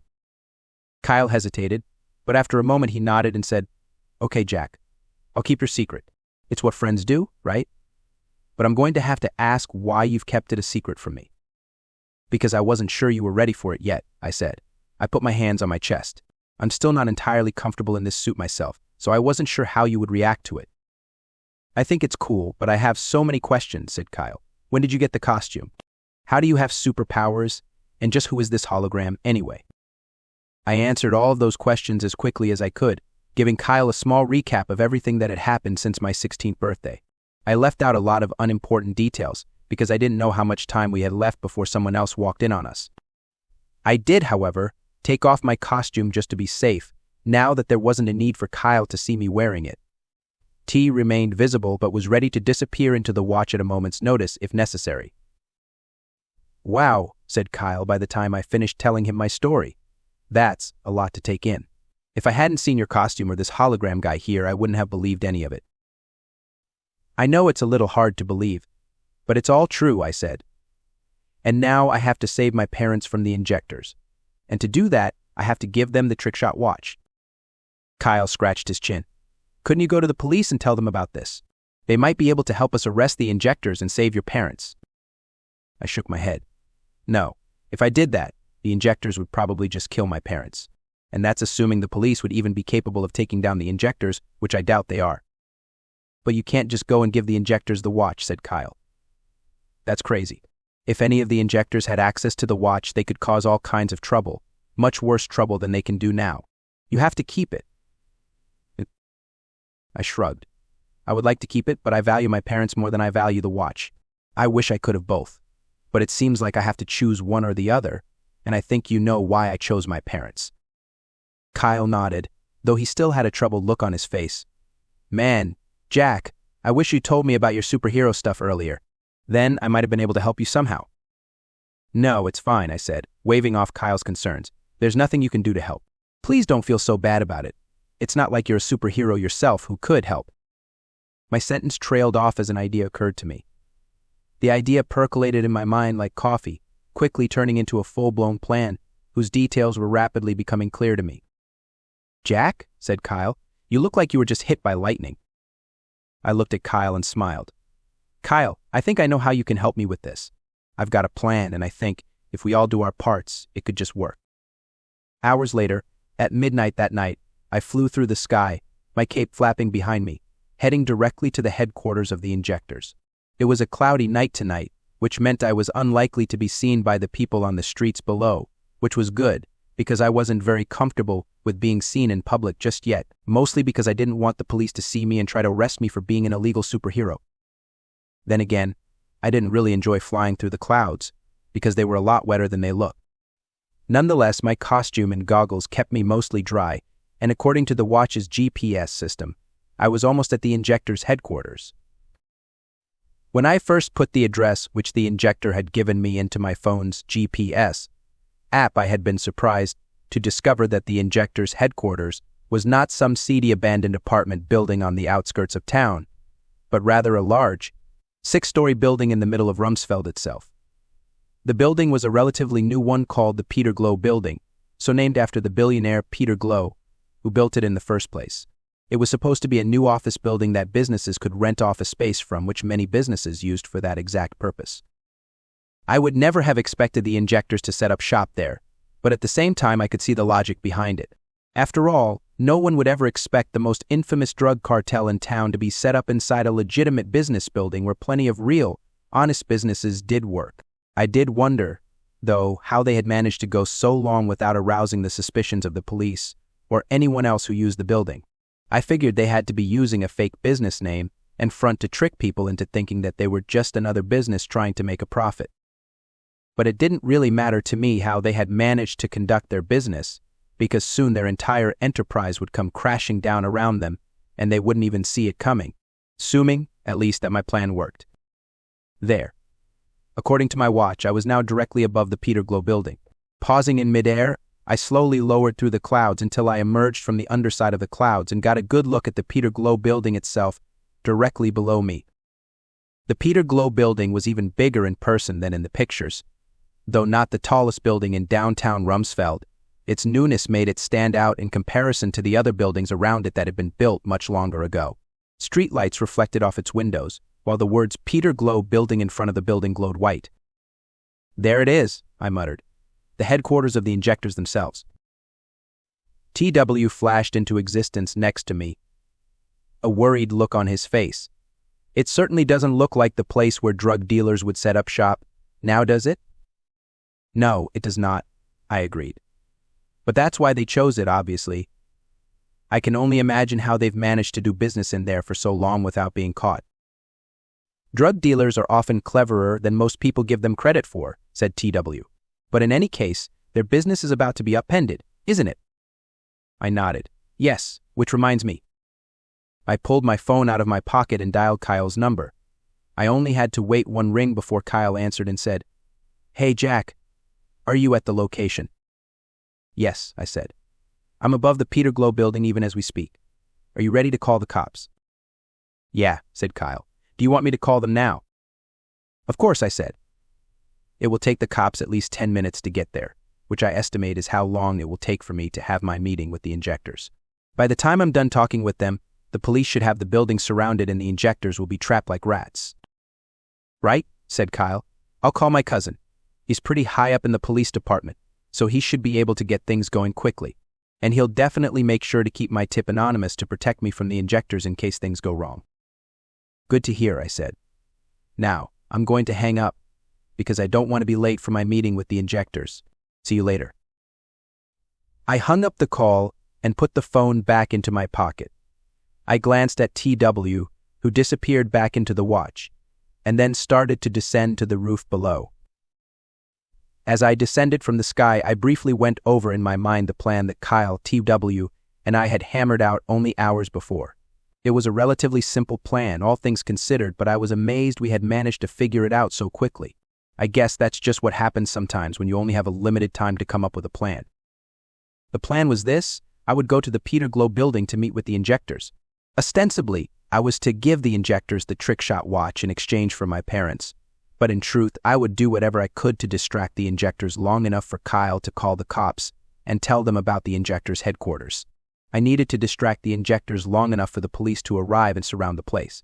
Once they did, I would not have to worry about my parents, because the Injectors would have no choice but to hand them back over to me and I would get to keep the watch. Landing on top of the building, I briefly glanced around to take in my surroundings. There wasn't much to look at, aside from the air conditioning units.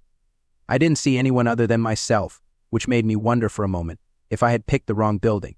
I glanced at the map app on my watch and saw that I was where I was supposed to be. But then, where were the Injectors and my parents? All of a sudden, The door on the top of the building slammed open.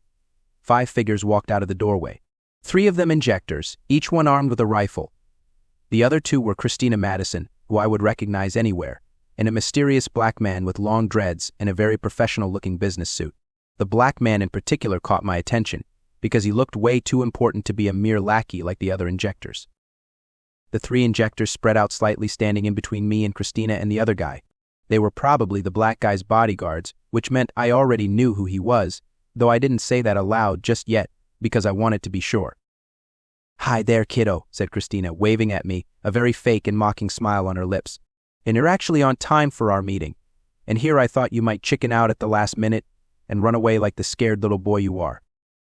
You must have a pretty low opinion of me if you think I'd just run away and abandon my parents to monsters like you," I said. "I don't know what your family is like, but with my family, when one of us is in danger, we always come to each other's rescue." "Whatever," said Christina. "What matters is that you came." She looked at the black man standing beside her. "See, Michael? I told you he would come. You didn't believe me, but I was right." "Michael?" I said, looking at the black guy in surprise. "Are you?" "Michael Jones," said the black guy, his tone dull, yet dangerous. "We've spoken already, remember? On the phone about a week ago." I nodded. "Yeah, I remember." "When you told me that you were declaring war on the Injectors, I didn't quite believe you," said Michael. He tilted his head to the side, his eyes running up and down my body.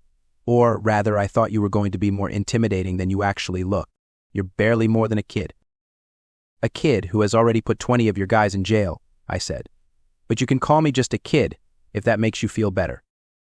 "A mouthy kid, at that," Michael observed. "But it doesn't really matter now, because you have no power here, even in your costume." Michael snapped his fingers. 2 more Injectors emerged from the doorway, but they did not come alone. They dragged Mom and Dad, who were both tied up and unconscious, out behind them. They immediately put their guns to Mom and Dad's heads before I could do anything. "Mom, Dad," I said. I looked at Michael. "Did you hurt them?"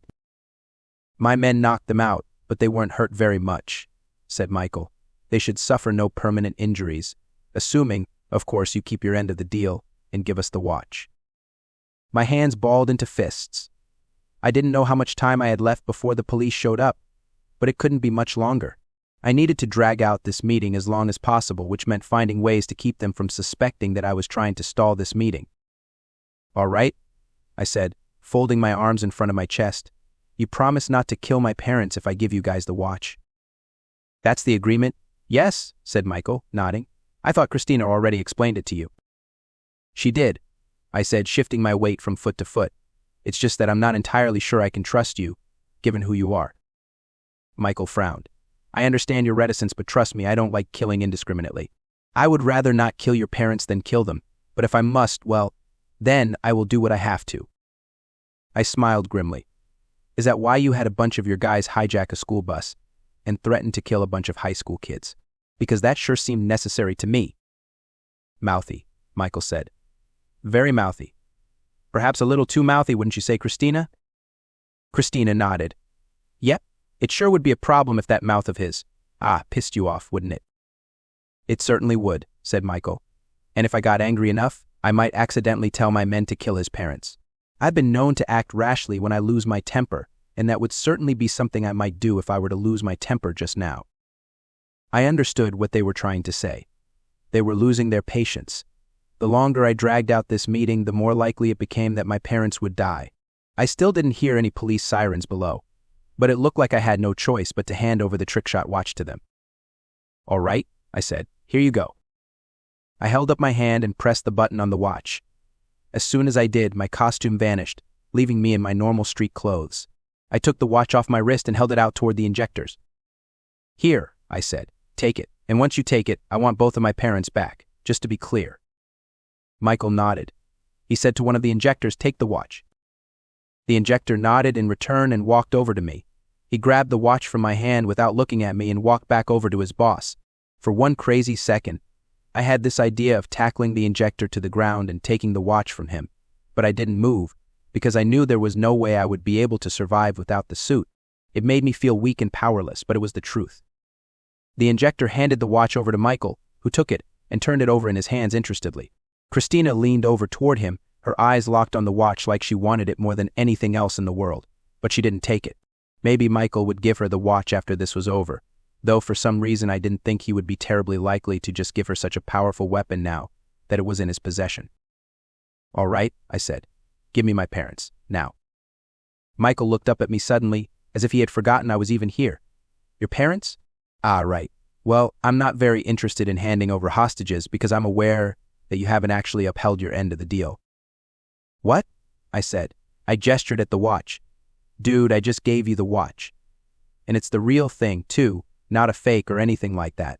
The deal was that I would give you the watch and you would give me my parents back. That's what we agreed to." "Did we agree to allow you to call one of your friends to have them call the police and inform them about the location of our headquarters?" Michael said, tilting his head to the side. "Because I certainly don't recall agreeing to that part of the deal, unless my memory is bad, which it isn't." I gulped. "What are you talking about? I didn't call the police and I haven't told any of my friends about you." "Liar," Christina said. "I have contacts within the Rumsfeld Police Department who informed me of a call from a teenager named Kyle Deniger regarding a tip about the location of the Injectors' headquarters. Of course, my contact has made sure that that information doesn't reach the police chief, but it's still obvious where that kid got that information from and what he was planning to do with it." "You have no excuses, kid," said Michael, interrupting me coolly and smoothly. "I suspected you might try something like this, because supers like you generally do. That's why I am not going to give you back your parents, because I don't deal with people who double-cross me." Then Michael suddenly barked at the Injectors, "Shoot him now." Before I could do anything, the Injectors aimed their rifles at me and fired. The end of the Legacy Superhero Season 1, Episode 8, A Dangerous Gamble. The Legacy Superhero Season 1, Episode 9, The Price of Heroism. Bullets struck me in the chest, shoulder, and stomach. The impact of the bullets sent me staggering backwards, my arms swinging, until my foot met empty air behind me and I fell straight down to the street below, screaming my lungs out. This was the end. As I fell, my life flashed before my eyes, almost like a movie in my head. From my earliest memory of eating birthday cake for my 5th birthday, to the day I got the Trickshot watch in the mail, it all flashed instantly. It disturbed me how short my life had been, but I guess 16 years really isn't much. Not that I had time to think about my life, however. The street below was coming to meet my back and I could only hope that I would die upon impact, because I was already in more pain than I had ever been in my life. I could only stare up at the lights from the Peter Glow building and the barely visible stars twinkling in the night sky above as I rushed toward my doom. I wasn't much of a praying person, but I did pray to God that my parents and grandfather would be safe. It wasn't much of a prayer, given how I was screaming my head off and unable to think clearly, but it was a prayer nonetheless. That was when I felt something stir inside me, something that I had never felt before. It felt like power bubbling forth from within me, power I had never even known I had.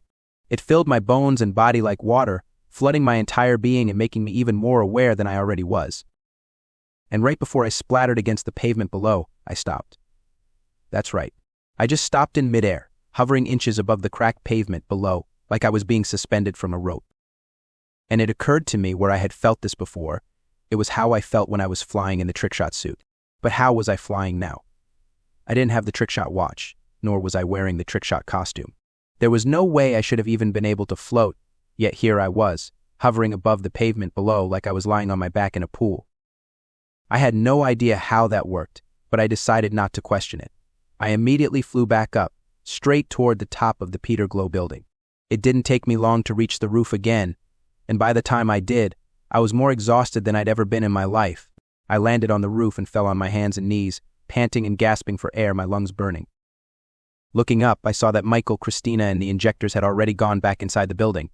Once again, I was alone on the roof of the Peter Glow building, but this time, I knew why. I struggled to get back to my feet, but the pain from where I'd been shot was too much. I fell back down on my hands and knees, struggling to remain conscious, but even doing that much took almost all of my conscious effort. My head throbbed and my mouth felt dry. Blood leaked out of the bullet holes in my body and darkness was gathering around the edges of my eyes. Great, just great. I'd somehow managed to retain the ability to fly, but it wasn't enough. Instead of dying as a splattered mess of bones and blood on the street, I'd just bleed out to death. Maybe my death would end up on one of those YouTube videos that likes to speculate about bizarre deaths no one can explain, which would actually be an awful way to be remembered. but a flash of light before me caused me to look up, and I was surprised by who I saw floating before me, looking down at me with concerned eyes. It was TW. He was fuzzier and more transparent than usual, to the point where I could barely see his face. Nonetheless, there was no mistaking the hologram floating before me for anyone other than my faithful sidekick and mentor, the guy who had been with me ever since I got the Trickshot watch and taught me almost everything I know about it. TW, I said, my voice shockingly weak even to me. What are you doing here? I don't have the watch anymore. You shouldn't be here. TW smiled grimly. Actually, I can project my hologram well beyond the parameters of the person who happens to own the Trickshot watch. There is, however, a limit to how far I can project, and I'm pushing that limit farther than I ever have before. That's why I look fuzzier than normal. It's almost all of my strength just to appear before you like this. Wow, I said. I coughed and gasped suddenly. Not that it matters. I'll probably die of blood loss soon. You'll just be the only witness to my death. Not exactly, said TW, shaking his head. Here, let me help you. TW leaned forward and brushed his fingers against my forehead. It was a surprisingly cool touch, more like a gentle summer breeze than an ice cube. As soon as his fingers brushed against my forehead, the pain in my body started to go away. The bullets in my body fell out of the bullet holes, while the holes themselves started to close up naturally on their own. Soon the bullet holes closed completely, and I no longer felt like I was dying, though I was still very tired nonetheless. I felt the spot on my chest where the bullet had struck. No way. This can't be happening. I must be hallucinating this entire thing. You are not hallucinating, said TW, standing up straight again. All of your injuries have indeed been healed. You're as good as new now. But I was at a complete loss for words. How? I don't have the Trickshot costume. How could I have possibly been healed without my powers? I forgot to mention to you that the powers of the Trickshot costume linger for 5 minutes after the suit is taken off, said TW. Granted, they linger in a much weaker form than normal, but they're still there and they can still work, including the suit's healing abilities, which I activated by touching you. Therefore, the remnants of your power must have saved you from your demise. So, that's why I managed to fly despite having lost the watch, I said in a voice of gradually dawning realization. That's amazing. It's not amazing, TW insisted. It's just the natural abilities of the suit. You see, when you wear the suit regularly, it does, at least to some degree, start to become a second skin. It forms a symbiotic relationship with the host, and the quicker it does, the more likely you are to retain your powers even after taking off the costume. It's still amazing regardless. I slowly rose to my feet. Thanks, TW, I really owe you one. No problem, Jack, said TW. I'm merely doing what Gregory would want me to do. Besides, I like you a lot better than I like my current owner, Anne. TWC fizzled out of existence before reappearing, though now with a more worried look on his face. Oh, said TW, a weird echo to his voice now. I'm almost entirely out of my range now. I don't have much longer before I can no longer project myself to you. Where is Michael Jones? I said. Can you tell me where he's going? Back to his office, said TW, his voice rising and falling in volume with his flickering body. Your parents are there, too, and Christina. You should hurry because... TW abruptly vanished just then, leaving me alone on the rooftop of the Peter Glow building once again. I wished that TW had stayed a little while longer because I wanted to know why I needed to hurry. What was Michael doing that made my urgency important? Not that it mattered. Michael may have thought that the war between me and him was over, but as he was about to learn, it just got started. I ran over to the door to the rest of the building and, opening it, peeked my head inside. I saw nothing except a set of stairs leading down further into the building, but I knew better than to just rush blindly into the unknown. They couldn't be that far ahead of me, given how I hadn't been falling very long. Still, without my costume, I'd have to be careful about moving forward, lest I attract their attention and get into a fight I couldn't win.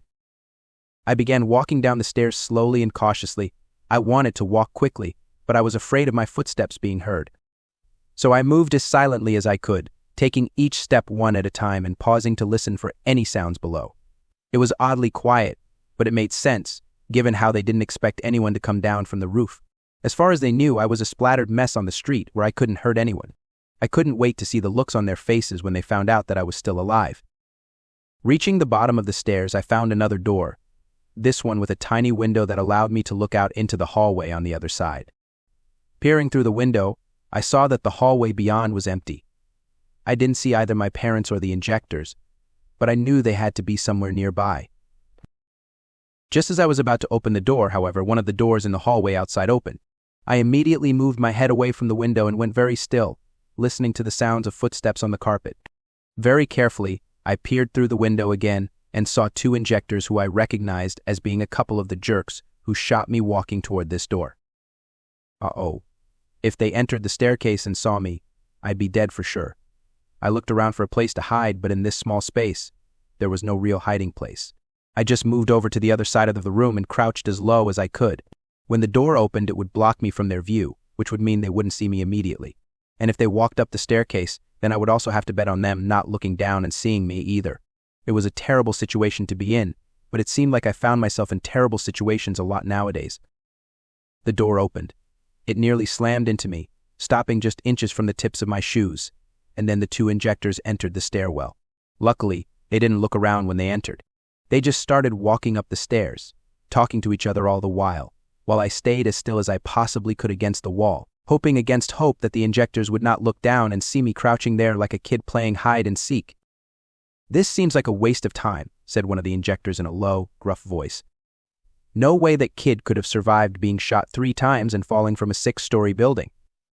"I agree, but the boss wants us to make sure," said the second Injector, whose voice was a lot louder than his friend. "Says that he doesn't want any unnecessary surprises. You know how he is." I hid my surprise, but I found it difficult because I thought I had the element of surprise on my side. Perhaps I still did, because Michael Jones did not know if I was still alive or not. Regardless, I would have to move quickly now, because once the Injectors got to the roof and looked over the side of the roof and didn't see my body below, they'd probably rush back down to let Jones know about my survival. As soon as the door to the roof opened and closed, I rose to my feet and left the stairwell, walking down the hallway as quickly as I could. There were a lot of doors on either side of the hallway, but not one of them was conveniently labeled with the Injector's name, which made it hard to know where Jones could be. Even worse, I didn't have all the time in the world to open each door and find out who was behind each one. "Jack," said TW's voice in my head suddenly, though very weak and faint. "Jack." I stopped and looked around suddenly. "TW, is that you? Where are you?" Third door from the stairwell on the left side of the hall came TW's voice again. "It's unlocked, but hurry, please hurry." TW's voice trailed off, which made it more urgent than ever that I find Jones' office. I backtracked a few doors until I found the door TW had described to me. It was an ordinary brown office door, indistinguishable from the 5 others in the hall, and completely unmarked save for the words Joe's Car Washing, Inc. Main Office. I frowned. The Injectors were doing business under the name Joe's Car Washing, Inc. I guess it made sense, because no one would expect the office of a car washing company to be the front for a dangerous drug cartel, but at the same time it also felt a bit silly. Couldn't they have used a cooler business name than that, like maybe IN Technologies or whatever? But it didn't matter. I cracked the door open just enough to peer inside without being seen. I was surprised by what I saw. It was a large, open office space with plenty of room for 5 or 6 people at least. At the far end of the room, tall windows overlooked the entire city of Rumsfeld, which glowed brilliantly in the dark night. On the right side of the room was a bookcase filled with books and folders, though they did not appear to be arranged in any particular order. On the left side of the room, however, was Mom and Dad, who were still tied up and unconscious. My heart ached when I saw them, but I didn't burst in right away, because Mom and Dad were not the only people in the room. Michael Jones and Christina Madison stood near the back of the room. Well, Michael stood, holding the Trickshot watch in his hands and looking at it curiously, while Christina sat down in a chair in front of his desk with her legs crossed and her hands folded on her lap. Neither one of them seemed to be paying attention to their surroundings, so I opened the door, sneaked inside, and quietly closed it behind me before I hid behind a second desk that was currently unoccupied. Crouching underneath the desk, I peered through the small hole that was meant for wires in the back of the desk, watching Michael and Christina and listening to their conversation. "The watch is a lot less impressive than I thought it was going to be," said Michael, tossing the watch from hand to hand like a ball. "It doesn't look any different from the watches that ordinary people wear." "That's the point," said Christina. "The last thing we want is for it to look special, because then it would stand out to the wrong people who might want to take it." Michael smiled. "The wrong people? Huh? Like me? Christina smiled back, but it wasn't a very friendly smile. Oh, don't worry yourself, Michael. You're not the wrong person, though you are going to have to give me the watch now. You remember our agreement? Michael nodded slowly, though I noticed he didn't stop throwing the watch from hand to hand. Of course, but suppose I want to keep it for a little while longer. Then watch as Icon stops funding the Injectors, said Christina. She leaned forward, her cat-like smile never leaving her lips. And your entire drug operation completely falls apart. You know that the only reason your little gang has become as powerful as it has is because of the money you've received from us. I stifled a gasp. Icon was funding the Injectors. That made a lot of sense, explained a lot, but at the same time I couldn't help but feel surprised. Why would Icon fund a drug cartel as dangerous as these guys? What was their actual goal? What was even going on here? And Michael stopped throwing the watch from hand to hand. I remember quite well. I was just joking. As useful as the watch would be to my business, I know what happens to people who let their greed get the best of them. I've had to kill more than a few Injectors who tried to keep money they were supposed to give to me to themselves. I'm not going to let that happen to me, not even for a weapon as powerful as the watch. Excellent, said Christina. She held out a hand. Now, I'd like to take the watch off your hands. I need to get back to headquarters soon, because my boss is starting to get impatient and worried about the watch being out in the wider world for so long. Michael handed the watch to Christina without hesitation. Christina took it and held the watch in her hands, looking at it as if she had finally achieved her wildest dreams. Anger filled me when I saw Christina touch the watch, because I knew, deep in my heart, that the watch wasn't hers and that it rightfully belonged to me, but I still didn't move, because if I did now, then Michael and Christina would just kill me. With the successful acquisition of the watch, will you please ask Chaser to increase our funding? We've conquered nearly all of Rumsfeld and much of High Hills County. In order to expand our operations to the rest of the state, we'll need more money than we currently have. At least a 10% increase in our budget, though 15 or 20 would be even better. Certainly, said Christina, flashing Michael a winning smile. Once Chaser is holding the watch in his hands, I'm sure he will be happy to give you as much money as you want. Your work here in Texas is crucial to the success of our own plans, after all. I tilted my head to the side. How did Icon benefit from the distribution of the power drug? I put that question out of my mind for now, because right now I needed to focus on getting the watch back. For that matter, who was Chaser? The leader of Icon? It sure sounded like it, though I'd never heard the guy's name before. If it was Christina's boss, then he was probably even worse than her. Good to hear, said Michael. Whatever you give me, I will make it back 10 times over in power revenue. There are still lots of people who are willing to pay a pretty penny to become super, especially rich people who are too lazy to complete the superhero exam themselves. Excellent, said Christina. Anyway, I think I should be. Christina was interrupted by Michael's cell phone ringing. Michael pulled his phone out of his pocket and, answering it, said, "What is it?" I couldn't hear what the voice on the other end of the line said, but I did see Michael's expression, which grew increasingly grimmer and grimmer the longer he listened to the voice. I see, said Michael. Have the others search the area around the building. Order all Injectors to shoot to kill. We cannot afford to let that kid survive. That kid, Christina said as Michael hung up the call and put his phone back into his pocket. You aren't talking about Jack, are you? Who else? Said Michael. I thought this might happen. The men I sent up to the roof just called me to inform me that they cannot see the kid's body anywhere on the pavement below, and the guards I have stationed around the building have reported not finding his body either. Meaning he survived, said Christina in amazement. But how? He doesn't have his powers anymore. There's no way he should have been able to survive that fall. I don't know or care, said Michael. Whether the kid was saved by someone or somehow managed to survive the fall and drag himself to safety, it's clear that I can no longer rely on my men to do the job. I must take things into my own hands. Michael walked over to the bookshelves and pulled out a particularly old-looking red book from the top shelf. Immediately, the shelf to his right slid aside, revealing a short hallway that I could not see down. Wait, where are you going? Said Christina, rising from her chair. Michael looked over his shoulder at her. To prepare for war, of course. Michael turned and walked into the hallway. As soon as he did, the bookshelves slid closed behind him, leaving Christina standing by herself somewhat awkwardly by the main desk. I was a little annoyed that Michael had apparently disappeared, but hey, at least he didn't take the watch with him. I quietly moved over to the next desk, avoiding Christina, who was still looking at the bookshelves which Michael had disappeared behind a few seconds ago. "This is not good," said Christina, apparently talking to herself. "If that kid is still alive, then he might be able to tell the police where we are, and our entire plan will fall apart. Screw Michael. He can hunt the brat if he wants. I got the watch.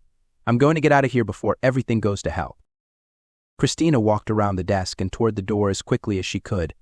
When she passed my desk, I stuck out my leg and she tripped over it, sending the Trickshot watch flying out of her hands as she fell to the floor with a shout. I didn't even waste a moment. I darted out from the desk and jumped, catching the Trickshot watch before it hit the floor. I landed on the carpeted floor on my belly, but I didn't care, because I had the watch firmly in my grasp now. I couldn't help but smile, feeling the smooth surface of the watch's face with my thumbs. "Sorry it took so long, TW," I muttered, "but we're finally back together again." But then I felt something wrap around my legs and looked down to see an energy rope tied around my legs. Holding the other end of the rope was Christina. Her hair was messed up and her clothing was a bit wrinkled from the fall, but it was her eyes full of insanity and triumph which made me freeze where I lay. "Dumb brat," said Christina. "You had the perfect chance to go and tell the police about us, but you wasted it trying to steal the watch back. You really are just another dumb kid, aren't you?" I didn't respond to that. I just slapped the watch on my wrist and, flipping the face, slammed the button down as hard as I could. In seconds, the Trickshot costume appeared over my body once again, and I felt strength flow through me. "Ha!" I cried out. "Looks like I made the smart choice after all. Get ready to." Christina grunted and the energy rope began crawling upon my body. I raised my arms, but it was no good, because the rope went up to my chest and without warning suddenly started constricting like a snake. The air was forced out of my lungs and I couldn't breathe. "All this effort to get back the watch, but you only accomplished dying like a clown," said Christina, shaking her head. "Lucky for us that you're such an idiot. Otherwise I would actually be worried that you might beat us." I would have told Christina to shut the hell up, but unfortunately that required air to breathe, which I didn't have at the moment. But I wasn't nearly as helpless as Christina thought. I reached down and pulled out one of the metal discs from the pouch attached to my belt. I aimed and threw the disc at her face, but Christina ducked, dodging it very easily. "How pathetic," said Christina, standing up again. "You threw a dumb disc at me, and you didn't even hit me. What's up with that? I thought that the legendary Trickshot never misses." I would have made some clever quip just then about how I never miss, but again, that required air. All I could do was smirk as I saw my disc bounce off the window behind her, and then off the ceiling directly at the back of her head. She didn't even see it coming. The disc struck Christina directly in the back of her head. She immediately collapsed onto the floor, unconscious, while her energy rope dissipated around my body, allowing me to breathe once again. I scrambled to my feet and looked down at her, but it was pretty obvious that she was not going to be getting up again anytime soon. Still breathing hard, I walked over to Mom and Dad to make sure they were okay. Kneeling in front of them, I shook them both, saying, "Hey, can you two hear me? Wake up, please?" Thankfully, their eyes flickered open. At first they had dazed looks as if they didn't know where they were, but soon understanding dawned in their eyes and they looked around the office in confusion. "Ha!" said Dad. "Where are we? What happened?" He looked at me with a confused look. "And who are you?" "I'm Trickshot," I said. "As for where you were in danger, but now you're safe. I just need to untie both of you, and we can all get out of here safely." "I remember someone knocking at the door," said Mom in a slightly dazed voice. When I answered, something hard hit my head, and that is all I can remember. It was undoubtedly the Injectors, I said, but there's no time to explain. Come on, I'll undo your ropes and get you guys out of here. Just as I reached for the ropes holding Mom and Dad down, Dad's eyes widened and he said, "Watch out." Something sharp stabbed into my back. Crying out suddenly, I threw my arms behind me, but whoever had stabbed me jumped out of my reach. I turned around to see who had stabbed me and dread fell over me when I saw who now stood a few feet away from me. It was Lethal Injection, and he was holding up one of his stingers slightly stained with my blood. As soon as I looked at Lethal Injection, I suddenly gasped. My veins started to burn and my whole body felt like it was on fire. I staggered, almost falling to my hands and knees, but instead I leaned on one of the nearby desks for support, panting hard as the venom worked its way through my body. It would still be a while before it actually killed me, but I could tell it was a fast-acting poison, which meant I didn't have much longer if I wanted to live. Lethal Injection, as usual, said nothing. He just looked at me from behind his helmet, his expression hidden away by his helmet's visor. "Damn it," I said, my voice tinged with raggedness. I should have seen that coming. I expected lethal injection to be as silent as usual, but instead, he chuckled, a sound that seemed oddly familiar for some reason. "What's so funny?" I said. "I'm dying here and you think this is amusing." Lethal injection shook his head. He tapped the side of his helmet, and the visor flipped up suddenly, revealing a familiar face I had not expected to see behind that helmet. I gaped. "Michael Jones, your lethal injection." "Lethal injection, no," Michael Jones nodded, a smirk on his face. "Correct, kid, since you're going to be dying anyway. I thought it wouldn't hurt to show you my real identity." But I coughed once or twice, not serious coughs, but enough to make me worried for my own health. I didn't know you and lethal injection were one and the same. "Very few do," said Michael. "It is beneficial for my purposes if most people believe that lethal injection and Michael Jones are two different individuals. That way, my enemies waste time trying to shoot two targets when they should really be aiming for one. Besides, assassination is how I got my start in organized crime, and the lethal injection identity lets me indulge in it every now and then, whenever I get bored running the day-to-day operations of the Injectors." You monster," I said. I let go of the desk and tried to take a step closer, but the world spun around me and I was forced to grab the desk again to avoid falling over. "You don't just hire an assassin to kill people. You are the assassin." "Brilliant deduction," said Michael sarcastically. "Tell me, what other brilliant insights will you have? Perhaps next you will realize that I am the leader of the Injectors and that I'm very good at selling power to those who have the money to spend on it." Breathing was becoming harder for me now, but I said, "I don't have any more insights to share with you. I'm going to take you down once and for all, regardless of what getup you're wearing." I flew toward Michael, hoping to get in at least one good punch before the poison killed me. Just one punch was all it would take to take him down. But Michael spun around and slammed his suit's scorpion tail into my face. The surprisingly strong blow sent me flying into and through his desk. I slammed against the windows on the other side of the room, causing them to crack upon impact, but they didn't break. Still, the impact of slamming my skull against the solid glass windows made my head spin even more than it already did, which, in addition to the poison in my body, made it almost impossible for me to focus long enough to do anything other than lie helplessly on the floor like a baby. Michael appeared over me. He knelt beside me, resting his arms on his knees, looking at me with the most amused smirk I had ever seen on another human being's face. "I will admit, kid, that you did well," said Michael, "putting 20 of my men behind bars and sneaking directly into my office without me knowing. You even gave me a good fight back in the factory a few days ago, even though it was fairly inconclusive. But in the end, I can't let you live, and I think you know why." I spat in his face. "Monster." Michael wiped the spit off his face, but he didn't get angry. "Is that all you have to say?" "I thought you would pick your final words more carefully. It's a shame, because when I was growing up, I deeply admired the original Trickshot. I even dreamed of becoming a superhero myself someday, but alas, fate had a different plan for me, taking me down a road that has led me to clash rather than work with supers more often than not. Perhaps in another life, you and I would be superheroes working together to keep Rumsfeld safe, but in this life, we're mortal enemies, and only one of us can survive." I would have said something back to his face, but it was becoming harder and harder to breathe with each passing second. My eyes started to water and all of the strength had been sapped from my limbs, making me feel as weak as I did without the costume.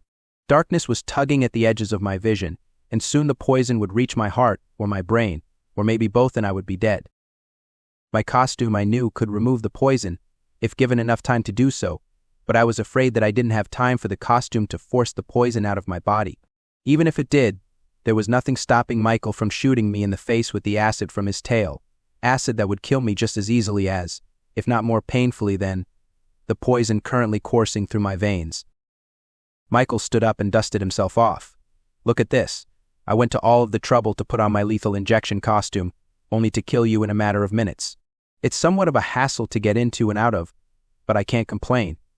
If I hadn't put on the costume, I would likely be at your mercy, instead of you being at my mercy." I couldn't say anything. I could barely even move. I just glared at Michael with as much anger as I could muster, which was about the only way I could let him know that I wasn't afraid of him and that I was going to remain defiant to the end. To my frustration, Michael just chuckled. "Keep glaring, kid," said Michael. "It's an ugly expression to die with on your face, but I suppose we're all allowed to decide how we want to look when we die, even if it is ugly." Shaking his head, Michael turned and started walking away, but before he could get very far, Dad suddenly appeared out of nowhere and tackled him to the floor with a yell. "Gotcha, you bastard," Dad said, pinning Michael to the floor with his bulk. "You're the one who sold my son those drugs that killed him. No way am I ever going to forget that." Michael just grunted in annoyance underneath Dad. His tail whipped Dad across the face quickly, knocking Dad off of him. Michael rose to his feet and kicked Dad in the gut, knocking Dad flat off his feet and onto the floor, where he lay with a stunned look on his face. "Dad," I said in a low whisper that I doubted anyone other than myself heard. "No." Surprisingly, Dad got to his feet, but Michael punched him in the face, grabbed him by the collar of his shirt, and then slammed his face against the desk. Then Michael threw Dad onto the floor and kicked him again, this time far more viciously than before, enough to make Dad wheeze in pain. "Walter." Mom screamed from the other side of the office. "Walter? No." Of course, Michael paid no attention to Mom's screams. He just kept kicking Dad while he was down, each blow more vicious than the last. If I didn't intervene quickly, Dad would definitely die. "I need to get up," I muttered to TW. "I need to get up and save Dad. I need to get up and save Dad now." "Sorry, Jack, but I'm afraid there's nothing I can do to help you," said TW in my head. "The suit can get rid of the poison, but it will likely take hours before it does." "I don't have hours," I muttered angrily. "I barely have minutes." "I know, but there's still nothing I can do about it," said TW. "I'm sorry, I truly am. I wish I could save your father, but I am just as powerless to save him as you are. I'm sorry." "Please don't worry about it," I muttered. "I'll think of something." The darkness around the edges of my eyes was growing thicker. It was harder to think. I was barely even aware of Michael beating Dad to death. Bit by bit, my life was slipping through my fingers, and there was nothing I could do about it. Nothing, that is, except ask for help. "Costume," I said in my mind. "Costume, can you hear me? I know you're busy working on trying to get rid of the poison in my body, but I need your help. I can't move myself at the moment. I need your help to save Dad. Please help me." Of course, there was no response, as usual. I didn't talk to my costume much, so I suppose the lack of a response was to be expected, but I still needed to talk to it and convince it to help me. "Dad needs your help," I said. "And he's not just my dad. He's the son of your original owner, Gregory. If you don't help me get on my feet and take down Michael, then you'll be letting down Gregory. You'll be letting down me?" Nothing. No response. Nothing to indicate that my suit heard me, or that it was even paying attention to anything I said.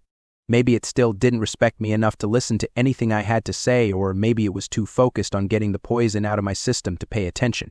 Regardless, it was clear that this last-ditch effort of mine had failed, and that meant that my quest to avenge Thomas had failed as well. But then I felt strength flood my limbs. My vision cleared and my entire body felt as energetic as it always did. Deep down, I knew this came from the costume, which was granting me its strength in order for me to do what I needed to do. Rising to my feet, I ran toward Michael, who was still kicking Dad over and over again. But then Michael stopped kicking him and aimed his acid tail at him, clearly about to finish him off. I grabbed Michael's tail, causing Michael to look over his shoulder at me in surprise, but I didn't give him a chance to respond. With super strength flowing through my limbs, I whirled around and threw Michael at the cracked windows behind me. Michael didn't even scream.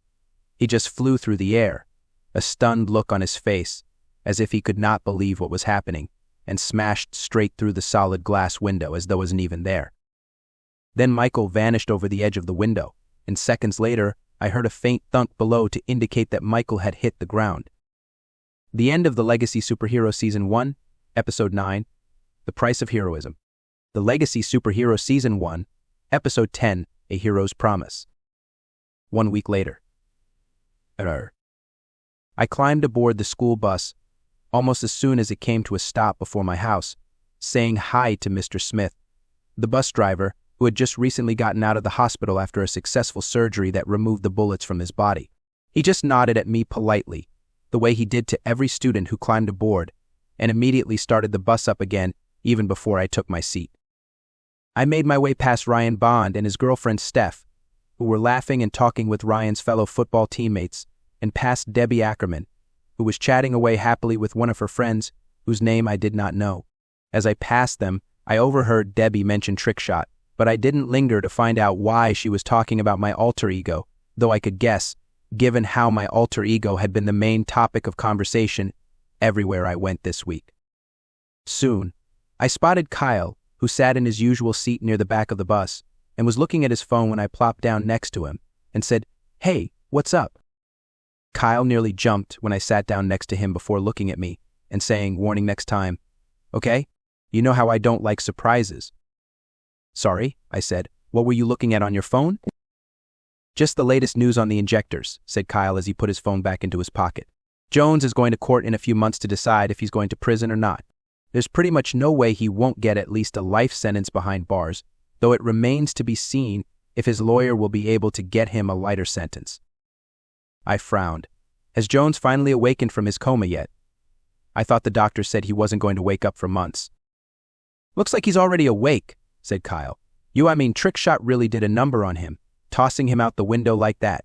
Any other human would have died after being thrown through a window and falling 6 stories onto a car. I smiled and leaned back in my seat. It was probably just costume. That lethal injection armor must have protected his body from the worst of the fall. "I just wish he had died," said Kyle. He shuddered. "As long as he's alive. That means there's always a chance he will be able to come back and, well, you know." "Yeah, I get what you mean," I said. "But really, you have nothing to worry about. Jones might be conscious again, but I bet he's going to spend the next several months, or maybe even years, in a full-body cast. And even if he doesn't have any friends or allies anymore, what with the Injectors being disbanded and all." "I sure hope you're right," said Kyle, readjusting his glasses.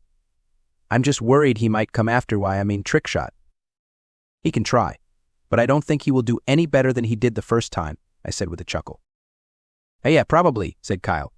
"I just have a hard time accepting that the Injectors are gone. I didn't think they would ever be defeated, but now their boss is on his way to prison and the ones who weren't arrested are scattered like rats." I nodded. After I threw Michael Jones out the window, I had Kyle call the police again. This time, Kyle's call actually got through to the police chief, who sent nearly the entire department, as well as the local SWAT team, to surround the Peter Glow building and arrest as many Injectors as they could find. They didn't get everyone. Some of the Injectors had fled, while others hadn't been at the building at the time, but they did get their hands on Michael Jones, who, as Kyle just said, had been found in a coma on top of a blue van parked in the building's parking lot. Although some Injectors were still at large, the organization was considered dead. The police had already confiscated all of the computers and documents found in the various offices used by the Injectors for their fake business, while the FBI had stepped in and confiscated their supply of power, which had also been kept inside the building. According to the articles I read, there had been over $6 million worth of power in the Peter Glow building alone, which didn't include any stashes they may have had in other parts of the city or state, though the government would probably find all of their stashes soon enough once they finished combing through the Injectors' files. It was satisfying to know that all of their carefully laid plans had come to nothing. "By the way, how's your dad doing?" said Kyle. "I heard he got beat pretty badly by Michael." "Better," I said. "He's doing better. He got a few broken bones, but nothing the doctors couldn't fix, though he's had to spend the week at home because he's not in good enough shape to work. He's driving us crazy because he's not used to having to stay home and doesn't know what to do with himself." "Great to hear," said Kyle. He hesitated before saying, "Do your parents know?" I shook my head. "No, not yet. Someday I'll tell them, but not today." I glanced at the Trickshot watch on my wrist, which was currently in the form of a normal watch that would not draw unwanted attention to itself. But I could feel the power within it now, the power that would turn me into the superhero Trickshot at a moment's notice. It made me feel safe, even though I was safe at the moment. After I threw Michael Jones out the window, I had stayed with my parents long enough to make sure they would be found by the police.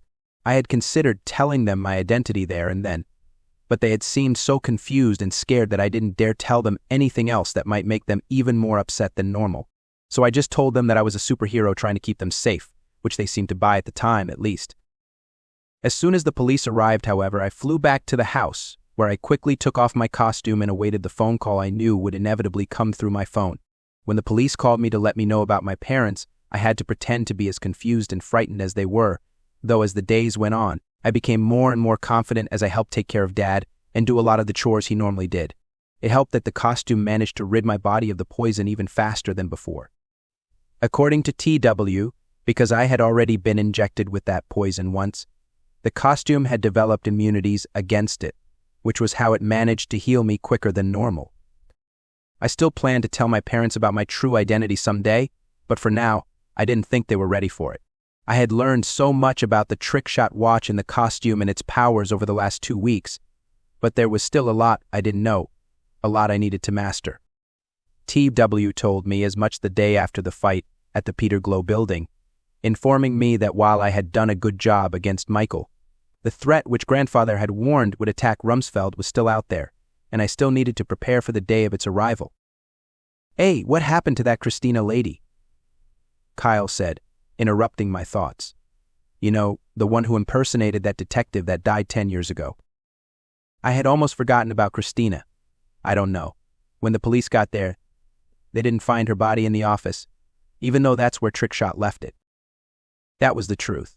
Even though I had knocked out Christina and left her body there for the police to find, the police hadn't found any trace of her when they entered the office a few minutes later. None of the workers in the building had reported seeing a woman like Christina exit the building at any time, either. It seemed like Christina had disappeared, though I doubted this was the last time I would see her or her employer, Icon, ever again. "Wherever she is, I bet she's not going to show her face in Rumsfeld for a long time," I said, folding my hands behind my head. "Every police officer in town is looking for her, plus Bug Bite. If she's smart, she'll stay away from the city forever." "I just find it creepy how she impersonated a dead woman like that," said Kyle. "Who does that? Was she an Injector too or something?" I thought about what Christina said about working for Icon and shook my head. "No, Kyle, she was worse. Much worse." Kyle looked a little anxious when I said that, but I didn't bother to elaborate. I just got comfortable in my seat and closed my eyes, hoping to catch some quick shut-eye before we got to school, because I had trained late last night and didn't get as much sleep as I normally did. I had no idea what the future held in store for me. I still didn't know where grandfather was, or how to rescue him, or whether I would ever live up to his legacy. There was still a lot I didn't know about the Trickshot watch and the costume, or even about TW. And of course there was the ever-present threat of Icon, that mysterious organization and its leader, Chaser, whoever he was. But one thing I did know, this was not the end of my adventures as the superhero Trickshot. The end of the Legacy Superhero, Season 1. Thank you for listening. Stay tuned for a preview from the Legacy Superhero Season 2. Preview: The Legacy Superhero Season 2, Episode 1, A Superhero's Death. You shouldn't be doing this. You really shouldn't be doing this. At all. I paused and looked over my shoulder. TW floated just a few feet behind me, like a ghost, though he was actually just the holographic representation of the artificial intelligence that inhabited the Trickshot watch. He resembled my grandfather with his gray hair and sweater vest, though his bluish, transparent hue made it impossible to mistake him for the real thing. He was also doing a good representation of grandfather's disapproving frown at the moment. "Come on, TW," I said, looking back toward the street below. "It's not every day that you get to see one of the best superheroes in the country visit your home city." "You should be training," said TW. He gestured at the summer sky. "Look at how clear and bright the sky is today.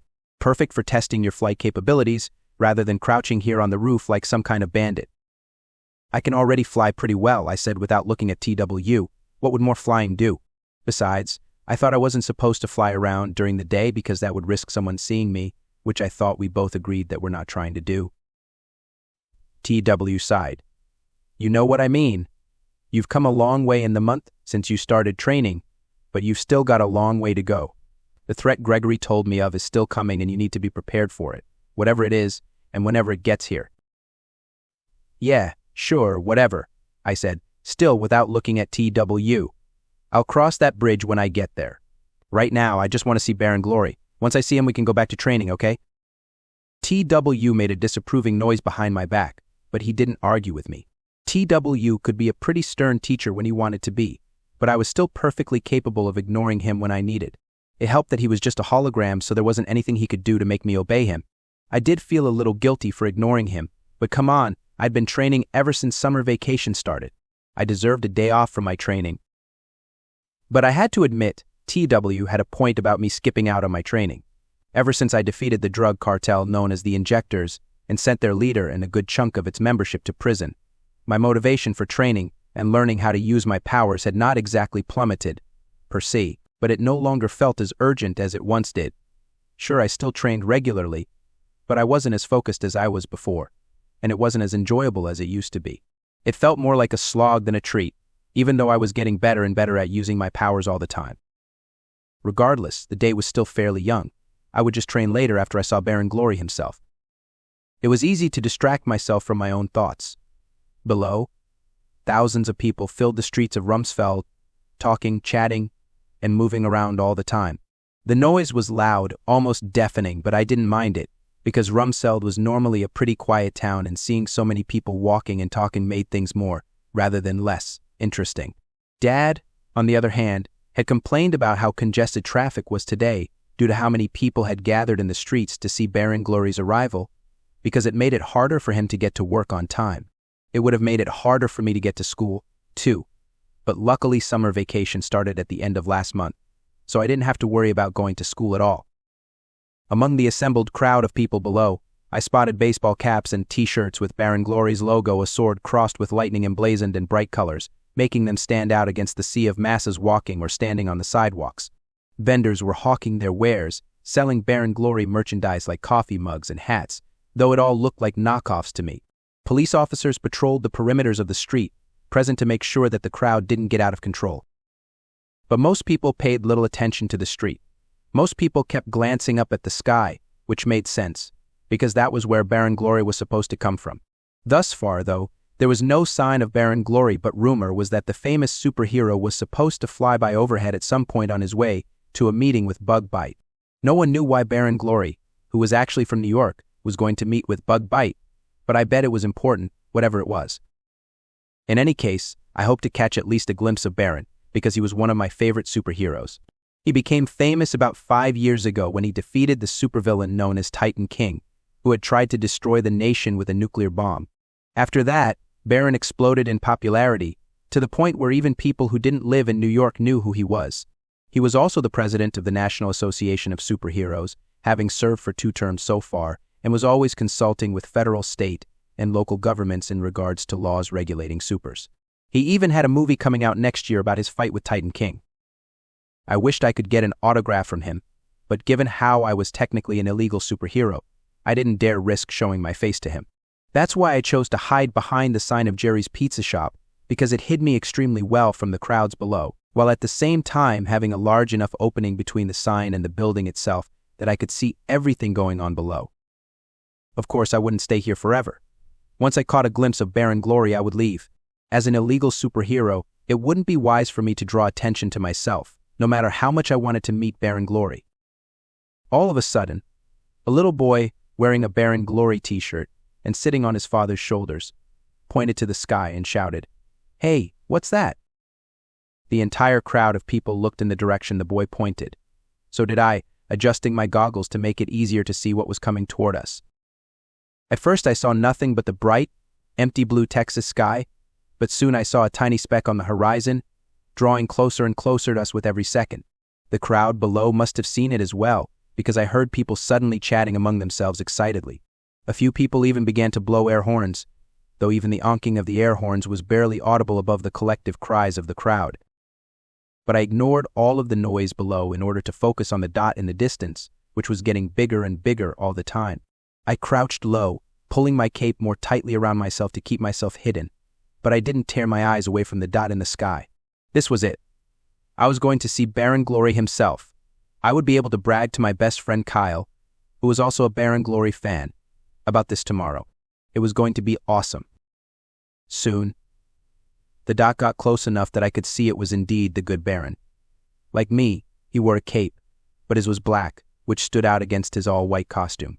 He didn't have goggles like me, but he did have a sword sheathed at his side, while his sword and lightning logo stood out against his chest, a bright silver color which reflected the summer sun's rays awesomely. But Baron didn't slow down. He just flew straight past the crowd without looking down even once.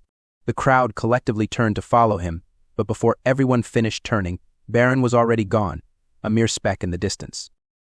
"What the heck?" I said, staring after Baron. "The first know he's got places to be, but come on.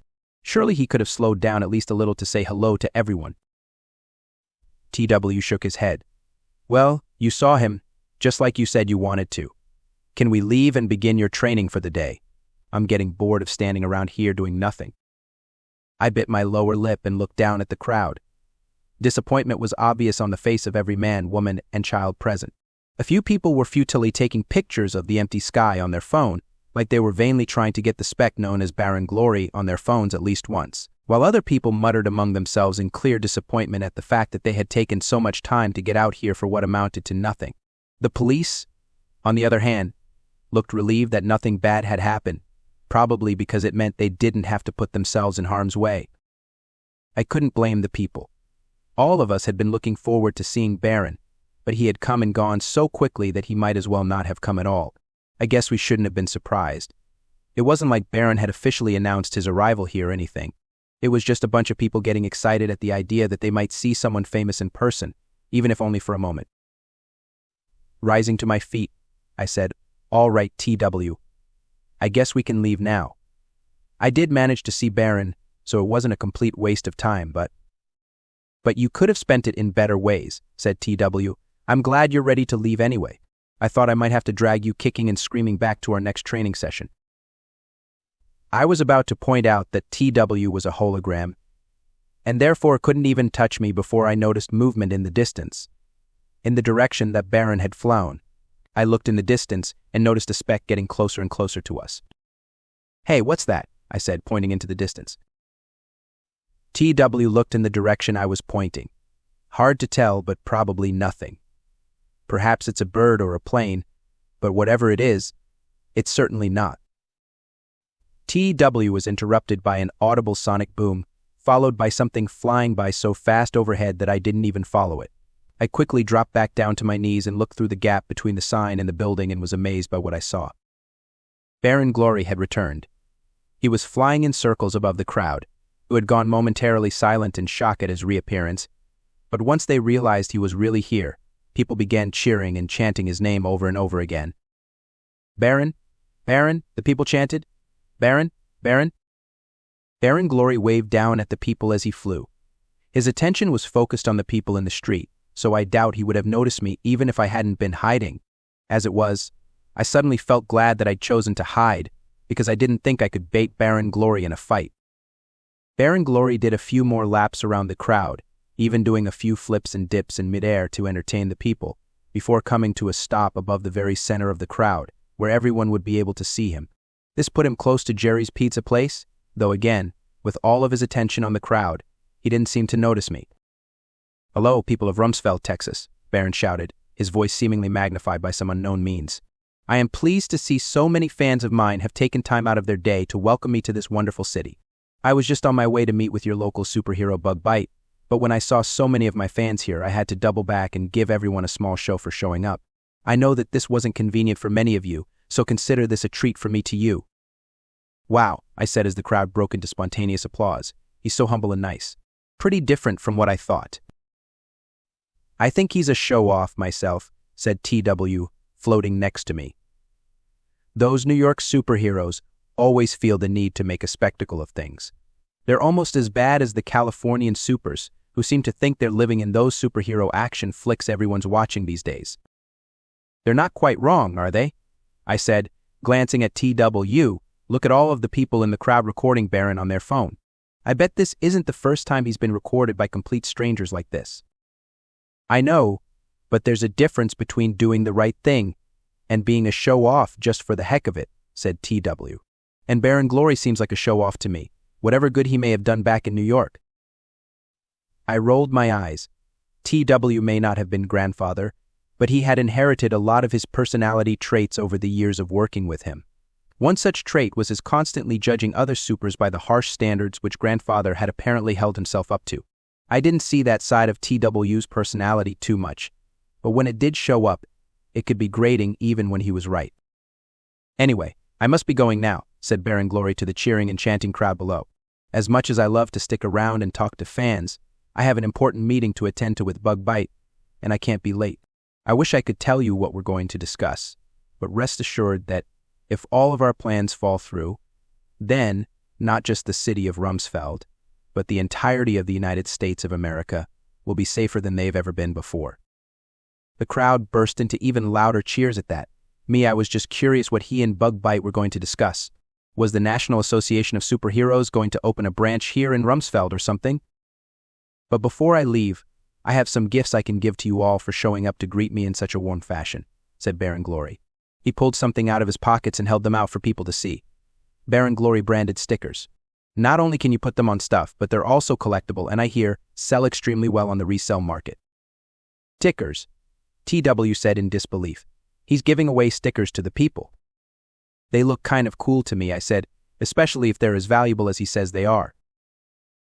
TW shot me a warning look, and I held up my hands to show that I wasn't serious. Though if I could have gone out into the crowd and picked up a few of those stickers, I probably would have, in all honesty. There's more than enough for everyone, said Baron Glory, waving the stickers back and forth above his head. So everyone, please just settle down and form orderly lines where I land so everyone can get. A gunshot suddenly went off in street below.